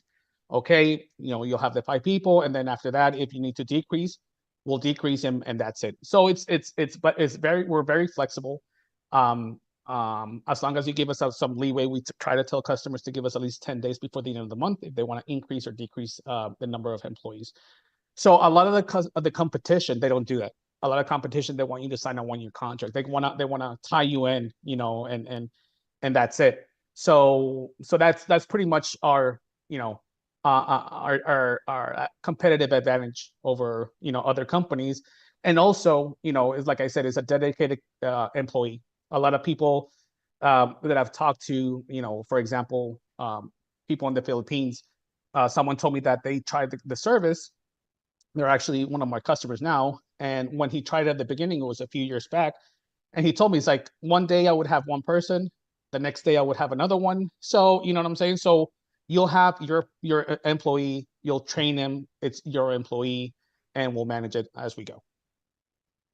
Okay. Well, we have a lot of one-man operations up to large franchise companies to licensing companies and everything in between.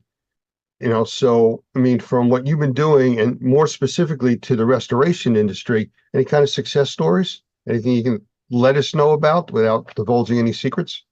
Oh, no, yeah, absolutely. Like I said, we've had customers, we had one client that we had 27 employees working with them for 3 months doing billing. They needed to get billing. They had a deadline. We were able to help them. Again, that month-to-month contract was good for the customer. And our goal, like I said, is to help businesses, small, medium-sized businesses, achieve their goals, grow and everything else. And look, maybe they'll start with someone like us as a remote employee. Down the road, if they're more financially stable, or they grow to a certain level and they want to have people inside the office, that's okay. We want just to help the customers achieve their goals and grow. Again, like I said, we have also people doing sales. We have a client that, he's had, over 150% growth on sales, because we have a couple of employees on the phone. And when they have leads, right then and there, they call the leads. There's no lag time on when the lead is received. So, yeah, it's definitely, it's been a success, a proven success throughout the years that we've been in business. You just said something that caught my attention. You used the phrase "in the office."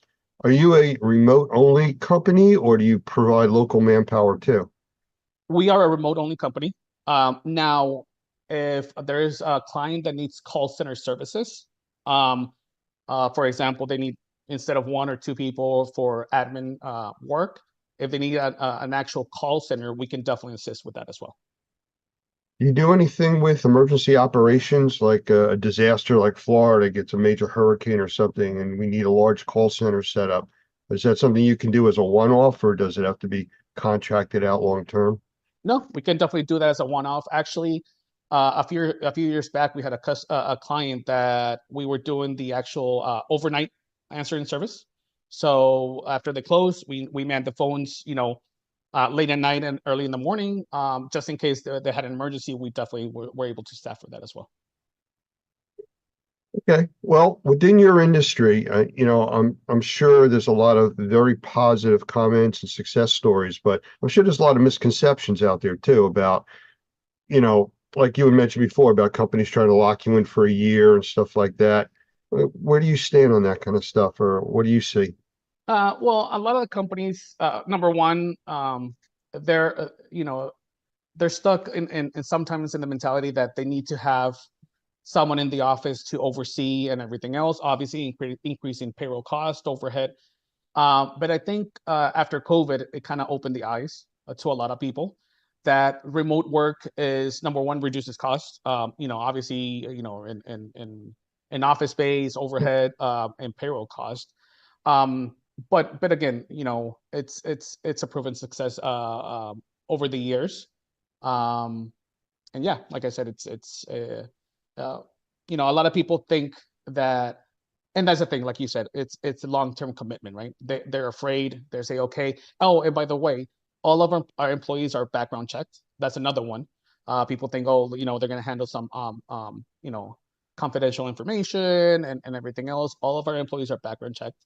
Obviously, we're liable for our employees. So yeah, so basically, I don't see any downturn on any of that. Well, what I've seen, and I'm sure most of our members and people watching this have seen, is over the years, especially since COVID, a lot of people started remote working. And that was always a bad thing, at least in the corporate mind. We can't control our people. We don't see what they're doing. And then all of a sudden they realized they were getting just as much work done. Their people weren't as tired with all the commuting, and they were saving a fortune on office space, Exactly. and utility bills and all the other things that go along with that. And I think that's right, the target zone that you're really working in now. Correct. Yeah, 100%. That and again, and right now with technology, we're technology driven. We can run KPIs. We can run, if a customer, a client needs us to do weekly, monthly call reporting, outbound calls, and anything like that, we can definitely cater to that as well. So if you can be specific about how you can help a restoration company or an assessment company, indoor air quality company, anything specific that kind of jumps out in your mindset for what you can do to help? Honestly, like I said, we have a couple of companies that we service in the industry, and we do all of their admin work, call handling, and that's the time consuming stuff that I always like to say, focus on your core business and let us handle the rest, right? So, for example, social media posting, marketing, and call handling. We actually have some people doing billing. Obviously, once they're trained, and it takes a little bit of time training the individual. But we have anybody doing, we have people doing billing. We have people doing the back office operations. So it's basically all up to the client as they see fit on what they need to train on. Do you have people that are able to do like web design and stuff? Oh yeah, web design. Yeah, we even to the point in social media to know the algorithms, when to post, the hashtags, everything like that we can definitely do. Sounds kind of like a one-stop shop kind of a thing here. Yes, sir. That's all we want to do. One-stop shop. And like I said, at a reduced cost, help companies out and help them, just focus on their core business and grow business. And we view this as more of a partnership than anything else. Well, let's throw a bad word into the mix here. Scale. And everybody talks about that, and the reaction you get from people, they almost get this like green complexion. Oh, scale, it's going to cost a fortune. How do I do that? Where do I start? How do you guys fit in on the scaling, helping these companies out? Oh, like what we just talked about, Lance. Obviously our services are at a fraction of a cost that would pay with having someone in site. And we'll grow as fast as the company grows. So we manage part-time and full-time employees. If they want to scale, slow, we can do a part-time and then slowly increase to a full-time. If for example, they get a project out of the blue or something they've been after and they need people ASAP, I have in my staff multiple recruiters that recruit people, and we can staff as needed. You know, the concept of your company is not new to our group. I mean, we've been working with a company. He's a big supporter of Normie. He's one of our members, actually. He has a manpower organization, not remote and stuff like you. He's the guy that sends out, 200 workers to go shovel out something. Yes. And, we've used him with different disasters and stuff like that. He guarantees 1,000 people any place in the country in 48 hours. They'll just mobilize an army and send them. It kind of sounds like what you're doing, just the remote side and the more technical aspects than the physical aspects this company does. Yep. And actually, it's funny you said that, Lance, because back in 2010, I owned a franchise on temporary labor down here in South Florida, Miami and Pompano, by the name of Trojan Labor. Is basically a competition for manpower. So I also have a background on that, on scaling, getting people in the right place at the right time. So, we also do that as well. Yes. Very cool. Well, as far as anybody wanting to get in touch with your company and work with them, I'm going to encourage them to reach out to David from our team, and he can kind of liaise the whole thing and make the transition or the introductions there. So if anybody's watching that's interested in this, you can reach out to david@normie.org by email, or just call our main Normie number and ask for David. And he will help you out getting this process and getting connected with Brian. Is there anything else, Brian, you'd like to tell us about you or your company that, we didn't cover? I mean, I don't want it to seem like it was a general, but I don't want to dig in too much into, the secret sauce that you're using. No, absolutely. No, and like I said, thank you, Lance. For everybody, like I said, we are a well-rounded company. We're here to help you grow, and we view this as partnerships, not, as necessarily as us just getting clients. And from my end, like I said, I have a vast experience in the call center and operations. I also was in the Marine Corps, so I know the discipline that needs to be done running a business. And again, we're here to serve. And if you guys want to have a talk with me, we can definitely go through what you need in the company. We'll assess and make recommendations, and then we can start the onboarding process. All right. Well, I appreciate your time. I know you're very busy. We were playing phone tag trying to get this set up, for a few days. So yes, sir. It's just the way business is nowadays. Absolutely. Yes, sir. All right. Thank you very much and appreciate your time. Thank you, Lance. Thank you for having me. And once again, we are back live from the experience, and I have so many different that we're going to talk to. This is a little different type of company than all of the other interviews that I've been doing today. And I have Greg with us here, who's the CEO. Yep. I got that right? Yep. You got it. Of SFY University. Yep. And it sounds like it's a college, but from what you've described to me, it's not. Yeah. So we do, we have a SFY and SFY University, kind of two different sections. One section is we write estimates, and then we also will defend those estimates. So we'll do the invoicing, the collecting, the billing, all that stuff as That's well. estimates for contract. Yeah, estimates for contractors. So let's say you go out to a job, you do a DocuSketch, a Matterport of the property, and usually you probably either have your in-house guy do that estimate, but we'll go from having the in-house guy do it, we'll do that process for you. So we'll write the estimate, and then if you want us to go ahead and call the insurance company and do the communication with the billing, the collecting, and the rebuild side of it, we do that as well. Where's the pricing come from? Is that company specific, or is it just a general? It's a general, right? So to do us to write the estimate is going to be 1% of the estimate value, or $150 minimum. And then that does scale down. If you get to $100,000, it scales down and kind of trees down a little bit the larger the project gets.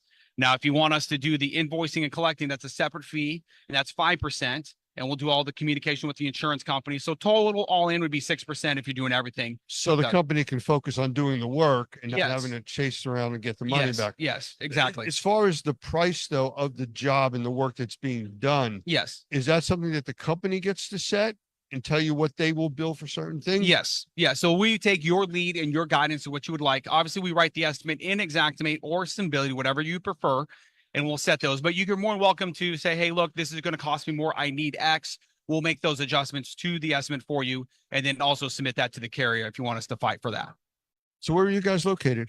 Currently, we're located in Denver, Colorado. Highlands Ranch was the south side of Denver. The company's remote. We have about 70 plus employees that work for us, all remote across the United States, and do really well there. Sounds exciting. Yeah. How long have you been around? We've been around for 8 years. I kind of come from, I used to own and operate a roofing company. And then I owned that for 8 years and sold that company. And then I was really good at the administrative side of it. So I went from doing that to the administrative side of work of supplementing and billing and writing estimates in the roofing side. And then we got a lot of requests to do it in water. So we came in the water side, and now we do roofing and water. So I understand now your interest in being on the collection side, having a roofing company in the Yes. past and chasing people around and get paid. Yes. So let's look at this from demographics. You have around 70 people. You cover the entire U.S.? We do cover the entire United States. Do you go outside of the U.S.? I have not gone outside the U.S. yet. How about U.S. territories? U.S. territories will do. We haven't had any opportunities to land that direction yet for us. Okay. Do your people actually have to go on site, or is it all done by remote? It's all done by remote. So your guys would have to make sure they're going on site and do the proper documentation. So I would say garbage in, garbage out, right? So if we get garbage in, you're going to get garbage out. But if you do good work coming in, you'll get good work going back out. And what kind of turnaround time is there? Yeah, we're looking at anywhere between 24 to 48 turnaround time in the estimate side of itself. Sometimes it's 72 if we have a spike in work that comes in. You just give us a call if you need to rush. We can rush that file for you. But the other side is on the invoicing, collecting, you're right around the 15 to 30 day mark. In the rebuild, it tends to be a little longer just because we're also working with you simultaneously as the build's going on. So that tends to be about 30, 45 days. Sometimes go a little quicker. Just kind of depends on the contract and the pace that they're working at too. So this is the first time we've spoken. So yes, I'm hearing things and my mind is starting to spin question marks. Go for it. Let's fire them away. We have something called the Normie Pro Environmental Task Force. Okay. I don't know if you've heard of that before or not, but it's really a team collaboration of everybody in the indoor air quality environment. Okay. Which is everybody here. Right. Yeah. Every contractor, every visitor, everybody here is doing something under indoor air quality. Right. We deal with disasters also. Right. Floods, hurricanes, fire damage. I mean, I'm sitting here listening to you say, well, have crews that are going out and they're going into these devastated areas. Mhm. Then they have to take crews off the road to go write up estimates. Yep. Where they'd be sending it straight to somebody else handling it remotely. Yeah, it's by far, I think, in every business, I think you should have a relationship, whether it's myself or another company, that's a third party to help you remote write estimates, because you can't staff for large disaster or large, huge spikes in your company. You'll never maintain profitability margins, right? And that's our purpose for the task force. Right. Yeah. You just can't. You can't staff for when a hurricane comes into a certain area, or a giant loss or a giant flood hits a certain region. You just, or a huge freeze across a country. Like, you can't staff for that. And learning to use the other resources that are at your fingertips to be able to scale super quick is very important. That's something we do very well, right? And since we do it across the United States, we're able to leverage our resources across the entire United States. So let's say a certain part of the region is not doing super busy, but another part is, we're able to move that resource much more easier than companies on a local level would ever be able And that's what I heard when you were talking. That's really the functionality of our task force. Right. Yeah. So we will talk offline Yeah, about that's this a great. little bit more. That's But great. So what else can you tell us about the company? Anything about the employees that you have? Yeah, right? I think, I think there's an element that I think in taking a company and going remote, right? So there's a lot of things in communication and developing and building a team, into building a team environment that is harder to do in remote situations than would be in person. So this is something I think employees and companies, how do you create value for employees and staff? How do you show value? So this is one thing I think we do really well at SFY, is every quarter we do challenge coins. We make these coins. They're nice metal coins that we get made. They cost about $3, $4 a coin to get made. Right. We get them made, and we make all these fun different kinds of coins. I have like a Master Yoda coin. I have, the goat coin, we have a guru coin. So I understand the Twitch influence Yes. here. Yeah, right. So there's all sorts of different types of coins. We have fun names with them. Some are just amazing customer service, that type of stuff. But then we do a card and we send out a card, but then we do a presentation. But this is where initially I did it wrong. So I made the coin. I did a special handwritten card, wrote it out, and I just said, you know, Lance, hey, I want to let you know you did a great job. Here's your customer service coin. Thank you for all your hard work. Right. And that's what it is. And I sent it out and did whatever.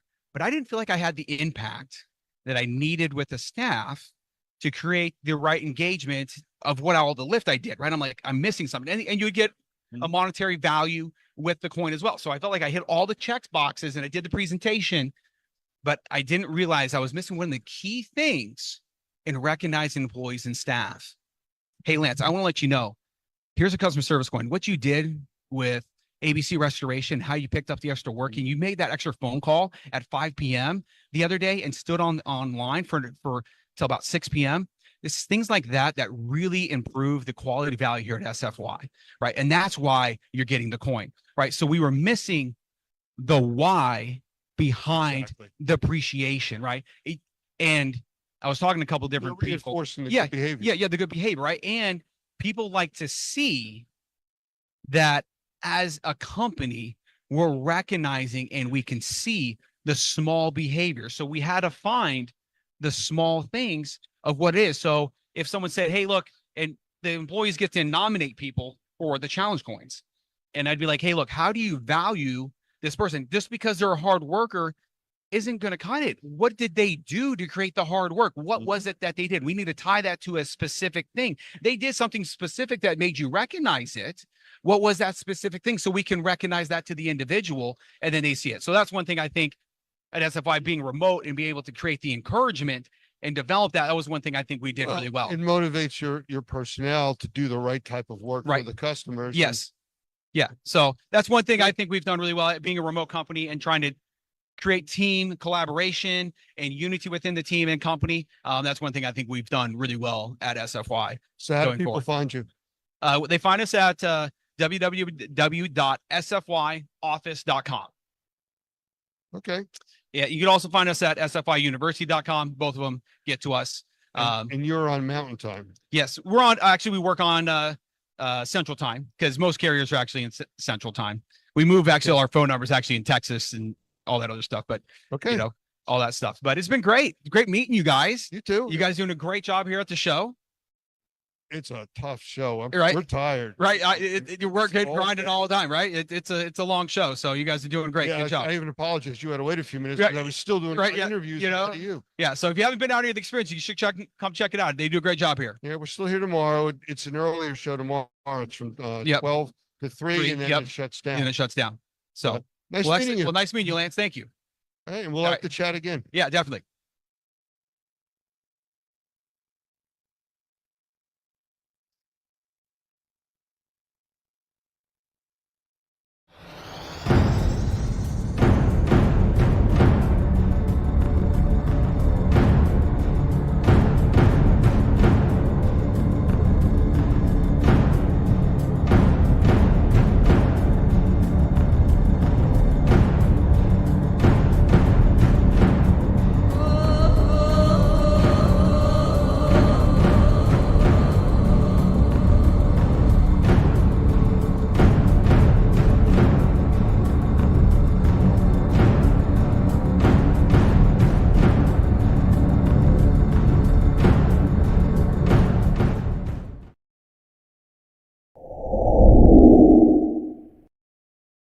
I want to welcome Douglas Hoffman, the Executive Director of NORMI, which is the National Organization of Remediators and Microbial Inspectors, to our episode today. And for those of you that have been following us, we've been doing interviews with influential people in the indoor air quality, outdoor air quality, and firefighting arena, all dealing with the wildfires coming out of Canada. So Doug, welcome. Hey, thank you. Good to be here. I'm glad to have you. You know, you have an extensive background in building science. And one of the things that came up with some of the interviews that we've been going through since the wildfires in Canada started affecting the central and middle part of the US is, what do people do? You know, you can't stop breathing. You know, that's just not an option. You know, people can go, we've talked about this earlier, 20 to 40 days without food. They can go 3 to 7 days without water, 4 to 6 minutes without air. So no option there. So you have to be able to continue to breathe. So we normally have people that complain about indoor air quality without smoke, without all these other external things going on. What can people do to try to help themselves when they're in conditions like this, where you can't go outside, where the air is normally better than inside?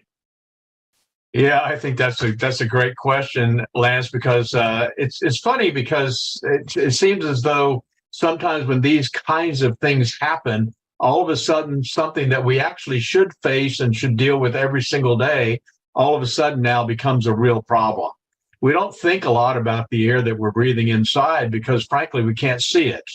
And because we can't see it, because there's not a cloud or a haze in our indoor environment, we don't think much about what it is that we're actually breathing.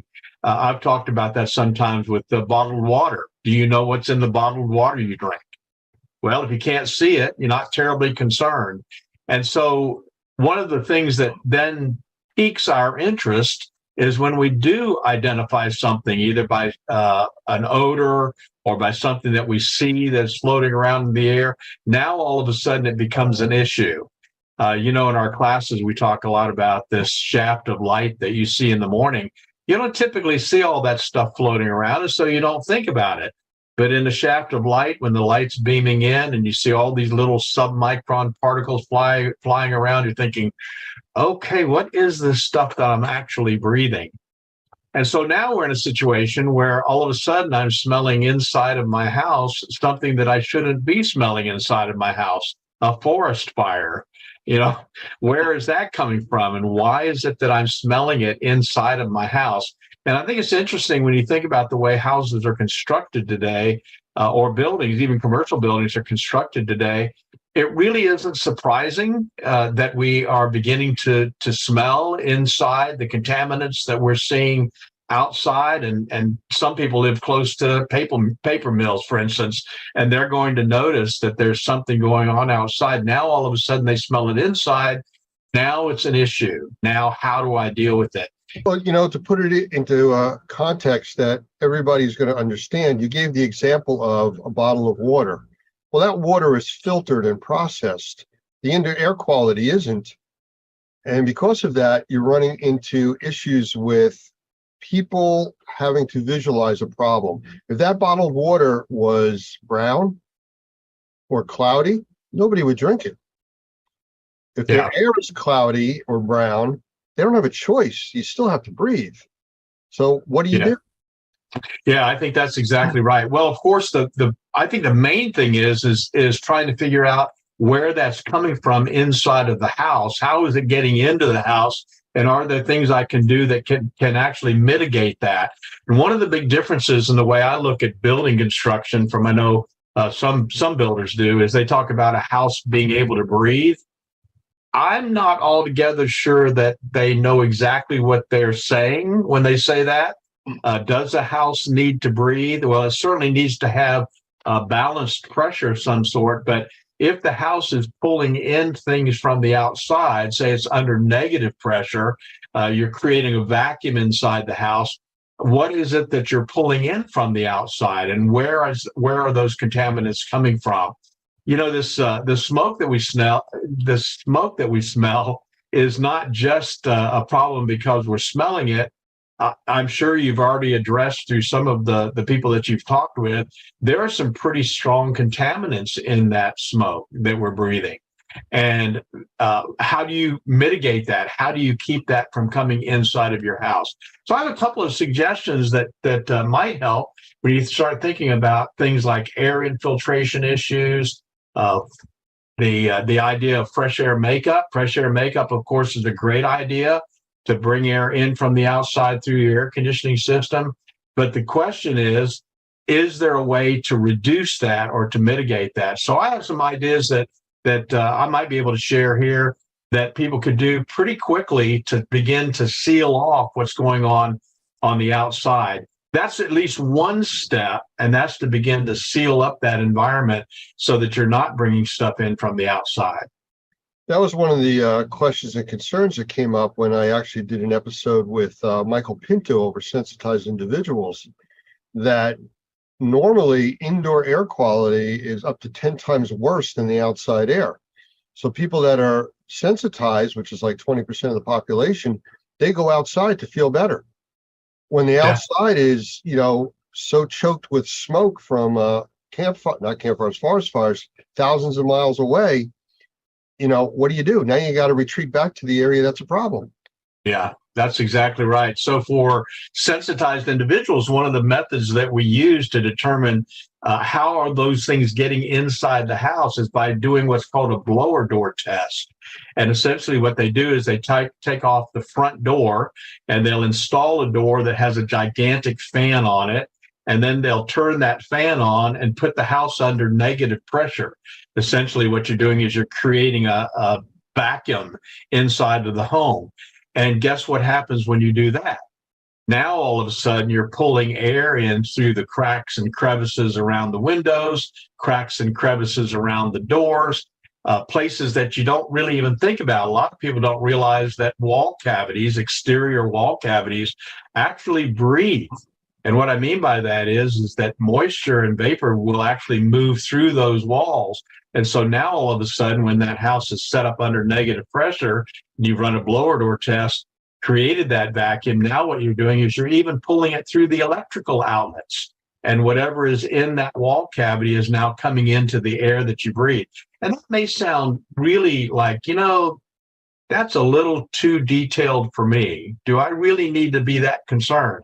But that's the answer as to where are those things coming from. They're coming from the outside. Even if you kept your doors and windows closed, you're still going to smell that smoke that's from the outside. And whatever that smoke is carrying, you're actually going to be breathing. I'm in New Jersey, and we were directly affected by the smoke coming out of Canada from the fires. And 4 o'clock in the afternoon, the sun's high in the sky. We went through 3 days of not a cloud in the sky, and it looked like sunset. I have some incredible pictures of that. But because of that, trying to close up your house and make it airtight doesn't seem to work either. There's got to be a balance. There's got to be some way that you can survive inside and out other than just running away from the entire part of the country. Well, I wish there was an easier answer, but there really isn't. I think that you do have to do the best you can to seal up those cracks and crevices with weather stripping, with caulking. They make a little product called a door saddle that fits on the bottom of the door, where you can slide that down and tighten up the threshold so that there's not air coming in from underneath the door. I think once you do that, of course, as we've always said, it's got to be a holistic solution. That's at least part of the problem. But if you can take the time to seal off some of those entry points where the smoke is coming in from the outside, then you can address the indoor air quality with good filtration, good purification, those kinds of things that are more proactive in terms of oxidizing those contaminants that are in the air. So it definitely can be done. I think it's just maybe a little more effort than most people are willing to take. I think they'd almost rather go to the mall. During those 4 days that we had the really bad smoke conditions here, I have monitors all over the place. I have outside monitors, inside monitors for my air quality and conditions. And I have one unit called a Fubot, which I know you're familiar with, in my office. I intentionally in my office did not run air purification, and I had a door open. I was keeping it open to the outside. The thing was glowing so bright orange. You probably saw it from Louisiana. It was just, the air quality was absolutely awful. In the house, where I kept doors, windows closed, and ran a lot of purification technologies, very proactive stuff, it was really fine. There was no odor inside the house. Whether I think we went a little bit on the positive pressure side, which would have helped with that also, keeping everything out. But there was a tremendous difference with that. I have graphical readings that I actually show in an interview with Dr. Gavin McGregor Skinner that shows in the morning before the smoke hit the first day, everything was very low, almost not detectable on outdoor air quality. And as it hit, it spiked really high and stayed there for almost 4.5, 5 days. Slowly started to go away. But, you know, it went away. And again, people go back to the out of sight, out of mind philosophy.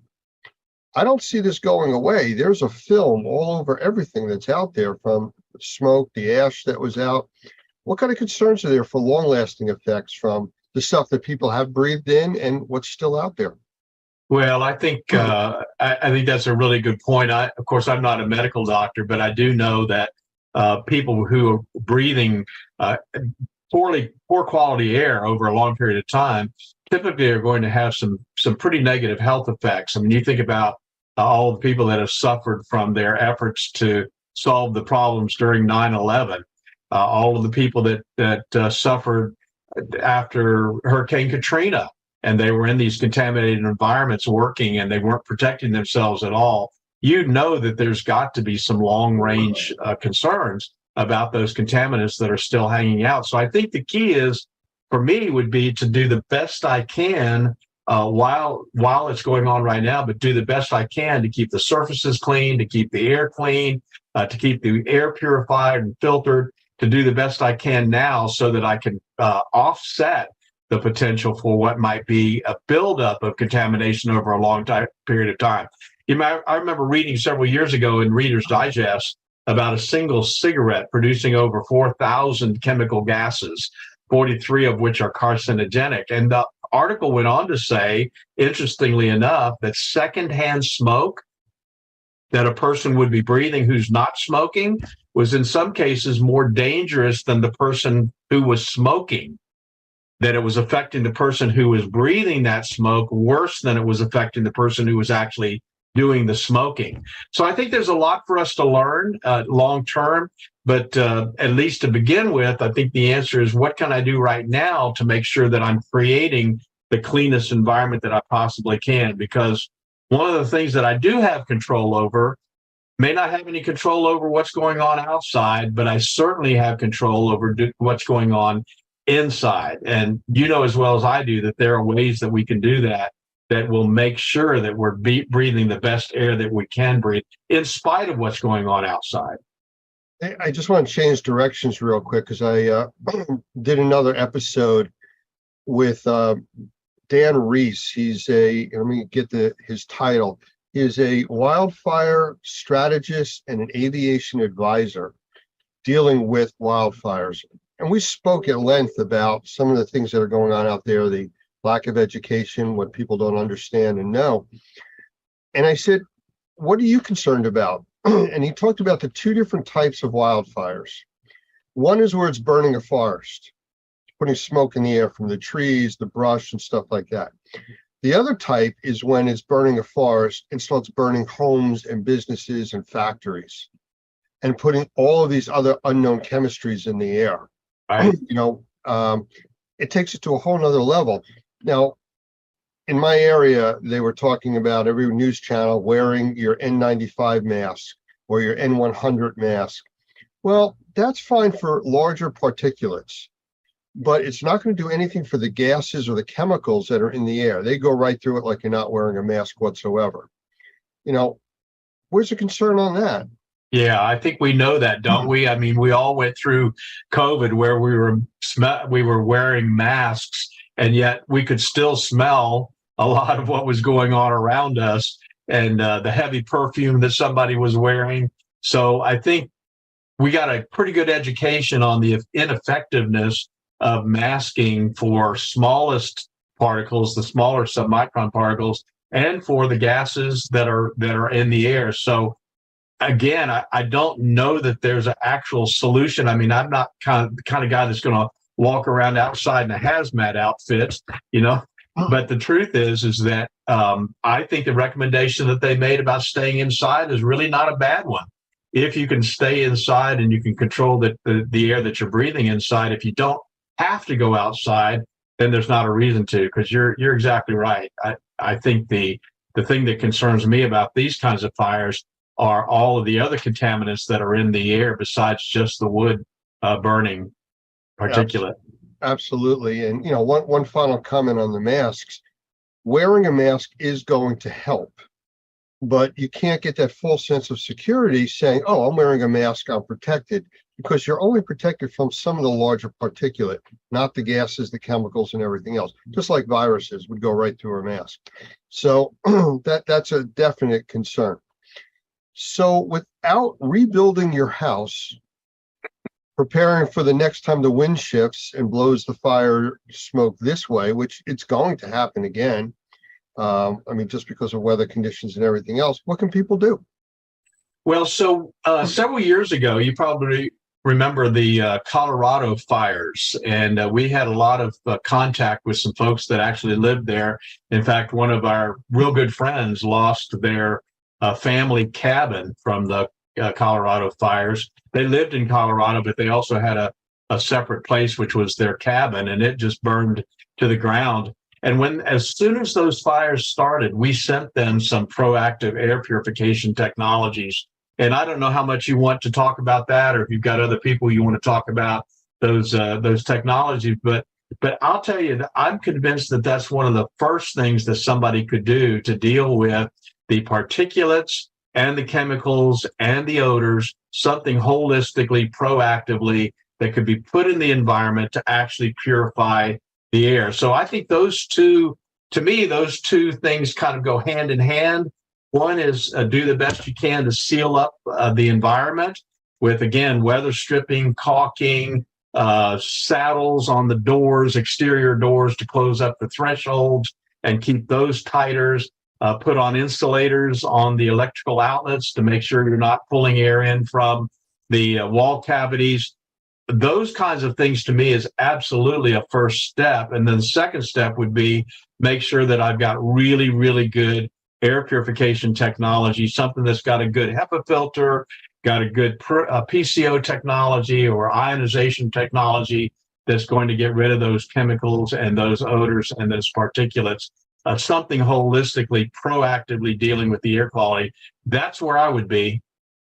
I agree with you completely. Actually, I did an interview for one of the segments with Michael Pinto. I think I may have mentioned that. And besides just talking about the sensitized individuals, we talked about, and I don't want to talk too much about the episode, but a safe room. Just like you would have for a tornado or a hurricane or a severe event going on, one smaller area that you can protect even more than the other areas. And that's something else you can do depending on your situation. The interesting thing about this is just from every kind of, like I said, I'm not a health professional, but I do know that one of the reasons why we do so well when we sleep well is because when we sleep well, it builds up our immune system. It strengthens us when we get a really good night's sleep. And I feel the same way about our indoor environments. If I can create a safe environment in which I can breathe good quality, clean air, at least as good as I can, compared to what might be going on outside, or just like drinking purified water over a long period of time, when I'm exposed to that bad water at the restaurant or somewhere else, one time, it's not going to affect me because my immune system is strong enough to be able to deal with those periodic times that I'm having to deal with contamination. So I think in the long run, it's creating a lifestyle in which I'm creating the cleanest, healthiest, safest indoor environment I can for myself in every way that I can, so that when those times come where I can't control the environment, at least my defenses are up to a point and my immune system is strong enough that I can deal with those issues. And I think that's the idea of the safe room. I'm big on creating a safe house. And I agree. It's like layers of an onion. You just keep putting more layers of protection out there to help and keep you in the best possible situation that you can be in. That's right. So Mayor, I believe it was Adams from New York City, talked about good filters or putting a filter in their house. Again, it's a step, it's a layer, but does it really deal with all of it? No, and I think that's sometimes the wrong impression is left. I remember back during COVID, you probably remember too, Dr. Fauci talked about going and getting a filter. Nothing wrong with getting a filter. I mean, a HEPA filter is a HEPA grade filter is a great product to use to take larger particulate out of the air. In some cases, smaller particulate, depending on how effective it is. But in terms of indoor air quality, there's got to be something in addition to that that will actually oxidize a lot of the smaller chemicals and viruses and those sorts of things. So I think you've got to take it to the next level, and that's the idea of having more holistic solution than just having a filter. I kind of laughed the other day, Lance. I was looking at somebody that had actually built an air purifier. This was their concept of an air purifier. They took 4 filters and taped them together, large filters like you would have in your air conditioning system. They took 4 of them, taped them together in a box, like a cube, and then put a box fan on top of it. And they said, see, we're sucking the air through the filters and now everything's great. It's that dual track or partial logic that people fall into. The people that were wearing the paper towel masks when COVID came out. See, I have a mask on. Exactly. Yes, you do. Is it doing anything for you? No. And that's kind of where we're at with this. People have to be very cautious as to their information sources. I mean, the internet's out there for everybody, but somebody says, here's a widget that'll take care of this for you. Well, it takes care of a part of it, but is that enough? Is that enough for you to now say, I'm wearing my paper mask and I'm going to go out into the smoke-filled environment because I'm wearing my mask? Yeah. It does nothing for your eyes or even filter anything. So it's a concern that, people look for reliable sources of information, and think through the process. Again, the dirty glass of water, the cloudy water, you're not going to drink that, but if I filter it, the chemicals are still going to be in there. You're just not going to see the sediment that makes it look bad. Same thing with the smoke. The statistics as of now on the fires in the United States and in Canada separately, they both burn between 6.5 and 7.5 million acres of forest a year. It's a massive amount. To date, not even 6 full months through the year, Canada's burned almost 9.5 million acres. So it's 1.5 times in 6 months instead of 12 what they've burned so far. California right now has had a shift in weather. I was just talking, like I said, with Dan from California, and he says that the weather out there is gorgeous. It's cooler, it's not that hot, but that's going to change. And this is just what's happening. In the Northeast, we haven't had rain here in 3.5, almost 4 weeks. It is bone dry out. A small brush fire right now could become a very large concern. And again, the air quality, the ash that's already out there, the film on the cars, the film that people keep stirring up when they walk out there, we're still breathing that, even though it looks nice out. So keep that in mind. Well, I wish people would talk more about indoor air quality and as much as they talk about outdoor air quality, because again, indoor air quality is something that you can control. Outdoor air quality, a little more difficult. Well, what the biggest problem that we've always talked about with indoor air quality is people become nose blind. 5 minutes in your environment, you don't smell the odor that somebody coming over would say, oh, what is that smell? You go, what smell? What are you talking about? And outdoors is completely different because it's so large. It's not where you feel closed in and you're breathing, which is fine. The only time people complain is when they see the yellow forming on their cars from the pollen, when those pollen seasons hit. But other than that, people take it for granted that it's always going to be there for them. Yeah. That's the false sense of security of the paper mask, or it's always going to be good until it isn't. Yeah, that's exactly right. Well, I think we've got an opportunity to address this in a very positive way. And the truth is that if people would take the time to create cleaner, safer, healthier indoor environments, that's going to be long lasting. And that's going to help them in a lot of different ways when the next issue comes our way. Absolutely. Doug, I appreciate you spending the time with us here today. Great And to talk to you. and we will chat again in the future. All right, man. Thank you. Have a great day. You too.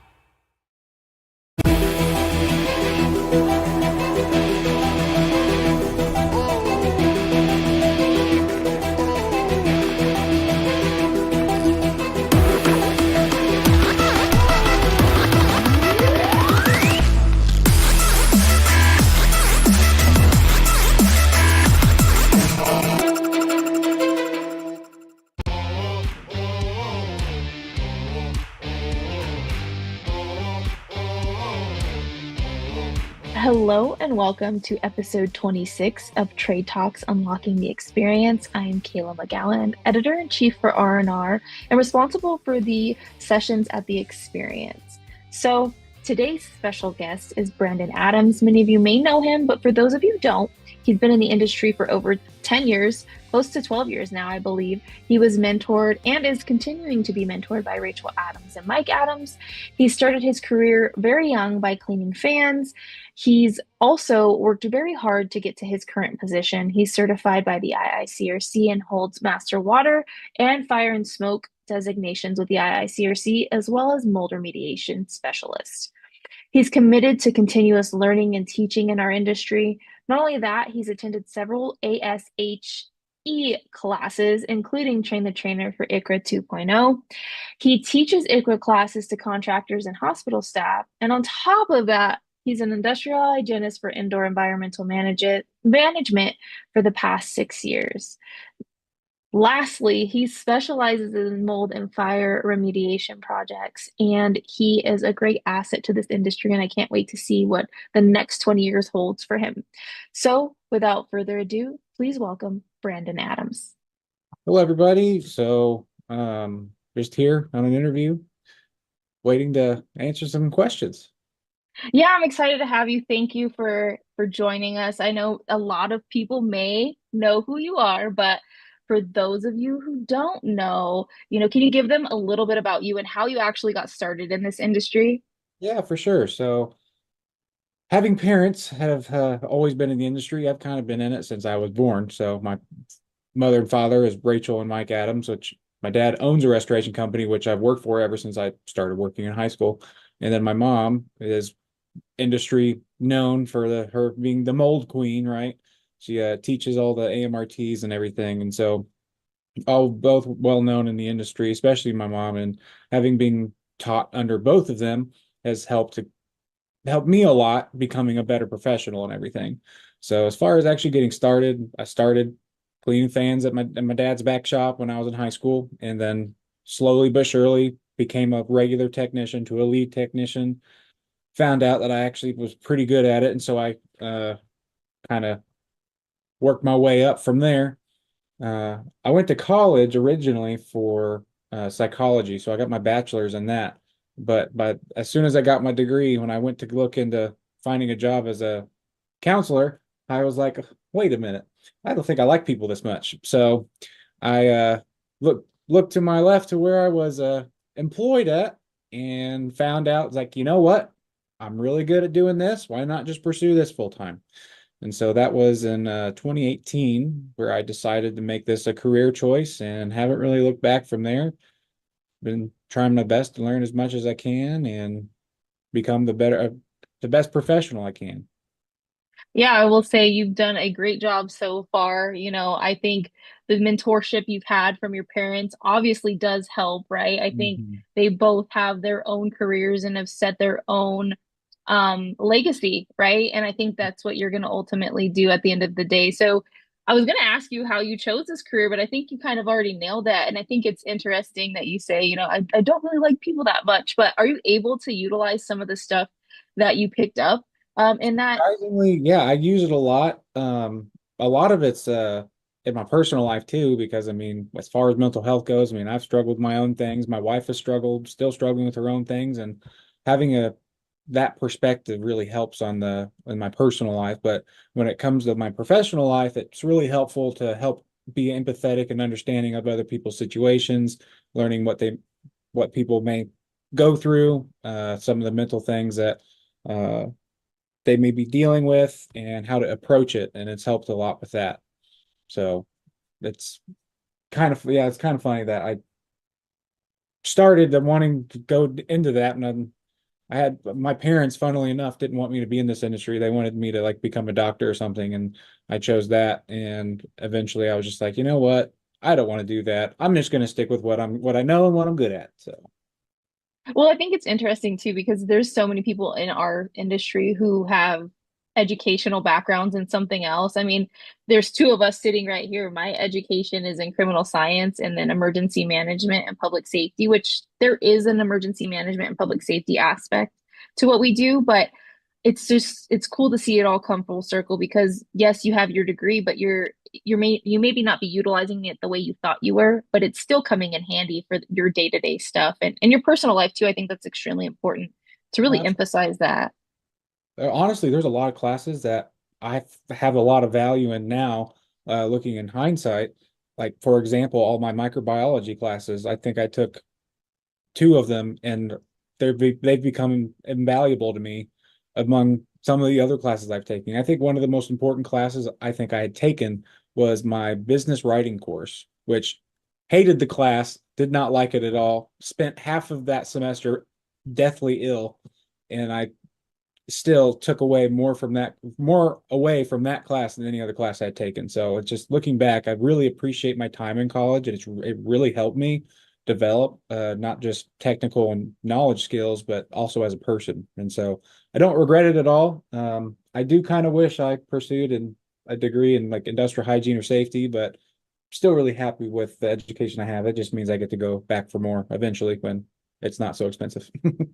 And I was gonna say, when you have time, right? Like That's it. you're Yeah. busy as it is. Right. Well, I think it's cool to hear that because I think there's so much in depth that we could talk about mental health and all of these things, right? Like especially with our job, that it does come with our job essentially too. There's burnout. Burnout leads to mental health issues, and sometimes we see stuff, especially when people are going through catastrophes or a loss in their family or whatever the case may be. So, I think it's really cool that you're still able to utilize, what you learned and it still sticks with you. Like, man, I really hated that class, but it probably actually paid off in the long run, right? Absolutely. Now there are a few classes that don't really help me now, but I still loved, but that's just part of it. Yeah, and I think it's interesting. You said, my parents didn't want me in this industry. They No, wanted they me to go didn't. explore. Yeah. Look where I ended up, mom and dad. Yeah, they wanted me to become an anesthesiologist and make just all this money, and that didn't happen. I looked at what the requirements were for medical school. I'm like, that seems like a lot of work. Well, I was gonna say you work so long before you ever really get to experience it on your own, right? There's extensive training, there's certifications, not to mention just the schooling, right? I don't know if it is it minimum of 7 years for anesthesiologists as well. It's 7 to 8 with another 8 of residency or something crazy like that. So you're like Wow. 40 by the time you're ready to actually become a full-blown anesthesiologist. That is so crazy, isn't it? And man, I'm so glad that it came full circle though, because I know you're making your parents proud and also the industry, right? I think we are setting the tone for not just our generation, but future generations. And what you've learned and what you're applying does play a huge role in that. So, thank you for that. And leading into this, I know you love to learn and you love to teach. You're actually speaking at the experience. Can you tell us a little bit about what that topic entails? Absolutely. So one of my niches that I've found myself in is healthcare work. And so I'm going to be speaking about ICRA 2.0, which is Infection Control Risk Assessment. And the 2.0 is just like, it's the second version.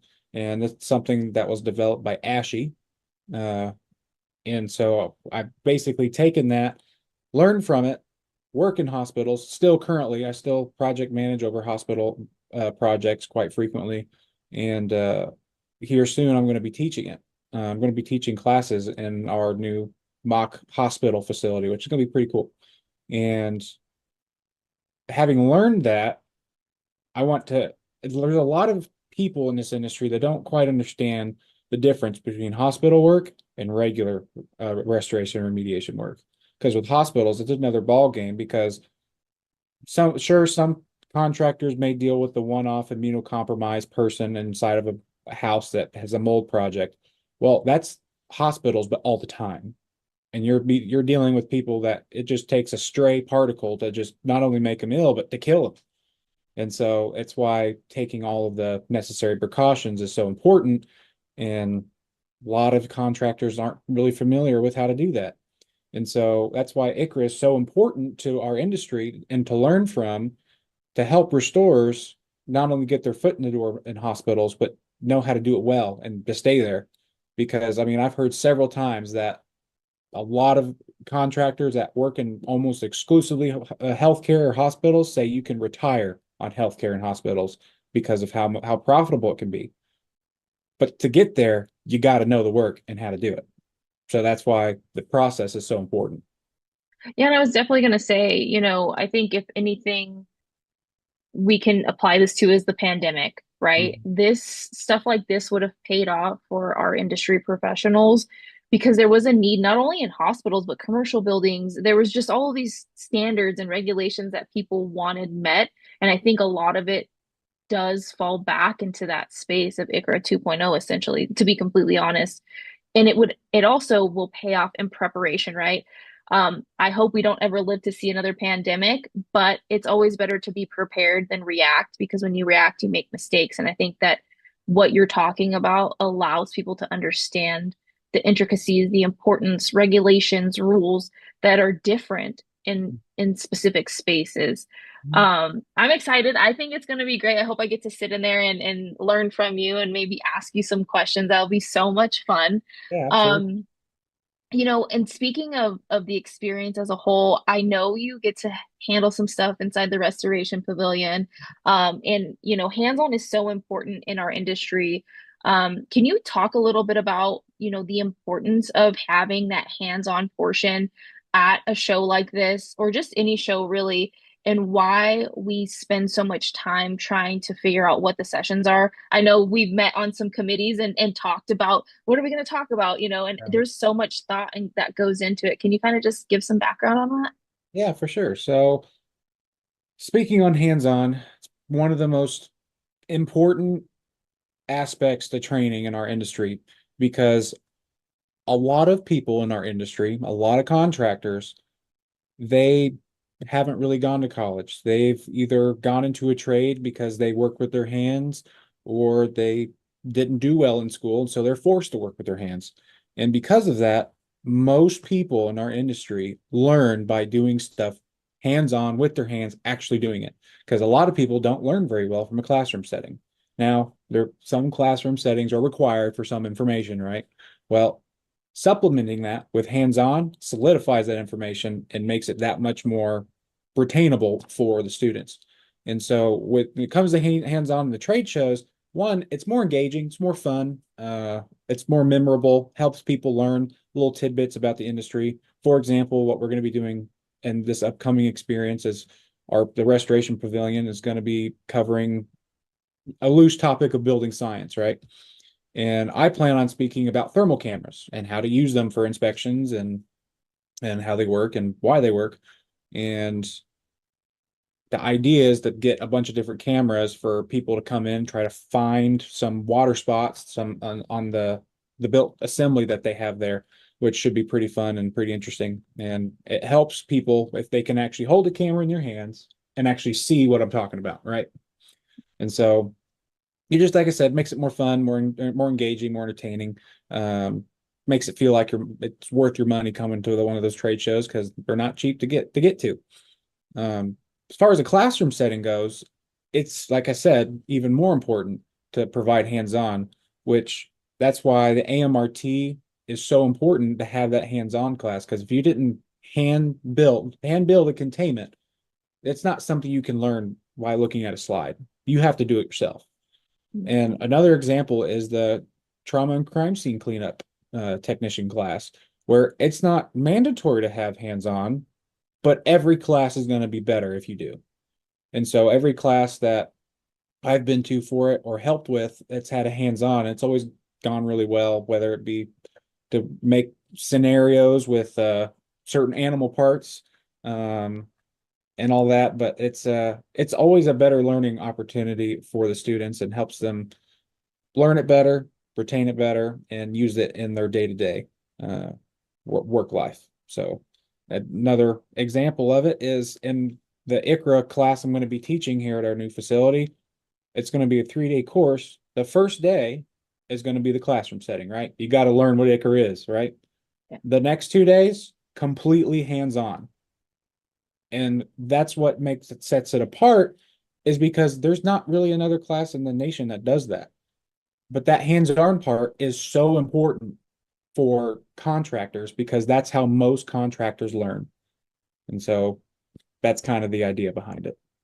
Yeah, and I was also going to say too, your questions that you have in an in-class setting versus hands-on could differ, right? Especially when you talk about how people retain information. I think especially when we're talking about containment or even cleanup, essentially that involves hands-on stuff, which all cleanup does, but it's specifically trauma, you can actually show and demonstrate where your questions are instead of just kind of trying to explain it, right? We all interpret things differently. We all understand things differently. And to be able to, like you said, with holding equipment and seeing things and asking questions, or hey, maybe you don't detect where there's some water. Why didn't you detect it? What did you miss? All equipment has settings. All equipment needs to be maintained. And so I think that there's an opportunity to not only be in the classroom, but also have hands-on stuff. It allows you to also maybe meet with vendors and talk to vendors about types of information they have and equipment they have too. I think this is the beauty of having something like this at a trade show specifically. I mean, that's pretty cool. Your ICRA, 1 day in class and 2 days hands-on, that makes it more exciting, right? I think a lot of people dread sitting in the classroom, so that's really cool. Yeah, I'm really excited for it. First class is in the last week of February, so it's going to be really cool. Currently still writing a course manual, which should be a really good manual. But yeah, the class itself, I think we're building it. Our facility that we're building is going to look like, as soon as you walk in, it's going to look like a hospital. And so it's going to have all the same materials, all the same equipment. We're going to have a bunch of different scenarios that you can possibly encounter. And part of them are going to be from like real world examples that either we've experienced or other hospital facility personnel have experienced. And so it's something it's going to be really cool. Really excited for it. Yeah, that's so cool. And that's huge. Early congratulations on that. I can't wait to see how it all flourishes and see pictures and all of that. That's super exciting. This is what it's all about, right? Everything that we do day in and day out is to evolve and put our blood, sweat, and tears into stuff. And, at the end of the day, even though your parents didn't want you in the space, I know you're making them proud, right? Like this is this is your niche, right? This is what you're great at. This is what you're passionate about. And it's so cool to see it all come full circle. I know your mom really well. I've had the opportunity to work with her on several occasions. And so, I think it's really cool to see it pass from generation to generation, but see how it's evolved, right? Maybe for you, you'll pass it on, you never know, intentionally or unintentionally. So that's really cool. So I'm excited to have you at the experience and see everything. But this wouldn't be a trade talks without asking a fun fact question about yourself.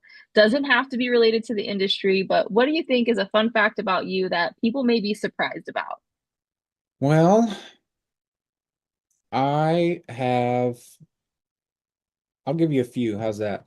I have 3 cats and I have a snake. It's a little corn snake. And right below her cage is right below my collection of Legos, which I have a bunch of space Legos like that are massively huge that I have on display. And that's one thing I really like doing in my free time is building the really cool Legos when, I have the money to spend for Legos because Legos are expensive. You're telling me our almost 10-year-old, anytime a new Lego comes out, it's like, oh, how much is that one gonna cost? Because the beauty of Legos is, yeah, you can put that set together, but you can also deconstruct and make your own, setting or use your imagination, or, maybe you'll make your own rendering of your new facility in Legos. Hey, you never know. That'd be a project, that's for sure. No promises on that, but that's really cool. Is there any animal that you would want to have that maybe you can't have? Obviously, we can't have all the animals in the world here, but what is like your dream animal? Absolutely. Right now, it's me and my wife's dream animal is to get a Doberman. It's our favorite dog breed, and we love the breed. We love how smart they are, but unfortunately, dogs are very expensive, and they're also very needy, meaning that you have to let them out frequently, and we're just not home enough to take care of a dog, and that's just it's a dream of ours to eventually have one, but it can't happen right now. Well, and they're so loving too, and they train really well. They're very protective, which most dogs, all of them are, if you train them properly. I hear you. We have 3 dogs and 2 cats, and I don't know what's worse, the cats or the dogs, depending on, the supplies you go through, the vet visits and all of that. But we love our animals too, and that it's like a common thing that we all have, right? It's animals or Legos or maybe sports, and I think that's really cool to learn fun facts about each other. People probably didn't guess Lego though. I wouldn't have guessed Lego, to be completely honest. Yeah, I like the really big, complicated sets. Like I got the Challenger, I got the Apollo rocket, I got the space station, bunch of the really cool, big, complicated ones. Yeah. Okay. So question for you. Do you glue your sets together, or do you just risk it for the biscuit? If it falls, it breaks. Risk it for the biscuit. I have had a couple of the car ones that my cat knocked over and broke, and I'm just like, well, I guess it's staying broken now. But yeah, I try to keep them elevated, like way, way, way up, so they don't get knocked over. I've thought about gluing them. It's probably something I should do. I just haven't got around to it, but probably a good idea. Yeah. What's your biggest set you've put together? I think the biggest one is the Lord of the Rings one. It's the Barad-dûr, so it's the big tower with the eye. That's probably the biggest one that not only do we have, but the biggest one I've ever built, because it has the most pieces. It's massive. It's like 3.5 feet tall. It's got a bunch of moving parts and stuff that moves in it. It's really cool. So I was going to say patience and attention to detail are 2 skills that you definitely have, because yes, we put together the upside down house for Stranger Things. And by we, I mean my husband put it together. I was observing because I was so frustrated. It was like 3,500 pieces. And I was like, Mom does, 200-piece Legos or something. 3,000 lost me. So yeah, I totally get it. But that's really cool. Hopefully, in the future, not setting any standards for you or anything like that, you build a model of your facility. Well, thank you so much for joining me today. I really appreciate it. And for anybody who's thinking about going to the experience, here is another reason why we're just diving into all the things that are relevant for us and even the future of our industry at the experience. The experience is April 8th through 10th, and it's at the Charlotte Harbor Convention Center in Punta Gorda, Florida. And you can register at rnrmagonline.com. And if you'd like more of our content, of course, as always, you can check out our videos and podcasts, not only on our website, but YouTube, Apple, and Spotify. And again, a very special thank you to Brandon for taking his time to meet with us today. We really appreciate it. This is Trade Talks, Unlocking the Experience. Thank you for joining us, and we can't wait to see you.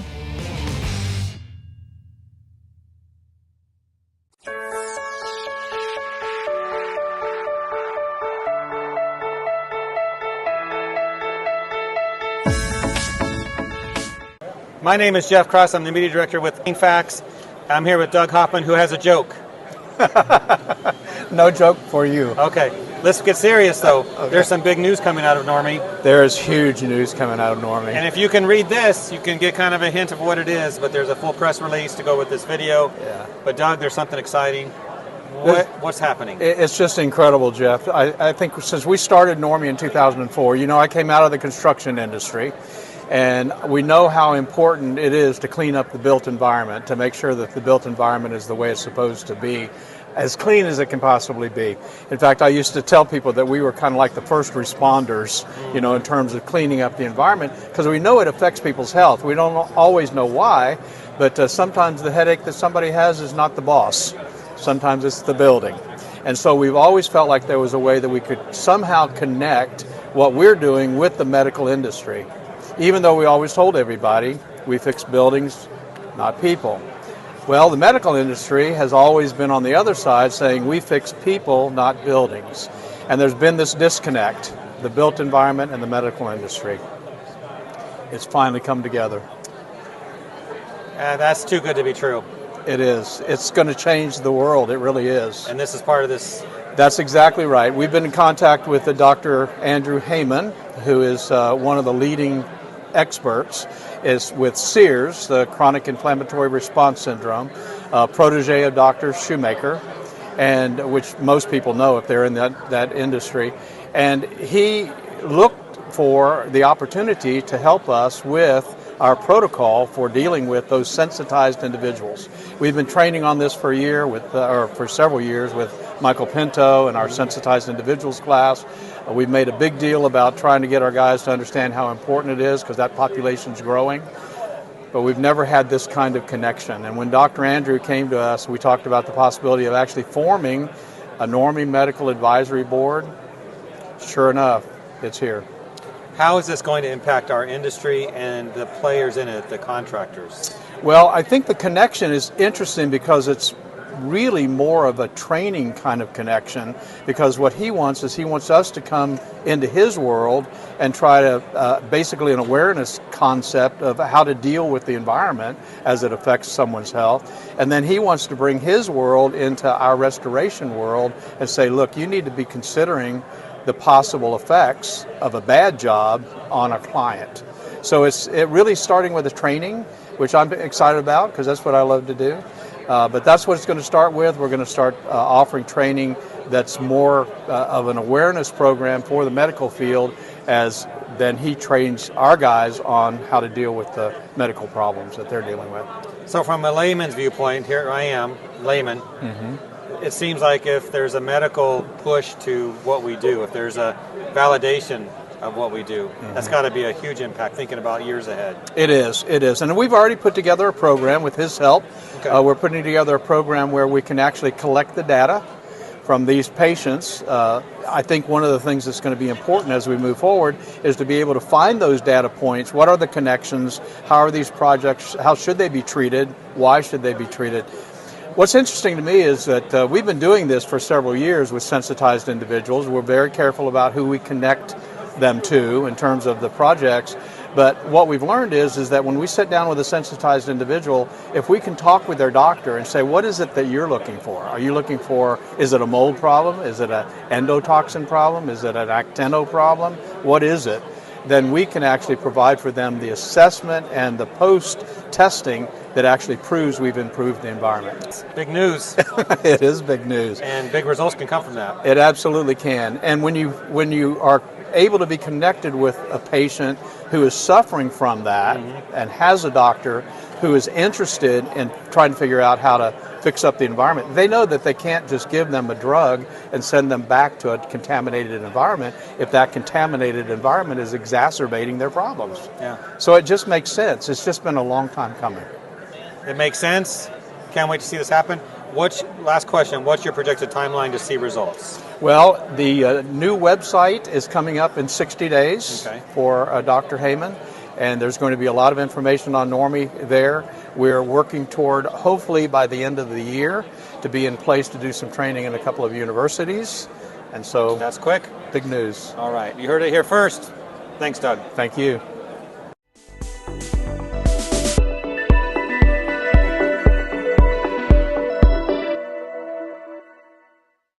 Hello again, everyone. We are back here at the Experience a Trade Show, and I have Mark Rataco with me, and you can hear a lot of banging in the background. They're doing some live demonstrations. And Mark, you're from Respiratory Air, and I think that's the easiest way to describe it. What is that?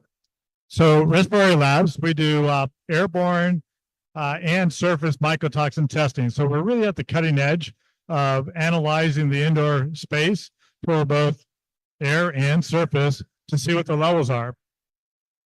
And forgive me, it's Respiratory Labs. I said air because my next word was air, and again, these guys are banging with things behind us doing demonstrations. So Yep, sorry about that. absolutely, Respiratory Labs. So Where are you located? we're located in Oregon. So, and Now, are you on that specific time? we are in Pacific time, but I'll tell you what, I get calls 5 o'clock in the morning and all the way to the 7 o'clock at night. So whatever people need, we're there. We're available. People have questions after hours. We're there to help them. And the specialty type of service that you provide, what is it exactly? Well, the real key this day is now looking at the actual air itself for these poisonous mycotoxins. And now that we can actually look at the air, what we're finding is after remediation, we're finding these elevated levels of mycotoxins. So the industry as a whole, I really believe, really needs to start looking at, not only doing the spore trap sampling, but combining that with mycotoxin testing. When a homeowner gives you a call, what are they looking for? They're really concerned about the mold in their home, the health of their family, their children. And when you're looking at the health of the indoor environment, it's just not spore trap sampling. It's also looking for the mycotoxins. So to do a really good job and evaluate that structure, we need to look at spore trap and combining that with mycotoxins to see what the health risk is for mold. Now, we talk about mold and microbial contamination all the time, but mycotoxins is a little bit newer to the people that we normally deal with. And when I say deal with, I'm talking about contractors. Could you give a little more detail on what mycotoxins are? Yeah, absolutely. I mean, I used to do about 4,000 mold assessments or remediation projects a year prior to selling my company. And I was always frustrated because after I did a job, I would have some customers that no matter what we did, they couldn't go back into that home. Looking back at it, it's because we left the mycotoxins behind, but we had no ability to test for it. Now, these mycotoxins are actually produced by the molds, and it's a defense mechanism when they're competing against other molds for resources for survival. The problem that we have is the way that we currently do mold remediation, we actually have and are increasing the levels of mycotoxins, and we don't know about it unless we actually do the testing. So you had just said a defense mechanism. That's defense mechanism to protect the mold or itself. Yeah, from other molds and other bacteria. From what I remember about Stachybotrys, which is what's considered the black mold, that has one of the most aggressive mycotoxins or toxins that affect humans. Well, there's a lot of different mycotoxins that affect us. All right. Aflatoxin, ochratoxin, the trichosin group. The problem that we're having now that we're able to sample the air is what we're finding is some of the molds will start off producing one type of mycotoxin, and then that may not be effective. And all of a sudden they're starting to produce another type of mycotoxin. So it's changing to its environment to protect itself. Exactly. So it's really not about the species of the mold itself. It's actually about eliminating the mycotoxins. Are the mycotoxins common across different types of molds? Same type, or are they all different? Well, they'll be a little bit different based on the species of the mold, but again, some of them will produce more than one type of mycotoxin. Okay. So besides mycotoxin testing, is there any other testing that you do? We only specialize in mycotoxins, but we also do surface sampling of the mycotoxins. So it's not just the air that we do, but we also do surface. So it's great for PRV if you want to make sure that you clean the walls, the surfaces, the contents. We get that quite a bit. People want to know, is that content safe to move from one environment to another? Well, now we can test it, see if it's still there. Was it cleaned correctly? And the mycotoxins from some of the trainings that I've been through and what we talk about, it's more of almost like a stickier substance that's hard to get off the surfaces. It's very challenging to get it off surfaces. It'll float in the air. It'll attach to mold spores. It'll attach to dust particulates. All those things. We've evaluated a lot of the HEPA scrubbers out there since we can do the before and after in real world of the mycotoxins. And what we found is a lot of the air scrubbers are actually increasing the levels of the mycotoxins in the indoor air. As far as the mycotoxins go, do you guys do susceptibility type of testing on them, like what they're sensitive to or what works on them? We don't do any of that. We're just strictly looking at the environment itself for the mycotoxins. So, for us, it's about giving some guidance to the indoor environmental professional, the functional medicine doctor on what those levels are. and when it's going to benefit that homeowner to spend the money to do the remediation.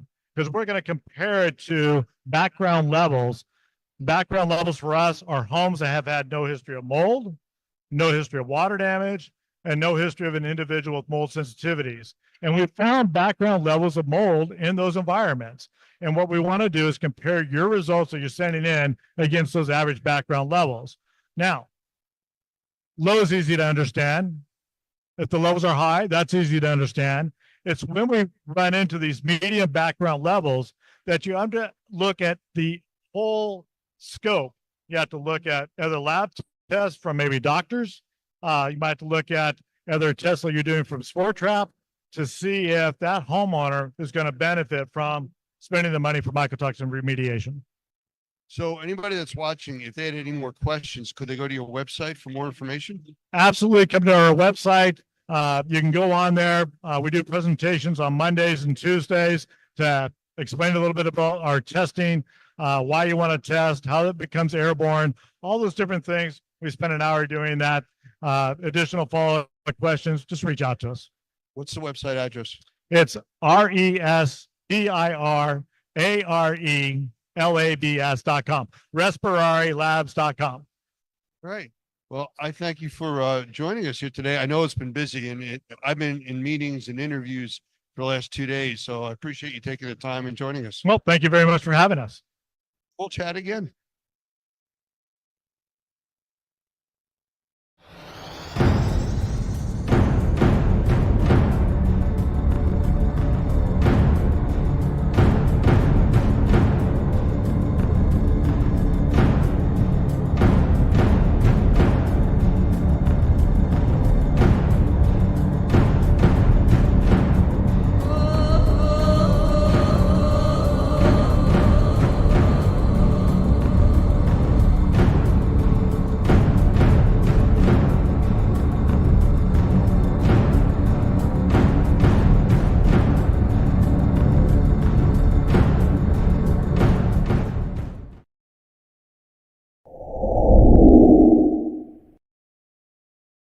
I want to welcome everybody today to another episode of Fire More Than Flames and Smoke.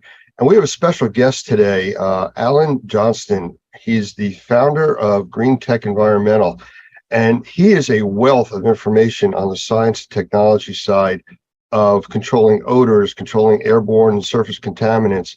And I just find it a privilege to have him here with us today. So Alan, if you'd like to say a quick hello, we'll get started. Hi, Lance. Privileged to be with you as well today. Thank you very much.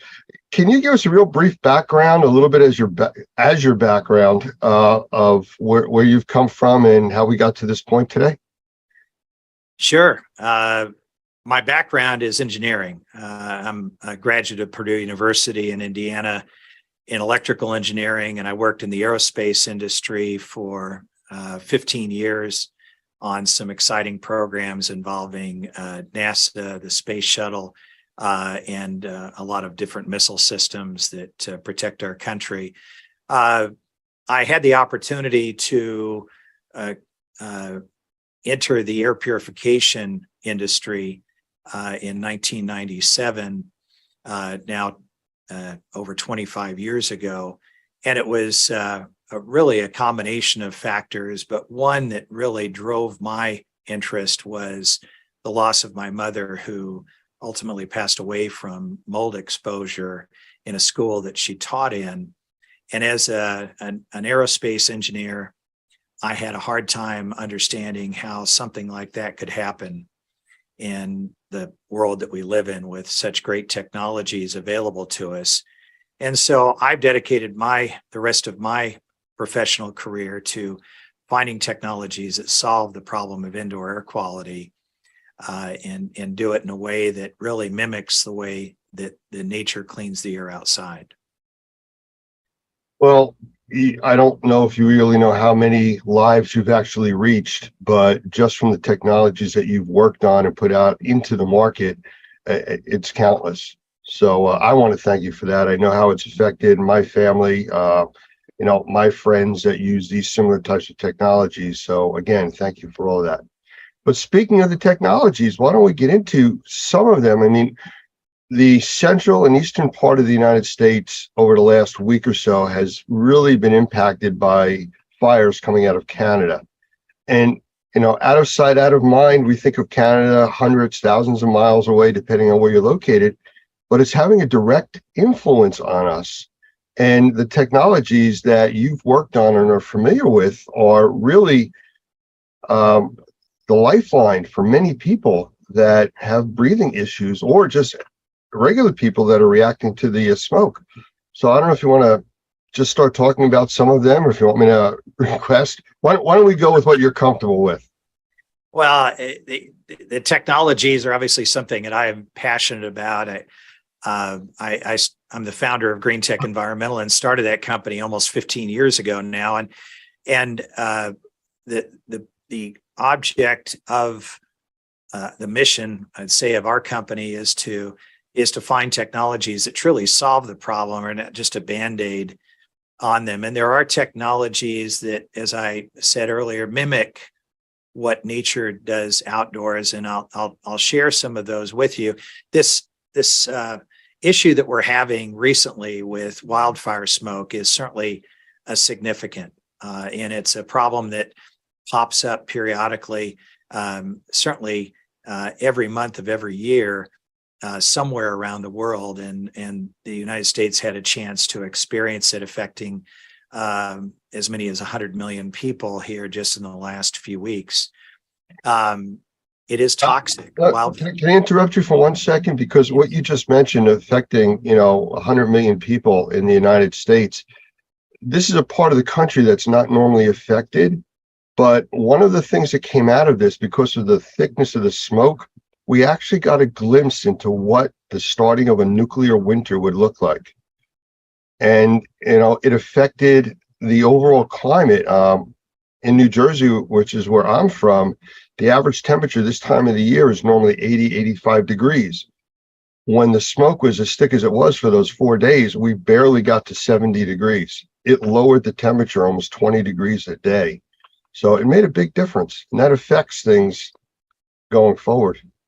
Makes a huge difference. And we see the same from volcano eruptions, although not something that we often see here in this country, but in other parts of the world, not uncommon. And it's a scary situation. But from what affects you and I, and what we're really concerned about, our health, the effect of what the constituents that make up that wildfire smoke, more than just what we can see, it's the chemical compounds that are inside of that smoke that are of real concern.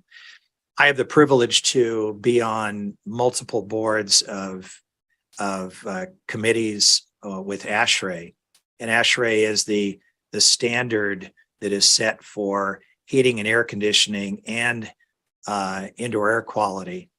And one of those standards is 52.2, which is the standard for filtration.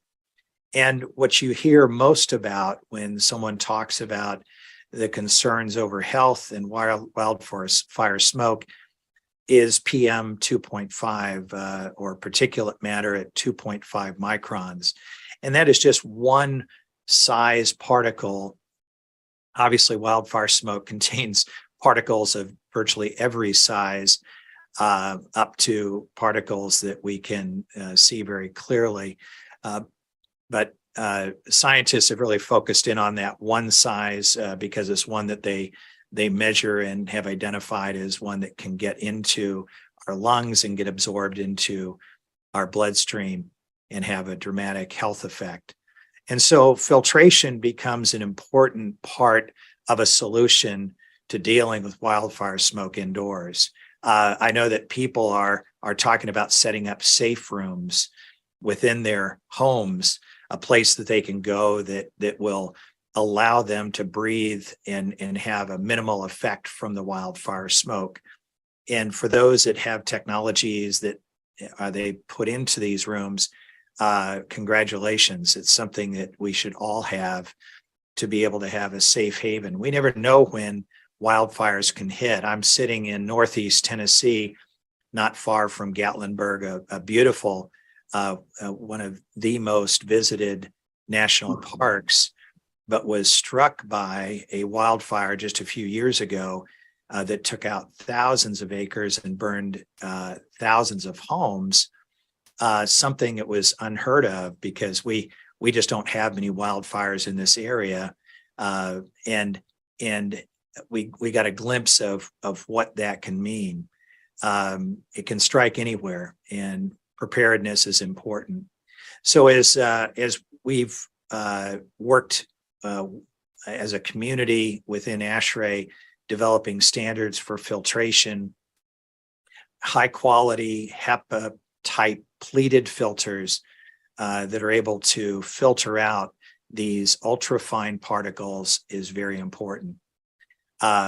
Most people don't have filtration in their home other than maybe on their HVAC system. And a lot of people are going out and buying 50 cents filters from Walmart. And one of the things that I would like to say right up front is don't do that. Invest in a quality filter that is pleated. And there are a number of them out there that are MERV 7 rated filters, and that's generally what a typical HVAC system can handle. MERV ratings have to do with the effectiveness of the particle capturing ability.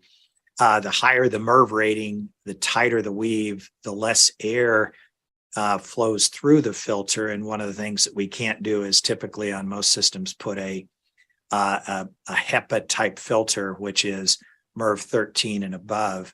A true HEPA filter is MERV 16. HEPA type filters start around MERV 13, but those are very restrictive to airflow, or can be, and most of your systems can't handle it. But if you can go from just a dust bunny catcher, which is a typical cheap 50-cent filter that is made of fiberglass that you can see through, to a quality pleated filter that would be a MERV 7, you're going to be light years ahead for that. But a filter doesn't take out another problem with wildfire smoke, and that's chemical constituents.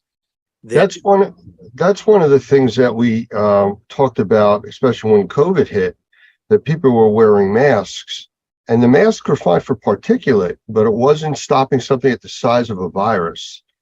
And the same thing with smoke. It'll stop the particulate, but nothing to do with the gases. That's correct, Lance. The gases are of significant concern to health.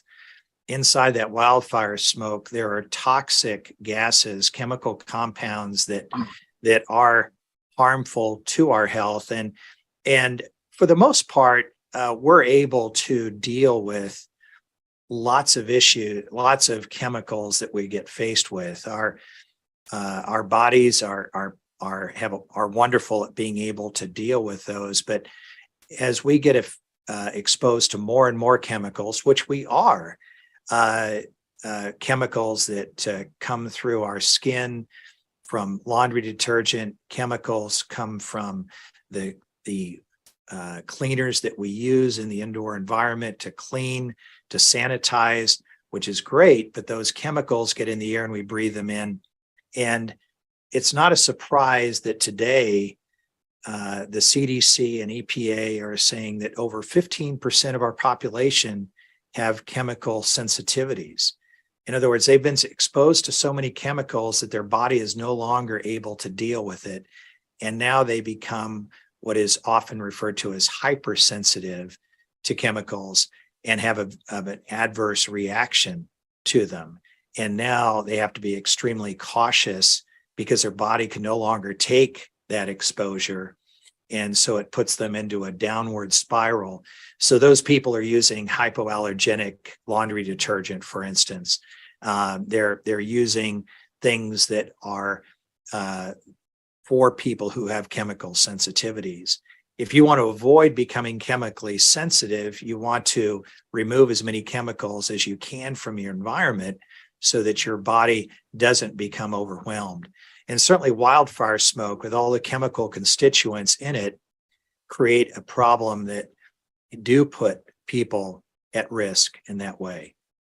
One of the episodes that we're doing, we're talking with a professional forest fire fighter, and he talks about the different types of forest fire smoke.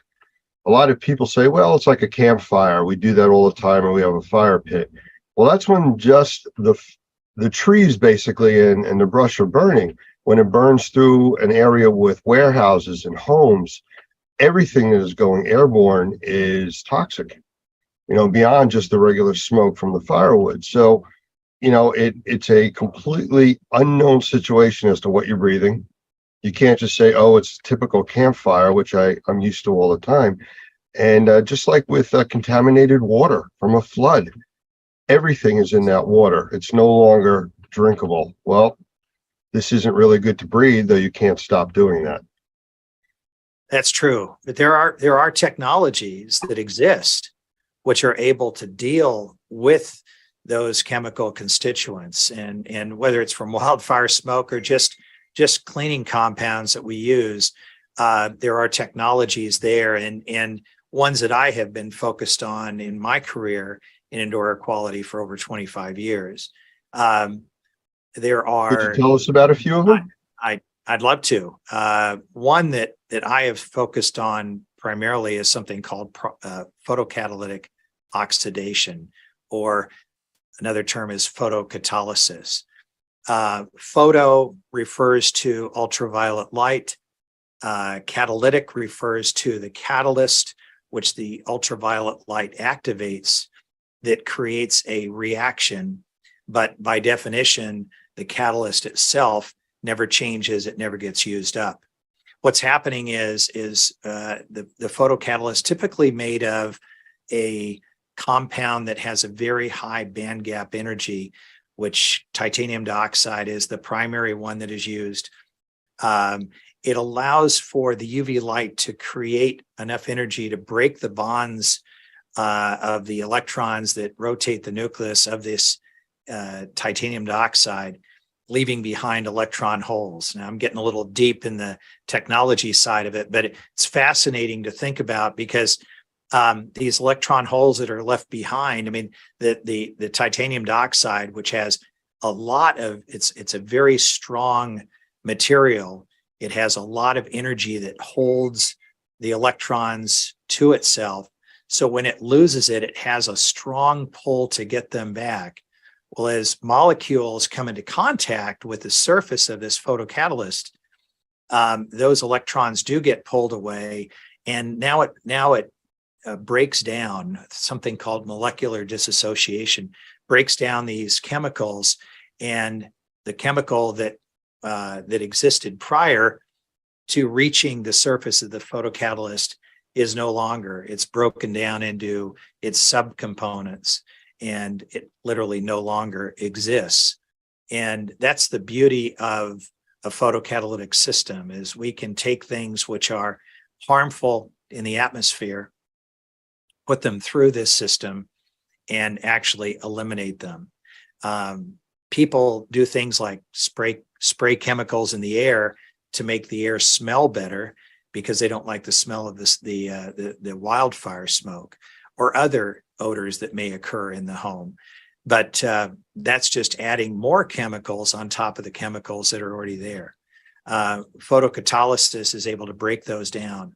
In addition to that, it also creates oxygen and hydrogen-based compounds like hydroxyls, HO, hydrogen peroxide, in a vapor form of H2O2, other types of compounds, hydroperoxides, HO2.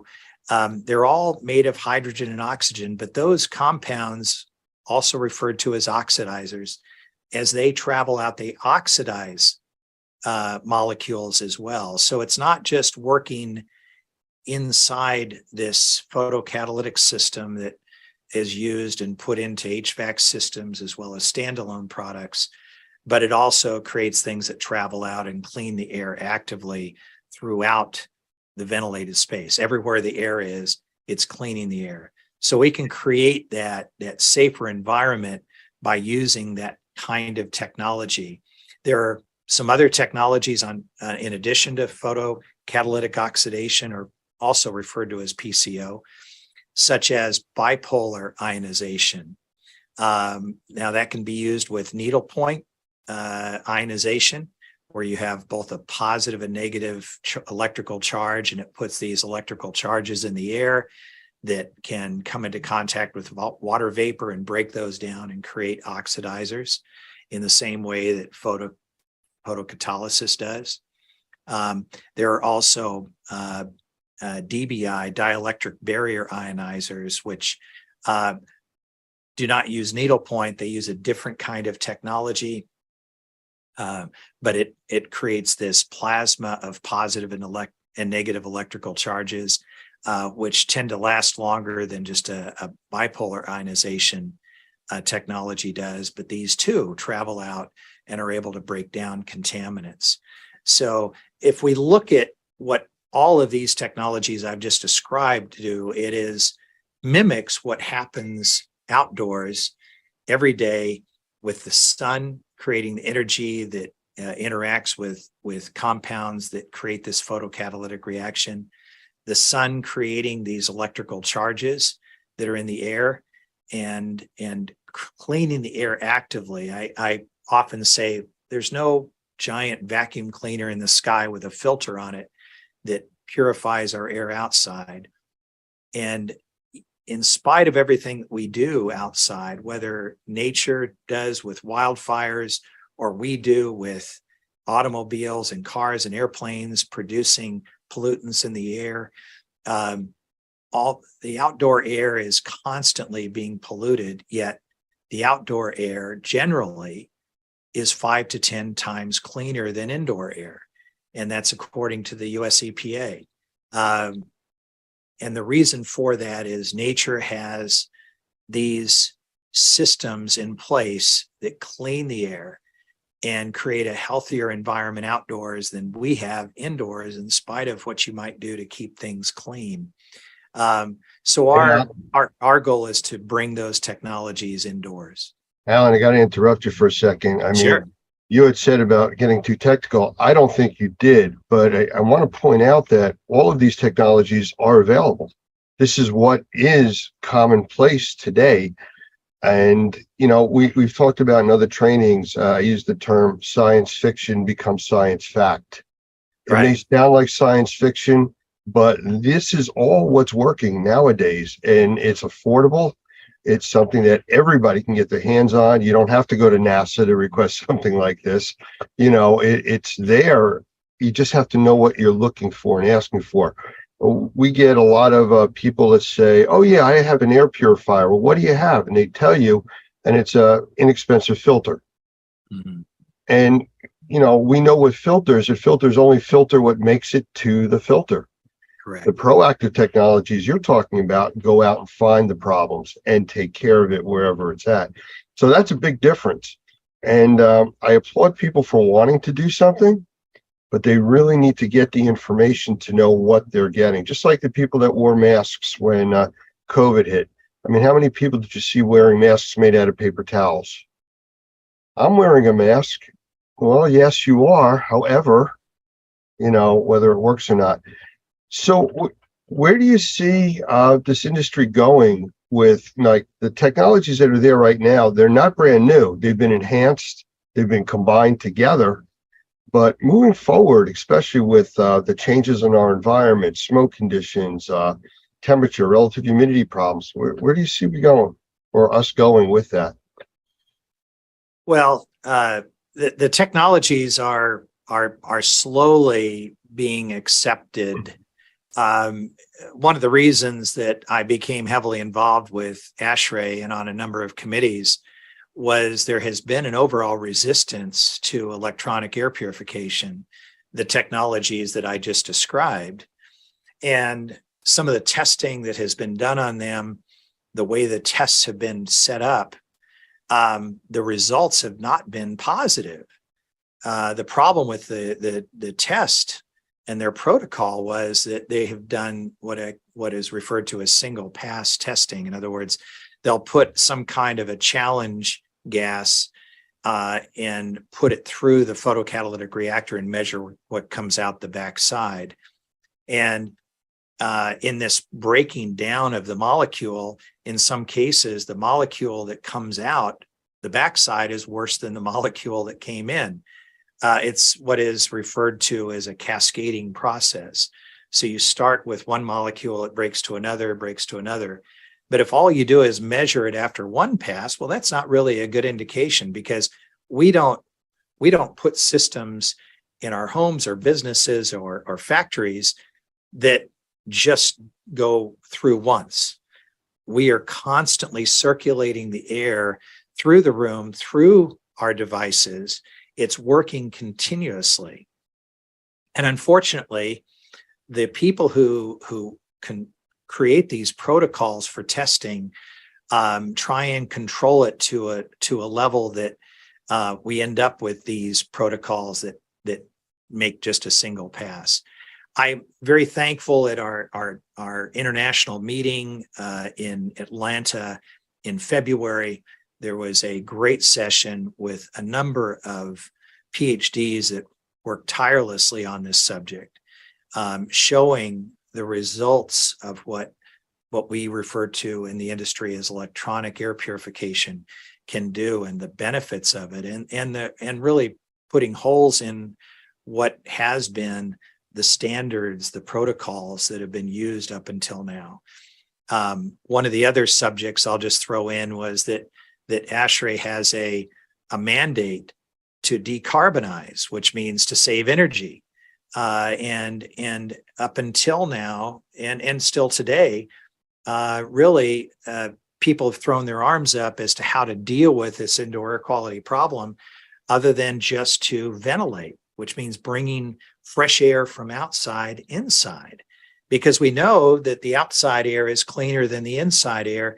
So the solution to indoor air pollution becomes dilution, which it is true. It does make the air quality better indoors to bring a lot of fresh air in, but you have to heat and cool that. So we're spending more money, we're using more energy in order to heat and cool, when we can get the same results through using this electronic air purification that really mimics what happens outdoors. So we're making headway, and I'm thankful for that. But the technology exists today. NASA has used photocatalytic oxidation technology in the space station since it was put up in the air. It's been critical for them in the growing of plants, but it also helps to purify the air throughout the space station and break down chemical compounds that are being used there. And so when people say, is it safe? Well, it's mimicking what happens outdoors, one. Secondly, NASA has been using it for decades successfully, and it has been key to the International Space Station, will be key to a Mars mission in the future. Some of the issues that you were talking about, you know, how some of the technology is not accepted, the testing data, things like that. Unfortunately, politics gets involved in this. During one of the episodes with the firefighter from California that we were talking with, he had been involved with a lot of litigation over using fire retardants on forest fires, where they're dropping these retardants from planes. Yes. And putting out the fires almost immediately. The problem is a movement out there saying that it's polluting the watersheds doing that. Well, here's the problem, the way he described it, that if you can attack the fires quickly with this retardant, yes, it can affect the watershed. If you don't attack it quickly and let it burn, there is no longer a watershed. And, you know, I don't want to say the lesser of two evils, but the politics gets in the way of putting out the fire, basically. And that's unfortunate. The stuff that you're talking about, people not understanding the technologies and not being mainstream, is because of, like you said, the testing, the way it's done, the cascading effect. You know, everything goes through that process. Another component of indoor air quality is radon. Now, it's a radioactive gas. The difference is that it's not actually radon that causes the problem. Radon breaks down into 3 other components that are the radioactive material that actually cause damage to the human lungs. Nobody talks about that. They just say radon, and radon is not really what's even being detected. So the politics, the buzzwords, I guess that gets in the way. It does. People grab hold of a small point and run with it and discount technologies, processes without really understanding them. We have here at GreenTech spent almost $2 million on testing over the last 3 years.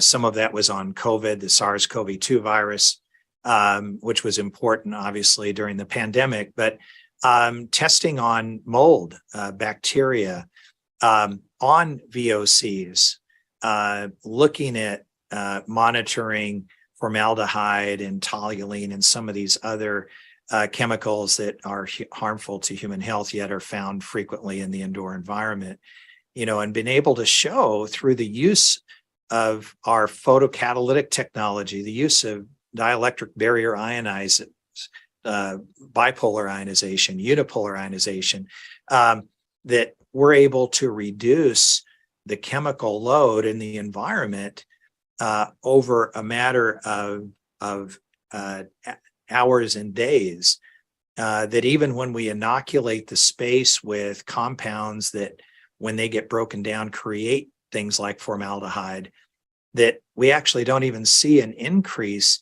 in formaldehyde as we monitor that. We see it go down continuously from one day to the next, and it stays down as long as the technology is running in the space. So it's, we don't have the luxury of that in a laboratory environment. And that's the reason that the data is not able to show the true results, because typically tests are run for 30 minutes or an hour or 2 hours, but not longer than that.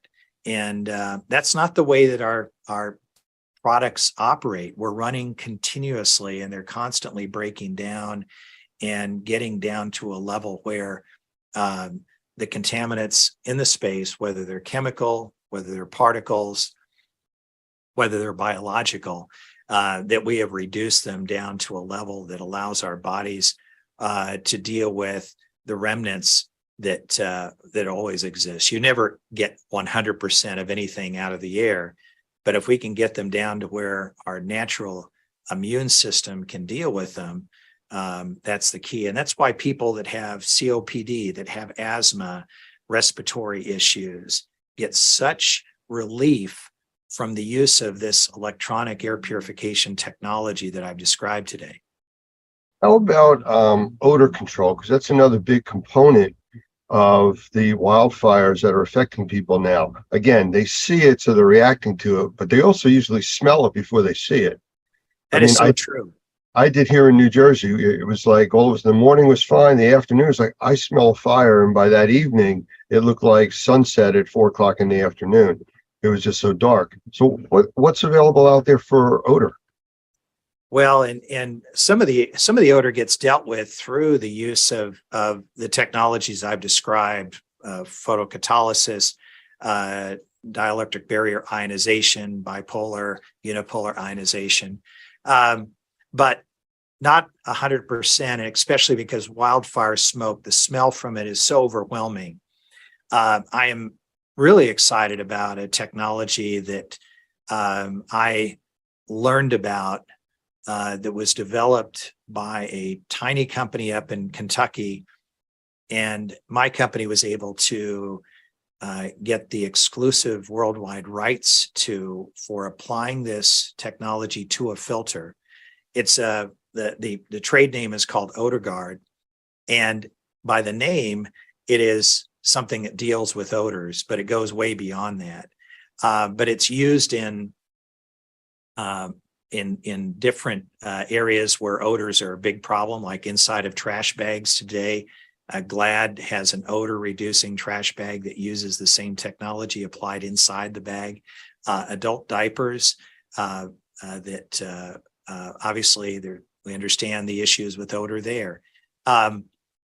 it is so fast working and so complete at being able to break down lots of different odors. And what's even, to me, even more exciting, because the odors are something that are offensive, but it's what's causing the odors, the chemicals behind it that concern me. Its ability to break down VOCs as well is important. It's a totally non-toxic chemical. It is very safe. It has no odor in itself. It's applied to a filter surface. And we have put it into a number of different products, including just regular HVAC filters. So I started talking today about the importance of having a quality filter for your return air of your HVAC. We do apply these to pleated filters, MERV 7 pleated filters. And so that not only can the filter trap those particles that are so important to be trapped, but they can also, the coating on the filter can break down the VOCs that are important to be broken down, as well as breaking down the odor. And so we've used Odor Guard in assisted living facilities where we all know what the smells can be in those kind of facilities. We've used them in dormitories where the smell, body odors can be a little bit strong. It is effective in so many different applications where odor is a problem. And what's exciting is it's not dealing just with the odors, but also chemicals. Can I just change the path here a little bit? I mean, all of that sounds like there is hope. And for the next forest fire or next airborne contaminant, I mean, there are technologies that will absolutely protect us and help us breathe easier, if you want to call it that. But we also have fire situations out in California. And I mentioned before about the politics of, like you said, the testing and things like that. Can you touch on quickly why California, that has such a large air pollution problem between smog and fires and everything else, is so aggressively against air purification? I don't understand that. And I think our listeners would want to understand that a little bit too. Well, I have a lot of experience with California and air purification. In 2007, I was the representative of all manufacturing of electronic air purifiers in front of the California Air Resource Board, also referred to as CARB. And they had a law that they were wanting to put into effect, and they had the Air Resource Board spent 2 days reviewing whether or not they needed to pass a law which basically outlawed the use of electronic air purifiers that produce ozone. And I think there was a misunderstanding because California has had a big issue with air pollution. I spent the first year of my college education at a school in California before moving to Purdue to finish my college career. And I remember so well just being 4 miles from the mountains north of Los Angeles and not even seeing them for the first 2 months that I was at the school. And all of a sudden, one day they appeared on the skyline. Pollution used to be and this was in the 70s, much worse than it is today. So I give a lot of credit to California for taking steps, whether it's car emissions, whether it's factory emissions. They have done everything that they possibly can. But there was the misconception was that pollution oftentimes is measured by measuring ozone because it's an easy gas to measure. The nitrogen oxides that are created through automobile smoke, much, much harder to measure. And what's interesting is that other pollutants, as they rise, ozone rises with them. It's I call it the fireman that fights the fire. Ozone is created naturally in nature as pollution rises because the ozone helps to break down the pollution. So it's by wanting to get rid of ozone, it's kind of like saying we want to get rid of firefighters, because every time we see a fire, there's a fireman there. So obviously, if we got rid of the fireman, we wouldn't see any more fires. But the comment that was made to me by a number of the Air Resource board members, these are also government officials in the different areas of California, from San Diego to north of Sacramento. And I sat down with every single one of them in their offices to talk about this.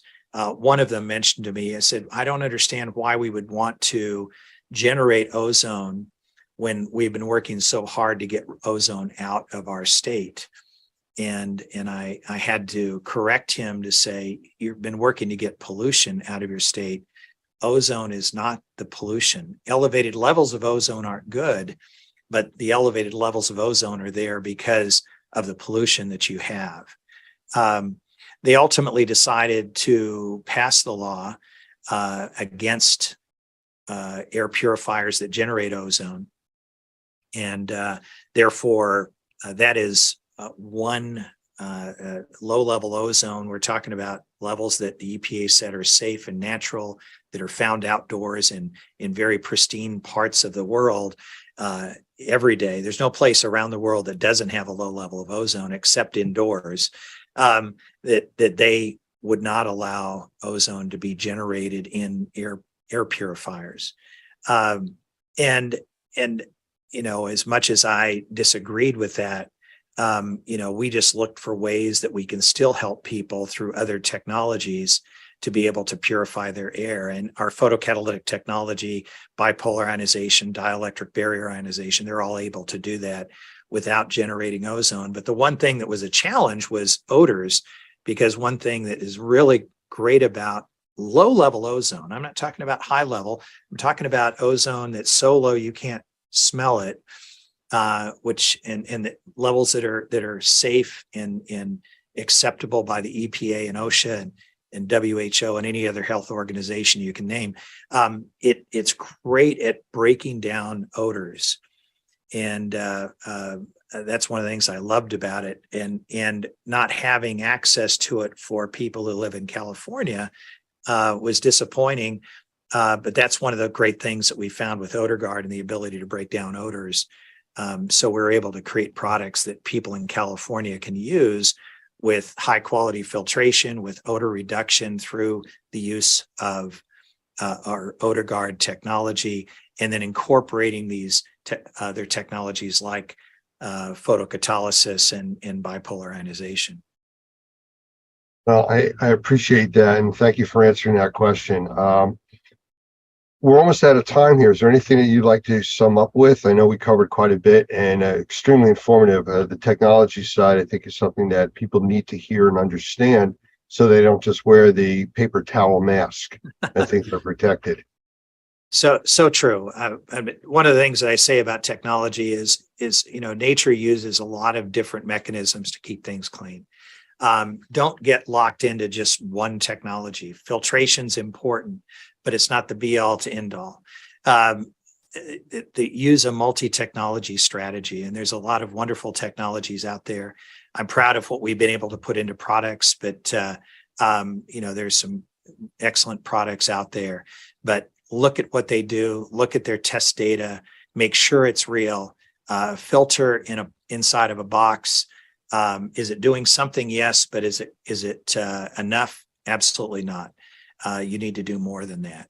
So I appreciate the opportunity to speak to you today, Lance, and be on this this webinar, and hopefully this benefits some people that listen to it. Absolutely, Alan. And I want to thank you for the time you spent with us, the great information. And I look forward to doing more interviews with you in the future. Thanks so much. And we are back again with Steve Hergott this time, who's been a Normie member for a long time now. And Steve, we've done a lot of interviews in the past, and I've always enjoyed doing them, especially when I ask you about HVAC. I think that's your world, and my world. And we're going to go there today. But I do want to mention that you are an author. You have a published book, Healthy Harmless Homes. Correct. Want to do a shameless plug and hold up your Sure, book I'll there do a real little quick? plug. I happen to bring a copy with me today, so There you go. I wrote this right before COVID. It's a primer on indoor air quality, and it's focused on HVAC solutions to indoor air quality problems. So that's the theme of this book. So here it is. Well, and that's what we talk about, all the indoor air quality, and that's what this is about. But what I wanted to ask you about, what's new in the HVAC industry? Because I know you're really on top of that stuff. So what's going on with it? Yeah, so I work in the Boston market HVAC. It's my full-time job, I'll say. Just if you would keep the mic a little closer. I got Okay, all the gotcha. speakers All right right. here. So the big trend in New England, but really across the country, is we're calling it electrification. That means we're converting from fossil fuels like natural gas and oil, and houses and commercial buildings are going all electric, which really means heat pumps. So that's our big trend, which sounds simple enough, but it's a real challenge to retrofit an existing building that, say, now has natural gas heat to go to all heat pumps. Have you noticed any issues with supply of electricity in those environments? Because I've noticed locally, with all the people now switching over to electric cars and everything else, the voltages that are coming into homes and businesses are lower. Yeah, so that's going to be a challenge down the road. We've not seen a big problem, but sometimes in some of the larger homes that they might have, say, 200 amps of service, which used to be plenty. Now they have to upgrade to 400 amps, which is a significant investment, may not even be possible at some locations. So that's Well, I know the electric companies have been sending out notices, warning people about overusing things, leaving their vehicles plugged in, charging all the time. It's overloading the grid. So switching over to these all electric heating and cooling systems, I mean, that to me would be a concern, though I understand the benefits of doing it. It's going to be a huge concern. Yeah, we don't think the grid can support all that's going to happen HVAC wise. And then you throw in electric vehicle charging stations. It's going to be an issue for sure. So what's the advantage of the electrical heating and cooling systems that you guys are switching to? Great question. I'd say it's not an operating cost benefit usually, because natural gas is way more affordable to heat, especially in the northern climates. The benefit is for the environment. That's why the folks are doing it. They want to do what's right for the environment. So that's why they want to put in heat pumps. I agree with that. And I see a lot of people doing things like electric vehicles, changing away from natural gas and propane and stuff like that. However, I think the challenge that we're all going to be facing is the limitations of what's available right now. It's almost like this time the technology is ahead of the curve. We usually wait for the technology. Now we're ahead of it. Yeah. Yeah, and back on the technology, it's amazing now that heat pumps have gotten so efficient that we're able to produce efficient indoor heat at outdoor temperatures down to minus 20 degrees Fahrenheit. Every time I say that, it sounds like magic. And that's with electric pumps. Electric heat pumps, yeah. Does any of that work with thermal transfer? Meaning as far as the deep earth thermal circulation. So that's also, I'm glad you brought that up. So that's another trend. I'll say again, the Boston market I know best. Geothermal is making a comeback. It had its day about 10, 15 years ago, and now it's making a comeback. Yes. Yeah, I saw systems that were being installed, like you said, 10, 15 years ago, some even a little bit longer. And it was, to me, it always confused me. How does that heat or cool? But it's really doing it without the compression. Yeah, so it's doing it because we know the earth temperature when you dig down into the earth is approximately 50 degrees Fahrenheit, right? Plus or minus. So that's easy. If you think about it, that's easier to pump up the heat from 50 degrees Fahrenheit to where you want to heat it in the house as opposed to minus 20 degree air, right? It's way more efficient. Well, interesting. At least there's options out there. But again, it's still all electric powered. There's no other way to power things right now. Yeah. So the latest technology, to get maybe a little technical, I don't want to get too technical. So air-to-air source heat pumps we extract the heat from the air and then we blow the air into the house. Air-to-water heat pumps are now getting more popular and being brought to America from Europe. So there we extract the heat from the air, but then we put it into into water so that we can circulate that water for radiant heat, cast iron radiators, those kind of things. So that's for the New England market. That's the retrofit market. There's a lot of homes and businesses that have forced hot water heat. It's funny because the newer technology of doing that is using older technology to deploy it. Correct. Yeah, correct. Yep. Interesting.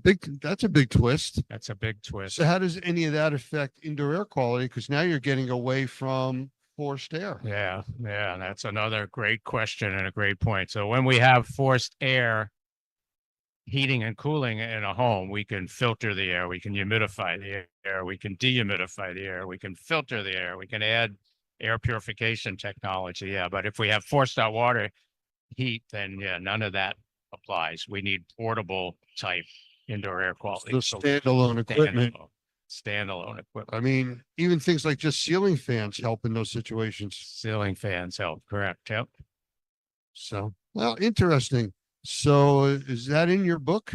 Things that we're talking Yeah, about? that's not in my book. That's probably the next book, or I've either got to upgrade, I either have to upgrade this book, right, and put some more chapters in it, or write another book. But all that takes time. I wish I had more time, but Well, I think that's going to be the sequel to this book, because this one is good. yeah, And the sequel of just all this new stuff Yeah. that is really just now starting to come out. yeah. I don't know if it's in the industry or not. Have you seen anything with AI, the artificial intelligence, in the heating system Yes. for cooling? Yeah. So I get a weekly magazine called the HVAC News. Almost every week now, there's articles about AI either being used by contractors or being used by manufacturers. Yes, definitely. When we do our classes, we talk about a lot of the technology and the changes. And whenever we mention AI, I'm not dealing with that. I want nothing to do with it. I don't understand it. And unfortunately, we're in a world that things are changing so quickly. You don't have a choice. Don't have a choice. No. It's you can't fear the technology. You have to embrace it, because left behind's not even a valid term any longer. If you don't. Yeah, I've actually started experimenting with it. So almost every day now, I ask a question of my AI app on my phone, and it's been fun. I've even got my wife doing it. I never thought she'd go down that road, but she's even have fun with it. It's truthfully in everything we do. There's a company out there now that's handling the AI development of most cars developed in Europe, some coming over to the US. Main chain stores, restaurants are now using that for their online ordering. You don't even know you're talking to a computer, and they're taking your order, answering your questions. So it's there. You have to use it. And I can understand where HVAC is definitely going to be there. I know years ago we had computers controlling our temperature in commercial buildings and relative humidity and making adjustments. So it's been there, it's just more advanced now. Yeah, it's almost a little scary because we have to, like you said, we have to stay up with the technology. The older I get, I feel like it's more and more of a challenge to stay up with the technology.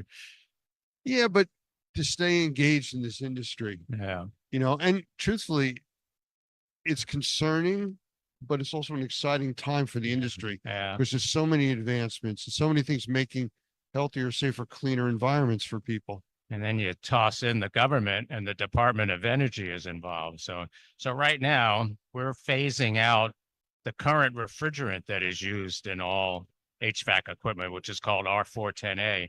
That's phasing out the end of December. And starting January 1st, all manufacturers have to use new refrigerants that are friendlier to the environment. So again, it's September already, and we're not being educated yet by the manufacturers about what's coming at us in January. Will the newer refrigerants work in the older equipment? We don't think so. No, we don't think so. Because many people have 5, 10, 15-year-old air conditioning compressors, and they do leak, and they need to be filled. Yeah, well, we'll still be able to buy that R410A refrigerator, because that happened when R22 got phased out. It's probably 15 years ago now. we could still buy it. In fact, even today, you can still buy R22 refrigerant because there's equipment, rooftop equipment still has that in it. So we can still buy it. Yeah. All right. Well, I appreciate the update, and we're going to have you back when you get some more information on this changeover. All right. Well, this So is thank you. always fun to interact with you. I Thank you. appreciate it. Thank All you, right. Steve.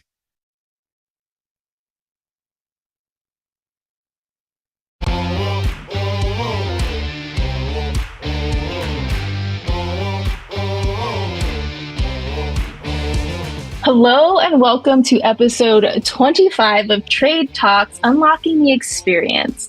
Today's guest is Miss Evie Sims from Australia. She is the founder of Volks Holding and Building Environmental Wellness Group. She has over 25 years of experience in wood floor drying, major loss mitigation, and mold remediation. She created the Building Restoration Inspection Institute for industry training. And she's certified in various certifications from the RIA and IICRC. And that is not it. She is a board member of IAQA. She's a founding member of the Australian IAQAA chapter and is active on multiple standards for our industry and committees. And the list goes on and on for Miss Evie. So without further ado, please welcome Evie Sims. Hello. Hi, everyone from Australia. Good to be here. Hi, Kayla. How are you doing?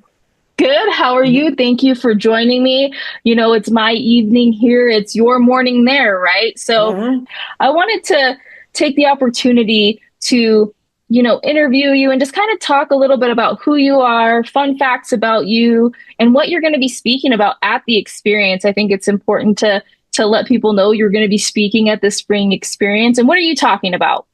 So I'm so lucky to be going to Florida in spring to talk at the experience. It's going to be my first gig. I did something. I was at last year with Lisa Lavender at 360. So that was fun, and I think you get a little bit of a. Oh, I need to do more. So this time we're going to talk a little bit about building wood floors, how we can expand our businesses in restoration world to a bit more of different class 4 type drying situations and what class 4 drying situations might really be. So it's more like an intermediate restoration things. Hopefully I'll be able to give some ideas for people to bring back to their businesses and say, hey, you know what, we can instigate this type of protocols for this type of drying techniques and all this type. So I believe in utilizing equipment to its maximum advantage when you're doing a restoration job. So hopefully I can be able to share some of that. Yeah, that's exciting. I'm excited to see what you talk about. Honestly, you have a very unique background. I couldn't list every accomplishment or every involvement that you have. You've been in the industry for quite some time. So, tell us a little bit about that. You started in cleaning and then you kind of evolved. So can you talk about that a little bit? Yes, I think my cleaning restoration life have evolved for the last 20 years, stabilizing in the last 5 years or so. And when I say that, is that because doing cleaning was we started doing one of the first green cleaning companies in Australia, utilizing different ways of cleaning that is not going to cause allergies. So we have been very, my business, me and the way that we work in the cleaning field has been very proactively encouraging better ways of living from the get-go when I started doing cleaning already, which was a lot of learning curve, looking at how my staff was performing and learning that they were actually affected by some of the chemicals. Some of our customers had a lot more allergies. And with that, it really super speeded me into, green cleaning. And that has followed throughout the course of my cleaning restoration career. But cleaning for buildings, commercials, builders clean, and all that was very, very interesting. But however, I wanted to provide smaller crew, because cleaning business is bigger. So smaller crew, and I started to do carpet repair, carpet dyeing, which was very small, personal, time-consuming type of work. And then from there, actually went to restoration, and that's why I started to do wood flooring, which is very similar to that of dyeing carpets, and color repairs and carpet repairs. It's a very similar aspect because it takes a little bit of patience, and know-how. And once you've got that, you can expand. And I think the reason for all this changes is because I'm a woman in restoration. It is quite an interesting space to be at, 20 something years ago. It's a very male dominated industry. So for you to become, for a woman to really be able to have active voice, you need to really be able to diversify and change and find a niche market. And I think I found my niche, and I love the little things that I do. And there you go. And that's why I'm here. And because I learned that way, now I hope to encourage people, and I do a lot of free classes for people to encourage them to actually get involved in the industry and start from younger, bring in some transitional generation people to come in and find it as a career path, not as a industry that you can just come in and go because of whatever the reasons. Yeah, and I think it's interesting that you talk about your journey, right? Your career path, essentially. You started in the space of carpet cleaning and even I would even say corrective color is a form of restoration, right? And I think that that's the cool thing about everything that we do. You also have to inspect in order to understand what you need to do to color correct. So, I think it's a beautiful thing to see how we're all intertwined, and we haven't really even touched on how you've gotten into the indoor space, essentially, right? You are a board member for IAQA, and I've been fortunate enough to know you through the IICRC and IAQA and meetings and events. But can you talk a little bit about the relationship between, the indoor space and the things that we do in inspection, cleaning, and restoration? For sure. 2008, I went to my first IAQA meeting. I met a bunch of people there, all of them were nerds. They all had these titles that was so big. But yet, me, little me restorer, was going in there, and they were talking to me. And I love these people. I thought they were just great. It's like you go into a space, and it didn't really matter because you participate in the space. They really embraced you into it. And then I looked at building inspection from there. A lot of people were doing building inspection. I already had a moisture meter fetish, it started before that. So I started to buy pieces as much as I can. And talked about meters. So I know a lot about the meters, and I thought that's it. My transitional space from doing the next phase of my life should be really looking at how I can assist people, because most of the things is that you get a lot of people that goes in, they restore things, and then they walk away. Most of the homeowners and the people actually don't know what to do next. What's the next pathway that they're supposed to do? And I thought that, that would be really good if I can start looking at, which I'm already doing, starting at that time, to look at inspections and stuff. And then I thought my career as I move on would become a consultant. In 2014, I started the full consultants phase. I still did my specialty work, which is wood floor drying. I did some mold still, and those were the two participants. But when I was doing mold, I was looking at really chronic inflammatory respiratory syndromes type of people that had to look at a whole holistic view of not just recovering the homes, but looking at how I can continue to maintain an indoor a healthy environment for them, and then look at using continuous monitoring systems and help them to do that for about a couple of years until I let them go. And and they're more in their own remedial path in their building management system, so to speak. So I really enjoyed that space ever since I went to the first IAQA meeting. And then I wanted to do more as the year goes on. And I reached out at one point to Jay and said, I'm really interested in seeing how I can get more involved. And luckily, in a couple of years, he mentored me for a while to be able to get on to sit on the nomination, and got nominated as one of the board members for IAQA.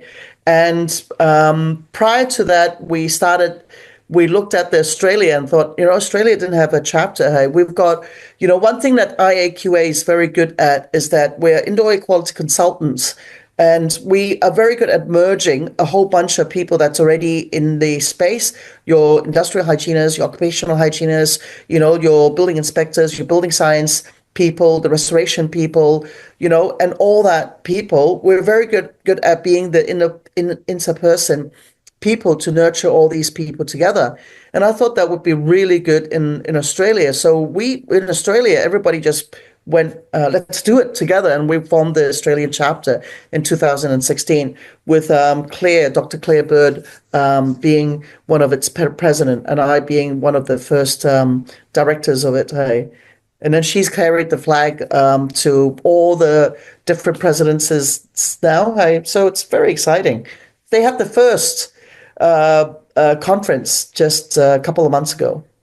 Oh, how cool. It's so cool to see how everything has evolved, right? How exciting. And I think that's a really cool thing about us being in different parts of the world. We can learn from one another and take pieces and make our immediate environment that much better, right? We all have something to learn from one another, which that's one thing I really appreciate about you is you've never stopped educating yourself or never stopped pushing yourself to that next limit, which is so cool to see.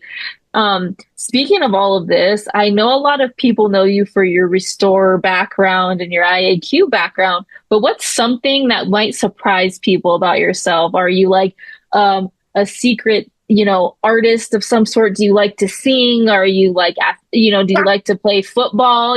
What is something fun about yourself that you love to share with everybody? So I'm a hockey fanatic at the moment. So I go. We have a bunch of 25 ladies that has a summer and winter sessions that we go and do. And we went to Pan Pacific last 2 years ago. We came in second, and this year we came in third. I don't know why we keep on playing different age group. We're not on the age group that we're supposed to. We always play about 10 years or 15 years younger. I think we're trying to test ourselves, but it is fantastic. I think kinship is one of the best things. And hockey, apart from hockey, is a really interesting sport. And I'm a little mad about hockey, less I'm mad about soccer. I don't play soccer, but I play hockey. But it's just that is that friendship that you get, that you spend with, so many people together. When we went to the Pan game, we had 17 women, and we went swimming in the morning. They had yoga in the rooms, we cooked, and then we went and played games for 7 days, came back hurts, leg hurts.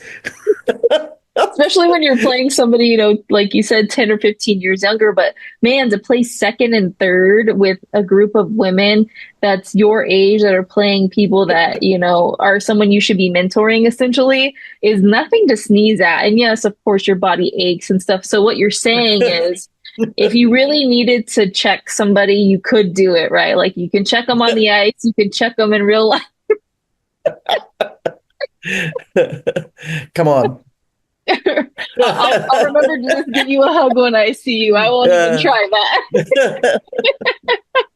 that. Well, Thank you so much for joining me today, Evie, and everybody else watching. We hope to see you at the Experience April 8th through 10th at the Charlotte Harbor Event and Convention Center in Punta Gorda, Florida.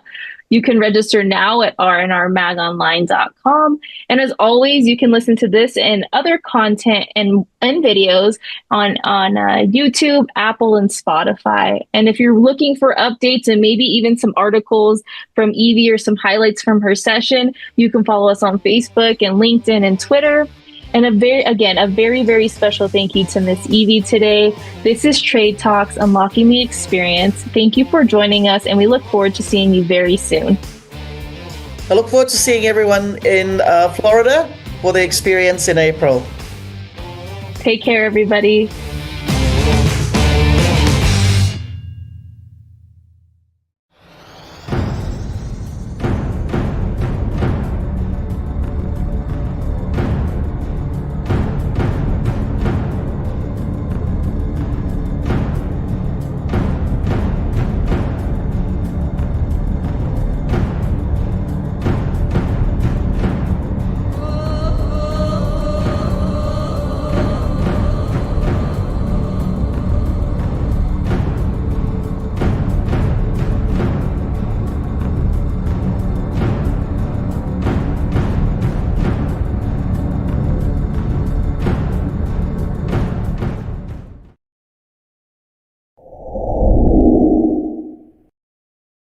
Welcome everybody to today's episode, Fire More Than Flames and Smoke.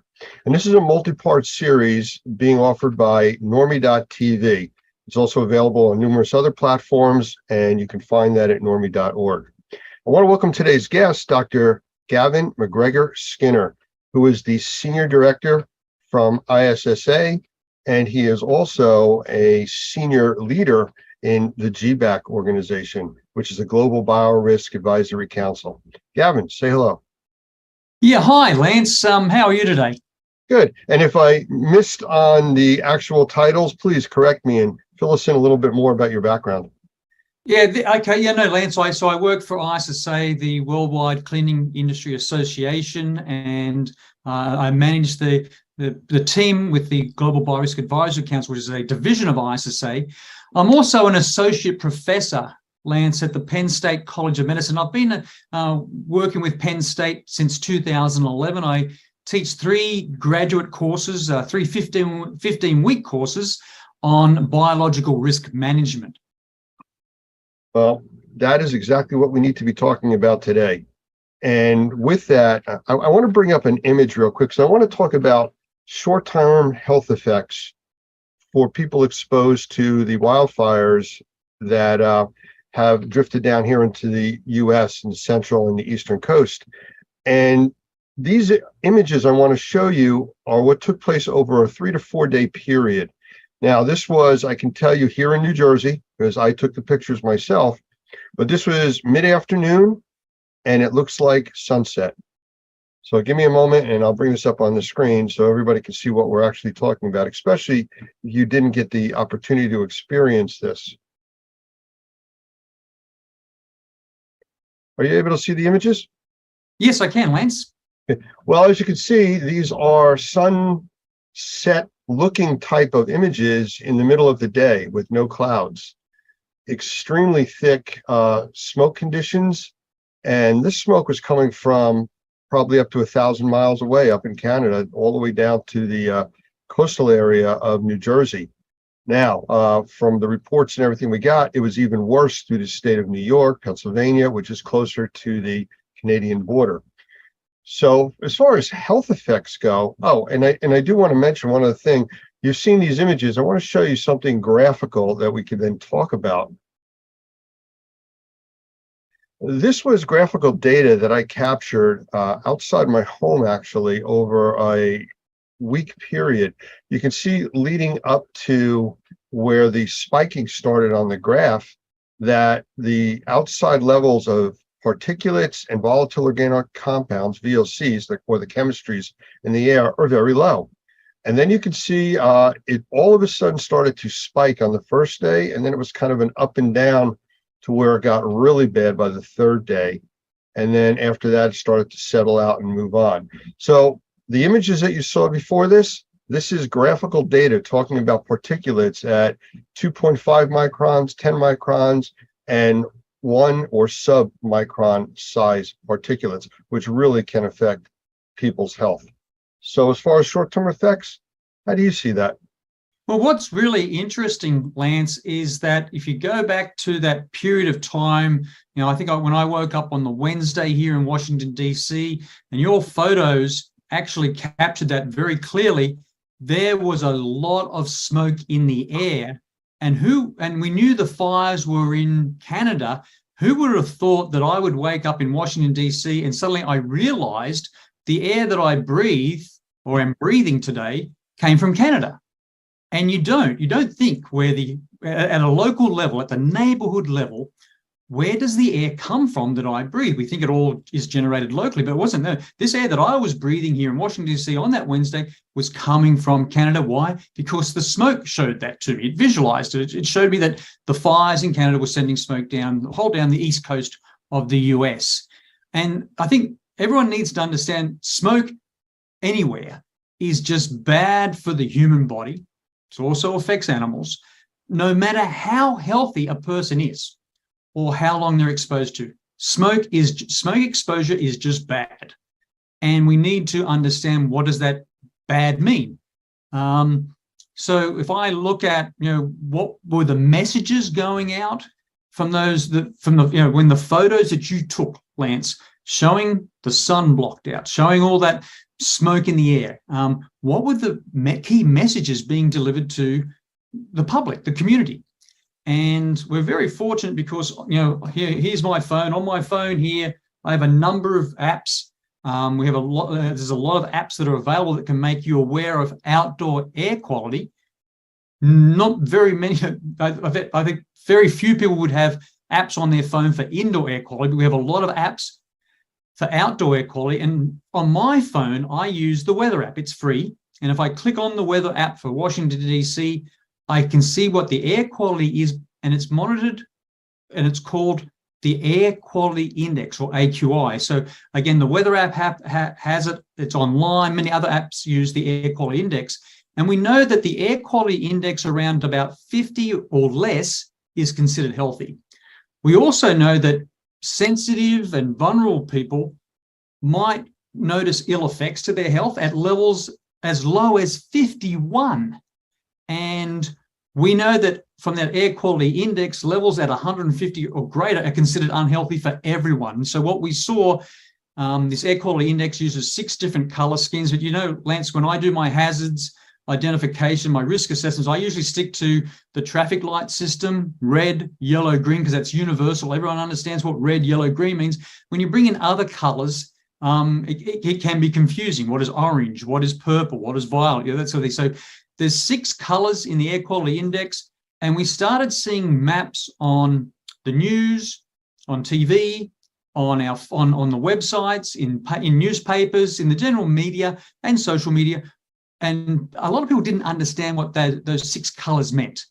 But again, what we want to be really clear here, a level at 150 or above on the air quality index is considered unhealthy for everyone. And what we saw for the smoke from Canada, places like New York, Washington, D.C., other locations went up into the 300s, even the 400s. And this air quality index, Lance, only goes to 500. It stops at 500. So when we saw the numbers up into 400s, that's never happened before. That's setting new records for many of those locations. I guess the way you could equate that is when we actually deal with indoor air quality and we get particulate counts and mold in the environment and extremely high, it's almost like breathing soup. It's that thick. And the particulate size of this smoke is extremely concerning because it goes deep into your lungs and is a direct access point into your blood system. This is really important, Lance. So if you look at, when you see smoke, like in the photos that you showed, we're concerned, and we saw this being talked about the hazards, the risks. It's about particles. And so smoke, even wildfire smoke, is harmful primarily because it contains airport particulate matter, these particles. And you saw on your graph that you showed, Lance, these particles can be measured in microns, 10 microns, 2.5 microns, 1 micron down to 0.3 microns. Understand that the smallest grain of sand is still 40 times larger than a PM2.5, a particulate matter 2.5 particle. The width of a human hair is about 50 microns. So as soon as you get down to 10, we can't see those with the human eye until we see lots and lots of particles together. So when you see particles at 2.5, 10, like you showed in your graph, all coming together, that's what causes the smoke. That's what gives us the visualization. Now, we have wildfires, forest fires, grass fires have been around for years, for centuries, and we have a lot of data. If we go back to, say, the 2020 California fires that turned the sky just like in your photo, Lance, an apocalyptic shade of orange is what I would call. It was emitted by more than 1 million metric tons of PM2.5. In California in 2020, in those fires, that was a 2,360% increase above normal air, according to the California Air Resources Board. And so it's really important to understand there are particles in the air. So if we focus on the short-term exposure to particulate matter, so let's focus on particulate matter 2.5, PM2.5, which is we saw in the media. We saw everyone talking about PM2.5. We know that short-term exposure can trigger lots of health problems, including but not limited to coughing, stinging eyes, a scratchy throat, a runny nose, chest pain, headaches, asthma attacks, fatigue, wheezing, breathing difficulties. And again, all this information is freely available through the US government on the US Center for Disease Control Prevention site, the CDC. But also, Lance, there's more serious impacts to the lungs and heart when you see particulate matter like PM2.5 in the air. You can have reduction in lung function, even in really healthy people. And we know that the exposure to like the photos you showed can affect on heart health. So these particles can enter the bloodstream. They can trigger inflammation, leading to either heart attacks and stroke. They can worsen the health of people who have conditions like diabetes. And we also know from research that Harvard University has studies, and there's other studies out there that have shown that wildfire smoke increases the risk from infectious diseases. So that in one Harvard University study that I'm familiar with, it estimated that the PM2.5, the particulate matter 2.5 emissions from the 2020 wildfires in the states of California, Oregon, and Washington State were associated with about a 12% increase in COVID cases and over an 8% increase in COVID deaths in 2020. You know, you mentioned about all the particulate, the information being released to the public and stuff, and everybody's focusing on particulates. I spoke with, in one of the other episodes that we did, a gentleman who is works on the federal side of the firefighting wildfire teams. He's actually a consultant now with all the jets that are out there dropping water and flame retardant materials. But I asked him the difference in the types of smoke coming out of Canada and from wildfires. And he says there's two different types. One is the type burning the forest, just like a campfire. You're burning logs and vegetation, stuff like that. The second type is when that forest fire creeps into industrial and residential areas and starts burning homes and factories and all the materials and chemistries there, that changes the smoke and the contamination to not just particulate, but VOCs, volatile organic compounds, all the chemistries that are now airborne and being burned and converted to other things entering our lungs. That's really important, Lance, because the messages that were being delivered about the fire, the wildfire smoke in the air just recently focused on particles. It didn't focus on chemicals. It didn't focus on volatile organic compounds. We didn't see them being measured or reported in real time. Yes, we know the measurements were taken, but that information wasn't made available. And I think it would have been much more responsible because we saw the smoke in the air. You took the photos of the smoke in the air, it turned the sun orange, it turned the sky dark gray, and I saw it here in Washington, D.C., where I live. A few measurements to say, yes, we've got particles, but do we have other chemicals? I didn't see that data available. We know from studies, there's a good 2022 review in the Journal of Climate Change and Health. And the problem with these studies in these journals, that a lot of the community, a lot of just the public can't access these journals because you've got to be a subscriber, you've got to pay money. So it's really important that we do think videos like this, Lance, to take those studies and sort of translate and synthesize the information so that everyone understands what's being done. And that's not done enough. But so if we go back to a 2020 review in the Journal of Climate Change and Health that probably most people haven't seen, they found that there were long-term effects of wildfire with PM 2.5 exposure. And those long-term effects included high risks of respiratory disease, but also cancer. And so it's really interesting that we now look at, okay, so again, the air where I am now in Washington, D.C., Lance, today is pretty clear. I don't know what the measurements are. I haven't measured it, but I don't see any smoke in the air. And what we've seen from, wildfires in Canada, Australia, California, we've seen the week after that smoke, like in your photos, we've seen an increase in emergency room visits. We've seen an increase in people visiting the physician or the doctor. We've seen an increase in prescription of medications for, say, respiratory complications or respiratory problems, difficulties. And we've also seen studies, Lance, say, I think through the, one study that I know of through the California Air Resources Board, they estimated that PM 2.5, particulate matter 2.5 from all sources, is responsible for 5,400 premature deaths and 2,800 hospitalizations for cardiovascular, heart, and respiratory diseases in California every year. And they also, in the same studies reports, said that PM 2.5, particulate matter 2.5, was also associated with 6,700 asthma-related hospital emergency room visits in California every year. So it's going to be really interesting. A week after what your photos show, the week after the smoke coming from Canada, how many visits were made by people, we haven't got that data yet, to emergency rooms, how many people went to see the physician or the doctor, and what was the number of prescriptions and medications given to people that are now reporting with maybe breathing difficulties and asthma and other problems.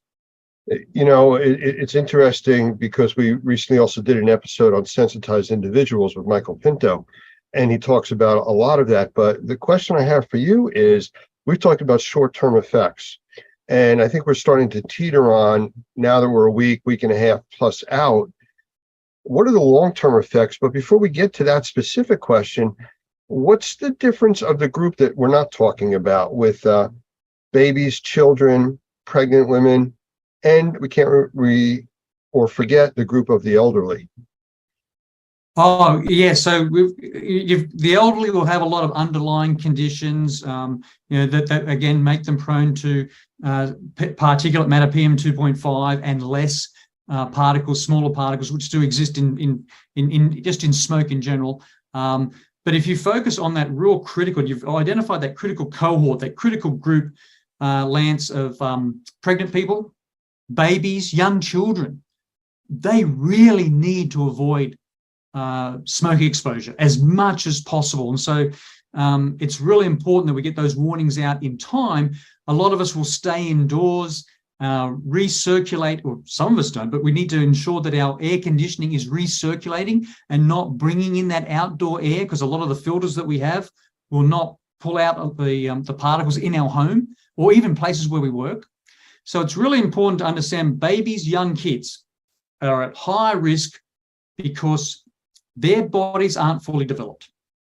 And if you look at pregnant people, their bodies have been fully developed, but when they're pregnant, you're in overdrive. This really has a big effect on your immune system. So there are studies that have shown us that wildfire smoke exposure can lead to preterm birth. So that's preterm birth, Lance, is birth before 37 weeks of gestation. It also leads to babies with low birth weight, leads to babies with impaired lung functions and other health risks. And there was a study, gosh, in 2022 in the Journal of Environmental Research. Again, many people probably haven't seen this one, but in this environmental research study, it looked at birth outcomes in California between 2006 and 2012. And what they found was each additional day of exposure to wildfire smoke during pregnancy, so people that are pregnant, increase the risk of preterm birth. That's preterm birth. That's less than what we say, 37 weeks. Now, the same studies, or same study that I'm aware of, estimates that as many as 7,000 additional preterm births occurred in California that were attributable to exposure to wildfire smoke during that period of study, 6 years. Sounds just like secondhand smoke exposure. Exactly. Smoke is, yeah, exactly. So, and those preterm babies that were born, before 37 weeks of gestation had greater risk of experiencing respiratory complications, developmental issues, and death. And so it's so important. We talk about children now, Lance, developmental issues. We know that wildfire exposure hurts, impairs, decreases children's performance in school. And we know that researchers and studies have looked at that possible link between wildfire smoke exposure and school performance. We've seen those studies done in the US and also Australia. And so a study that I'm aware of in the US used standardized test scores from 2009 and 2016 for nearly 12,000 school districts. And they compared to a school year with no smoke to a school year with wildfire smoke. And they found that the cumulative smoke exposure may have reduced student test scores by roughly 0.15% of a standard deviation. That may not mean much to people. That's a lot. And that information was published in the Journal of Nature in 2022. That is a significant decrease in people's ability to learn, to understand, to think. Again, that information does exist.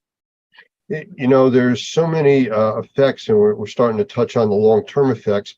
I've noticed from people within the circle that I travel starting to report eye infections, earaches, ear infections, sinus infections. And this is all a week after. I was kind of predicting out 2 weeks for people to start to have issues. But as far as the long-term effects, because the smoke cleared out, didn't do anything with all the debris left behind, all the ash that's dropped out of the air. I know the cars here had a grayish color to them, for days. And we haven't had rain for almost 4 weeks. We finally got some rain to wash some of it out of the atmosphere. But this is just something that is continual, and these particulates don't just vanish. Oh, no, you're right, Lance. And so we always say, dirty air leads to dirty surfaces, that those particles in the air will eventually come down and land on surfaces. So if I look at my car parked in the street over that course of the smoke in Washington, D.C. last week, I can see the particles on my car. It's a black car, and I can see how dirty the windscreen got and how dirty the surface of the car became just from that smoke.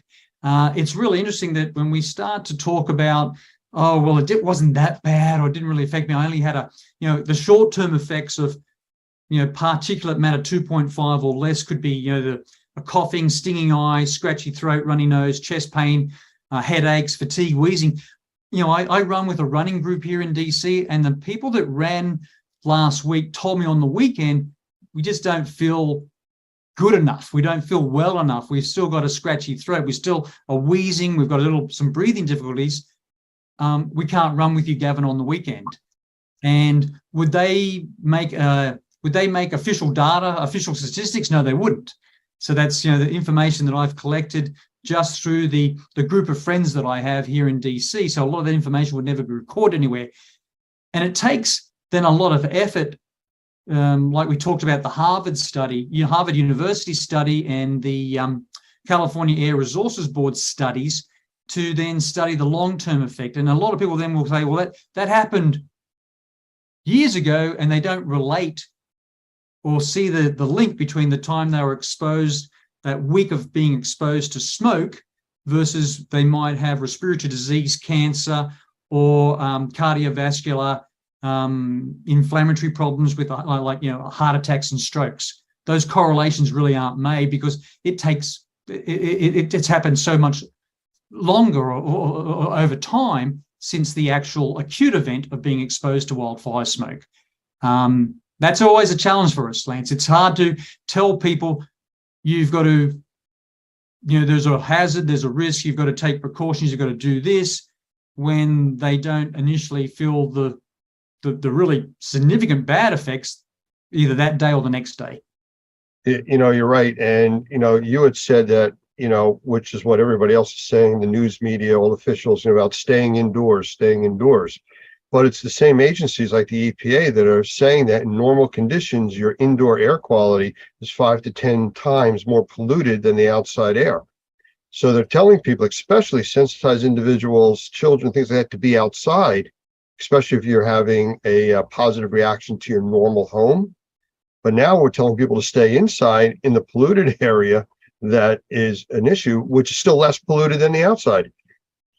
Well, Lance, this is so important. So you actually showed real data. I think, was that data outside or inside data that you showed on? That was outside. That was outside. So I have 6 indoor air quality monitors in my house, and I know the alarms went off.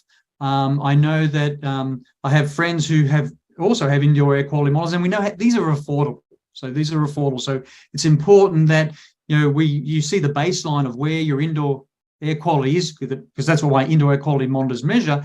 But then you can see how the outside air coming in can influence that, and whether and we've heard this a lot of discussions, Lance. Well, maybe you can't protect all of the inside of your house or all of the inside where you work. Maybe you have to identify a room that has an air quality monitor with maybe an air quality device that cleans the air, and people should stay in there while there is a risk.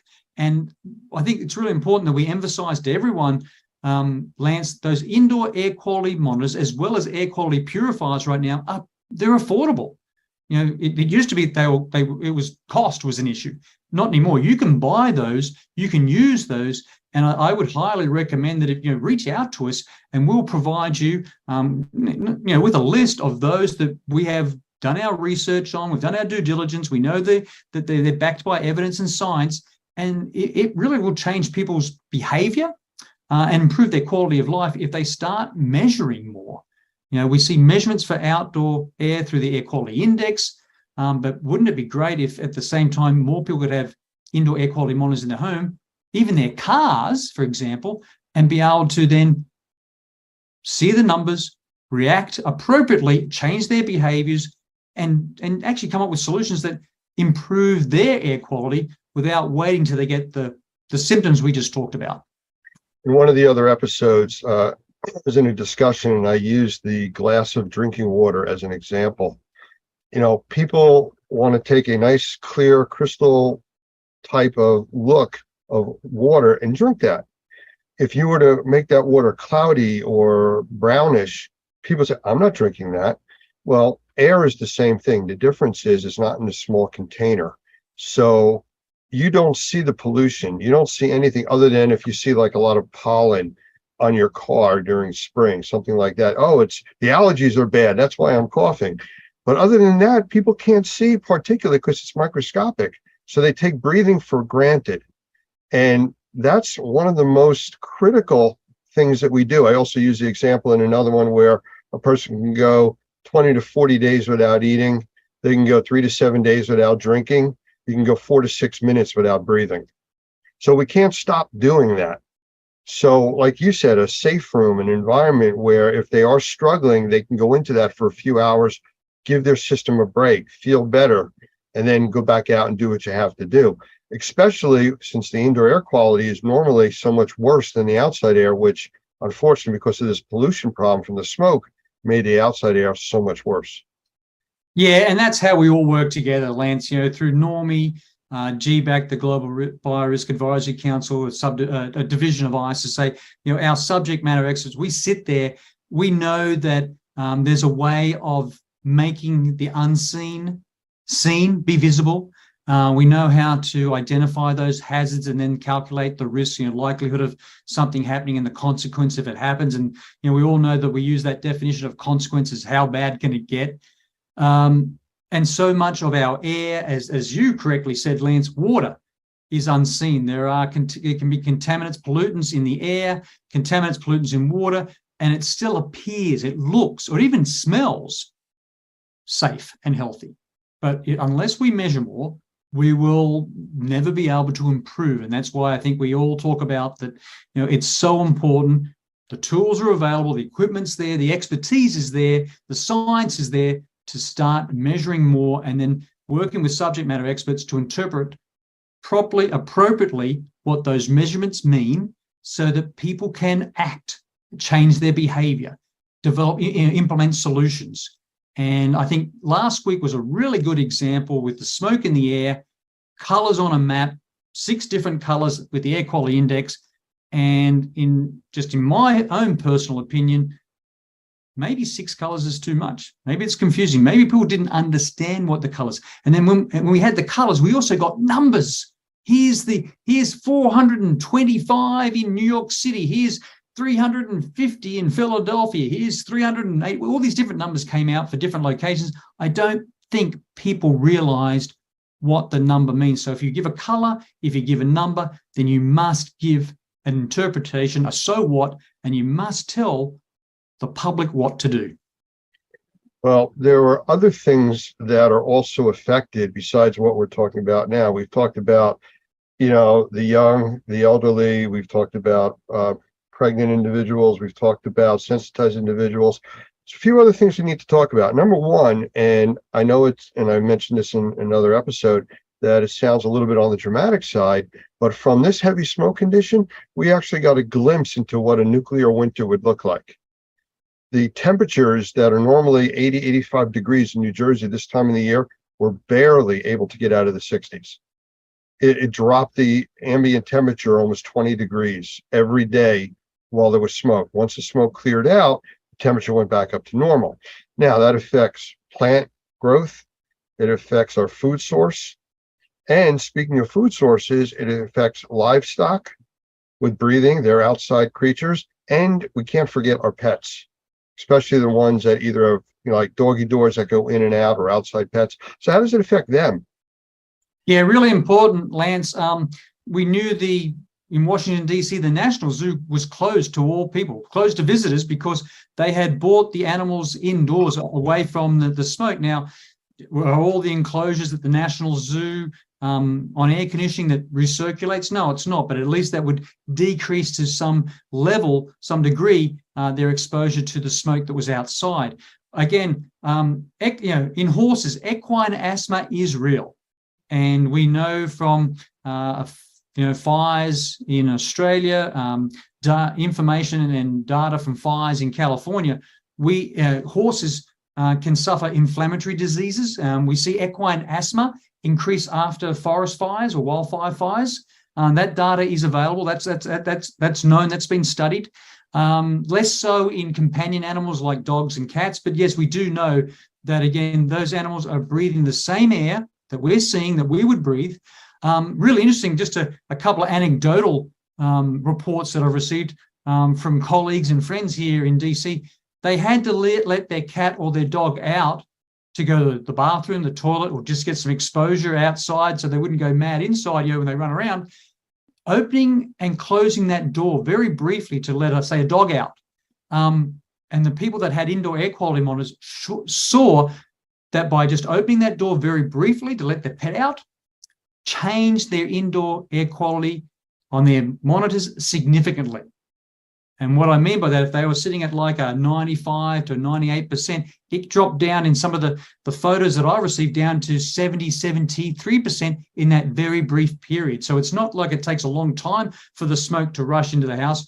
When you open the door, that smoke came in and that indoor air quality monitor then measured it, and you saw in real time, right there and then, a change in your indoor air quality by a number. The challenge we have, though, is how to interpret those numbers. So yeah, again, Lance, many animals can't go indoors. They were exposed. And again, a lot of this data won't be measured, but we do know from studies that we do see inflammation problems as well as respiratory problems in animals exposed to wildfire smoke. One of the things, just like with very young children, animals can't really tell you what's bothering them.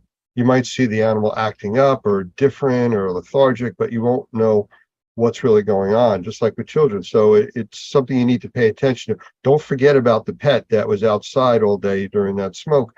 They may start to have issues going forward. Yes, I'm a pet lover, can't help it. Oh, but very important, Lance, my dog Buddy did not want to go outside last week when we had all the smoke in the air. Now, He doesn't want to go out in the rain either, so, Well, yeah, but he loves the snow. But you could see it was really interesting that to be at the door, trying to let him out, to get some exercise, to go to the bathroom. He really had to be just pushed through it. He knew what was out there. I don't want to go out in that. And I think you look at animal behavior. Animals will tell us lots of stories about the quality of outdoor air. Well, if I look for a positive for this whole thing coming out of Canada, I think it was an awareness that's brought to the public that this could happen at any time. The fires are still going on. The smoke could change direction with the wind. We could have another repeat of this. And it gives us a glimpse as to what could happen again. It could be longer lasting. And how do we deal with that going forward? I mean, it's just like the people in Florida and the Gulf Coast that live in a hurricane-prone area, but they don't go and buy plywood till 24 hours before the storm's going to hit. The storms are going to be there. Prepare ahead of time. Like you had said, you can get monitors to know what's going on in your home. You can get air purification. You can get better filters. I mean, the term we use is you either have a good filter or you are one. Yep. Really important, Lance. Again, I'm going to go back to my cell phone, my mobile phone. In times of tornadoes, hurricanes, I'll get messages on my phone, take cover now. So, a government agency has interpreted the risk of the tornado, the storm, the hurricane, and I need to take cover, seek shelter. What I found in the messages that were given out on my phone, it wasn't that clear. Yes, your photos show clearly there was lots of smoke, lots of particles, and maybe other substances in the air during when you took those photos. But the messages I got on my phone, in the media, on TV, social media, in the newspaper wasn't clear enough to say, and then it wasn't just some groups that were going to be affected, it was going to be everyone. And it wasn't really, I think, this is very weird. Summer is just starting here in the US on the East Coast, West Coast, in the Northern Hemisphere, it's just starting. We're very early in the wildfire season. And I think we've got the air quality index with numbers and colors. We've got messages that went out, warnings, but I think this is the time to be clear on what actions, what do you need to really, really do to protect the health of you, your family, your loved ones, and your pets and your animals. And I think this is a good opportunity. What happened last week, learn from that and say, right, how do we do better in giving very clear, actionable advice? Tell people what to do and how to do it using what everyone's carrying right now, Lance, one of these, the cell phone. Well, I think education is the important part, and the public education is really important, whether it's through PSAs, public service announcements, or just making it available for people to call, reach out to the ISSA group, to Normie or Normie.tv. We can help guide people, to where to get more information that's factual, not just somebody selling a widget and, here's the best thing. I mean, I saw people walking around with paper towel masks because they knew wearing a mask was going to help with particulate. The paper towel mask was useless, but, somebody said, well, use a paper towel, it'll help. Well, does it help? Yes. It's like emptying a swimming pool using a tablespoon. You are emptying it, but your effect is really, really limited. And that's a good point, Lance, because we've gone through the 3 years or so of a COVID-19, pandemic. People have masks. or they know where to buy masks or have accessibility to masks.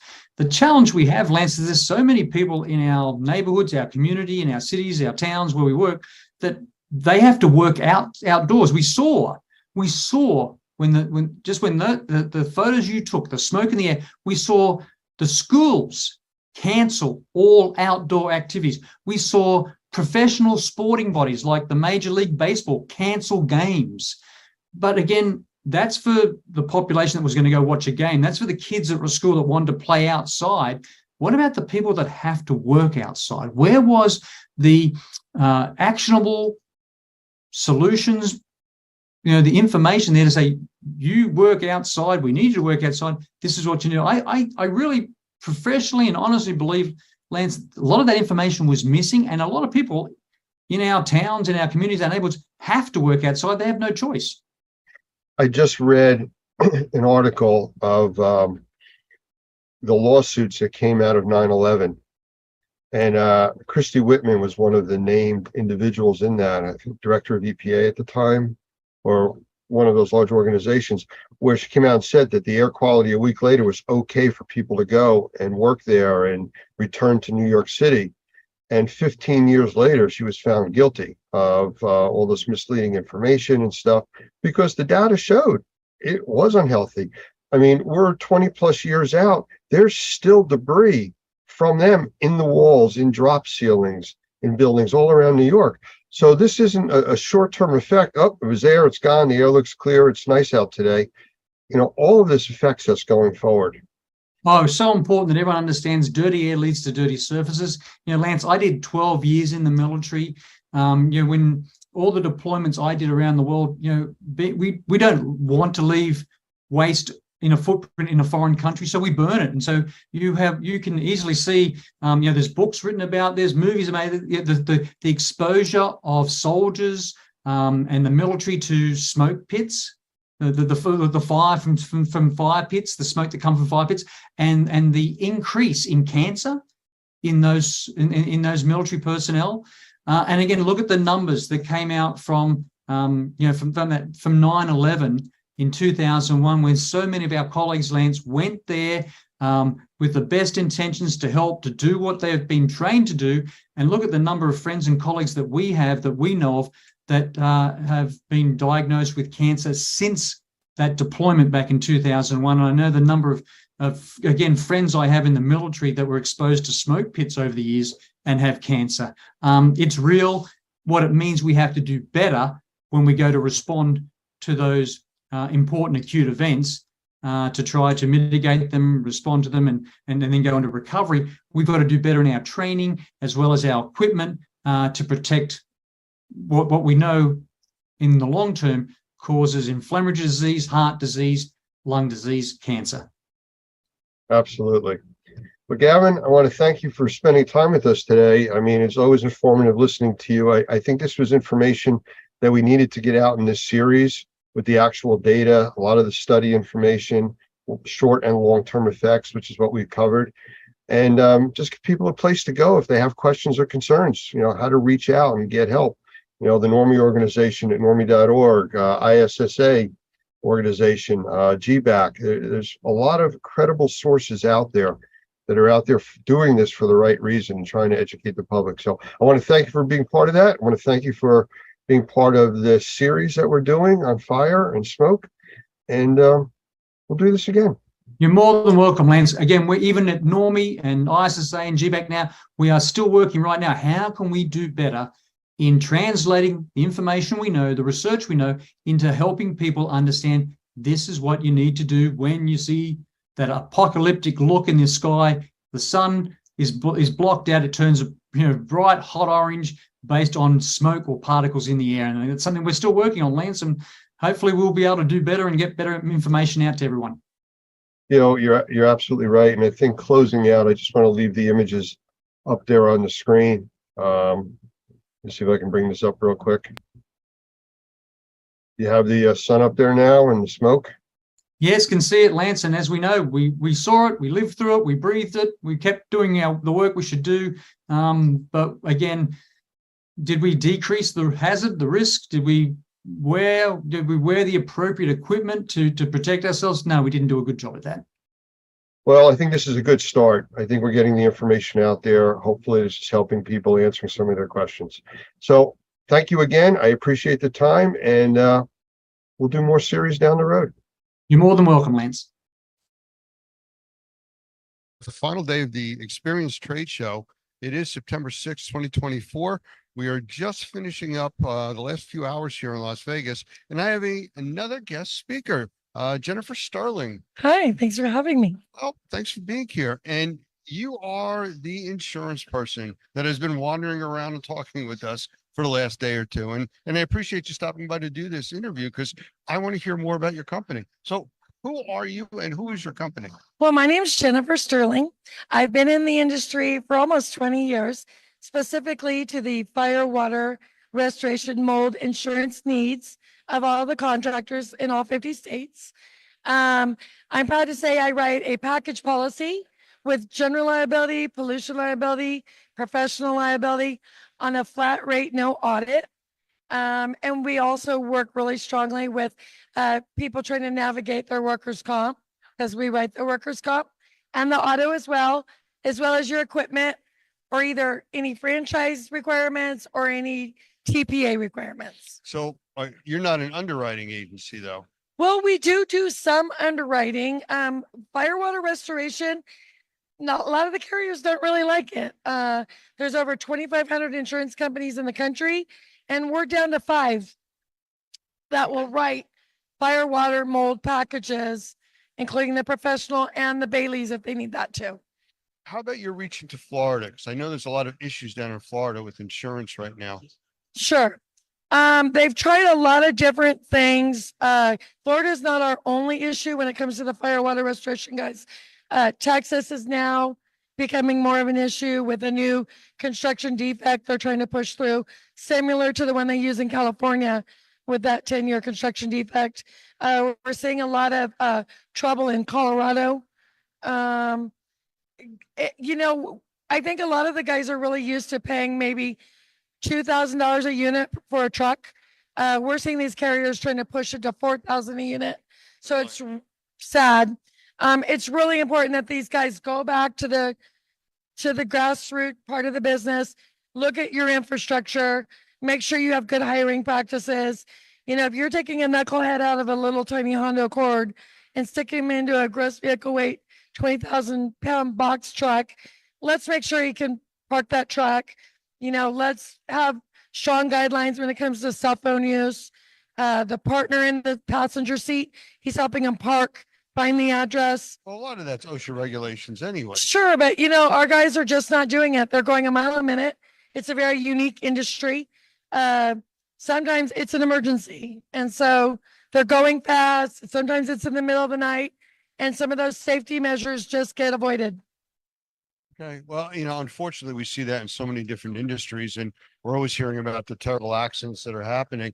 But, we teach in our classes about the whole OSHA side of it, where companies need to have written policies about text phones and cell phone use. Mhm. And again, we get the same, oh, we didn't know that. So as far as the insurance policies, do you actually do an audit of potential customers to help them know what you can do for them? So what we like to do is we like to set up an analysis, so to speak. It's a 1-hour Zoom, a free consulting. We'll review all of your policies. We'll look at the Secretary of State, your contractor's license. A lot of these guys will have like an ampersand versus the and sign, or they change the name from restoration to restores. So we like to look at it from beginning to the end, make sure we're crossing every T, dotting every I, making our suggestions. Sometimes, our suggestions are all you need. However, other times you're working with a local agent who's not familiar with, your needs. Your COIs are taking forever to get. They don't understand the wording. The policy doesn't include those particular endorsements, which hold the guy up from getting on a job or sometimes getting paid. I see a lot of guys that are subcontracting. They're not making sure they're being indemnified by their subs. Right. They don't even know if their subs have Sure. insurance. It's a fancy word for cover your ass. You got to do it. You got to make sure whoever you're letting do work on your behalf has got the right insurance in case they screw up, their policy pays for it. How are you guys with the AOBs, the assignment of benefits that we're still hearing about through Florida and other parts of the South? Well, I kind of stay out of all that, you know. Yeah, I kind of stay out of it. I kind of feel like Switzerland at times. I'll support the franchises, I'll support the TPAs, and I love my independent guys. So, you know, I just really try to stay in my lane. I wish more lawyers did that. They try to tell you that your insurance is fine. I have a lot of guys who tell me like, oh yeah, I'm covered under the other guy, or no,